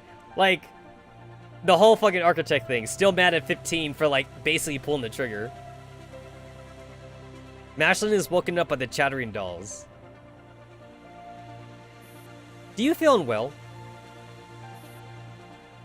Mashlin looks at her fresh bandages and says nothing. We are not from Paradias. Aren't you? I trusted you once, but I would never trust you again. Mashlin, please calm down. I told you before, we did this for no reason other reason to protect you. Your violent reaction was dangerous, so I had Dandelion hack into your virtual conscience to stop you. I'm sorry. We also looked through your memories without your permission. The commander looks down as they recall the horrific scenes they saw in Mashlin's memories. Mashlin notices the commander's clenched fist. In your memories, we saw the many disasters caused by Paradias. The Naito enforcers called it Operation Cocoon. Operation Cocoon? They set off pollen bombs in various parts of Berlin, causing the radiation intensity to go beyond red zone levels. Everyone in Berlin was fleeing, but no matter how fast they ran, they weren't fast enough to avoid turning into elids. Do you know anything about this? Please tell me everything you know about where and when this happened. I need to find out all the bombs are hidden and figure out exactly what's going on. Otherwise, The commander takes a deep breath and quells the rage in their heart. I went through a living nightmare when a dirty bomb went off near me once. I know very well how painful and torturous it is to suffer from Elid. So I will absolutely not allow such a thing to happen. Please, Mashlin, I need your help. Are you really not with Paradias? I'm not. In fact, just like you, we are fighting Paradias. But can I really trust you? If you trust me, then I will trust you. Together, we can stop this tragedy from taking place.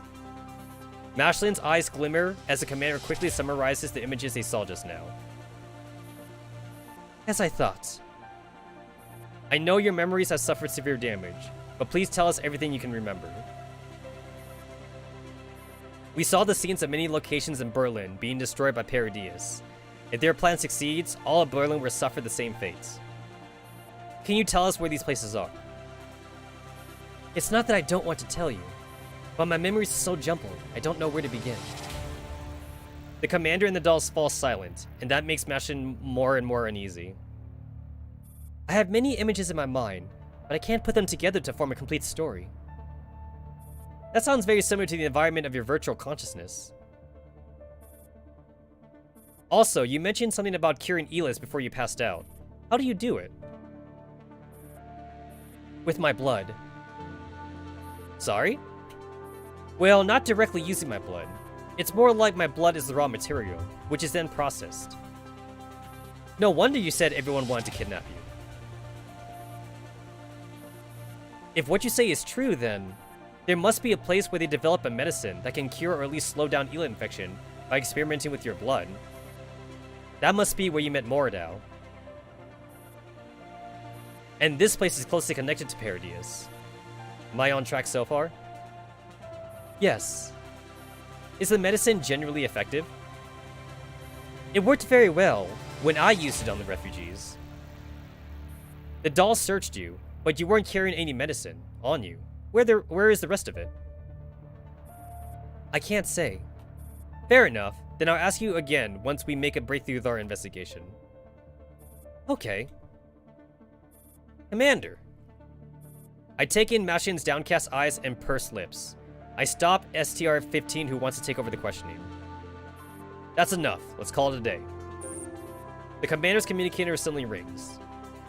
Hey, Italian! It's time for our scheduled check-in, Commander. How's the mission going? We couldn't send anyone from the base, so I hired Squad 404. I've already met up with 404. Oh yes, how's Kalina doing? Other than the message delivered by 404, I haven't heard from her since leaving the base. Her condition is relatively stable for now. Mr. Kyriger has arranged for better medical resources for her. I'd say Kalina will be able to resume her duties by the time you get back. Really? Is Kalina with you right now? You should know that regardless of severity, all Elid patients had to be quarantined. Commander, focus on finishing mission. Mr. Kyger and I would take care of Kalina. Got it. I'll return right away once I finish the mission. Please take care of yourself too, Commander. I will. Tell her to wait for me. I'll be back. Commander, I'm sure Miss Kalina will get better. It's fine. Alright, everyone who's now on duty should go get some rest. Fools! Dream on the island of Dia and the indecipherable heart. Cool. Unfortunately, it is midnight my time. I have been streaming for around 7.5 hours, almost 8 hours going in, so I have work tomorrow, so unfortunately I am not to call it here. This also means that, like, I will have to, like, not be playing Girls Frontline for the next week, since I will be pretty much hardcore grinding in Dragon Ball Z Fighters and DNF Duel. So, for the next week of streams, it's all gonna be grinding out and, like, retraining myself for Evo. So, I'll see you guys soon, but it's not gonna be Girls Frontline. Tomorrow, I do not look forward to going over to my storage, but I'm gonna have to do that, though. So, I see you bitches later.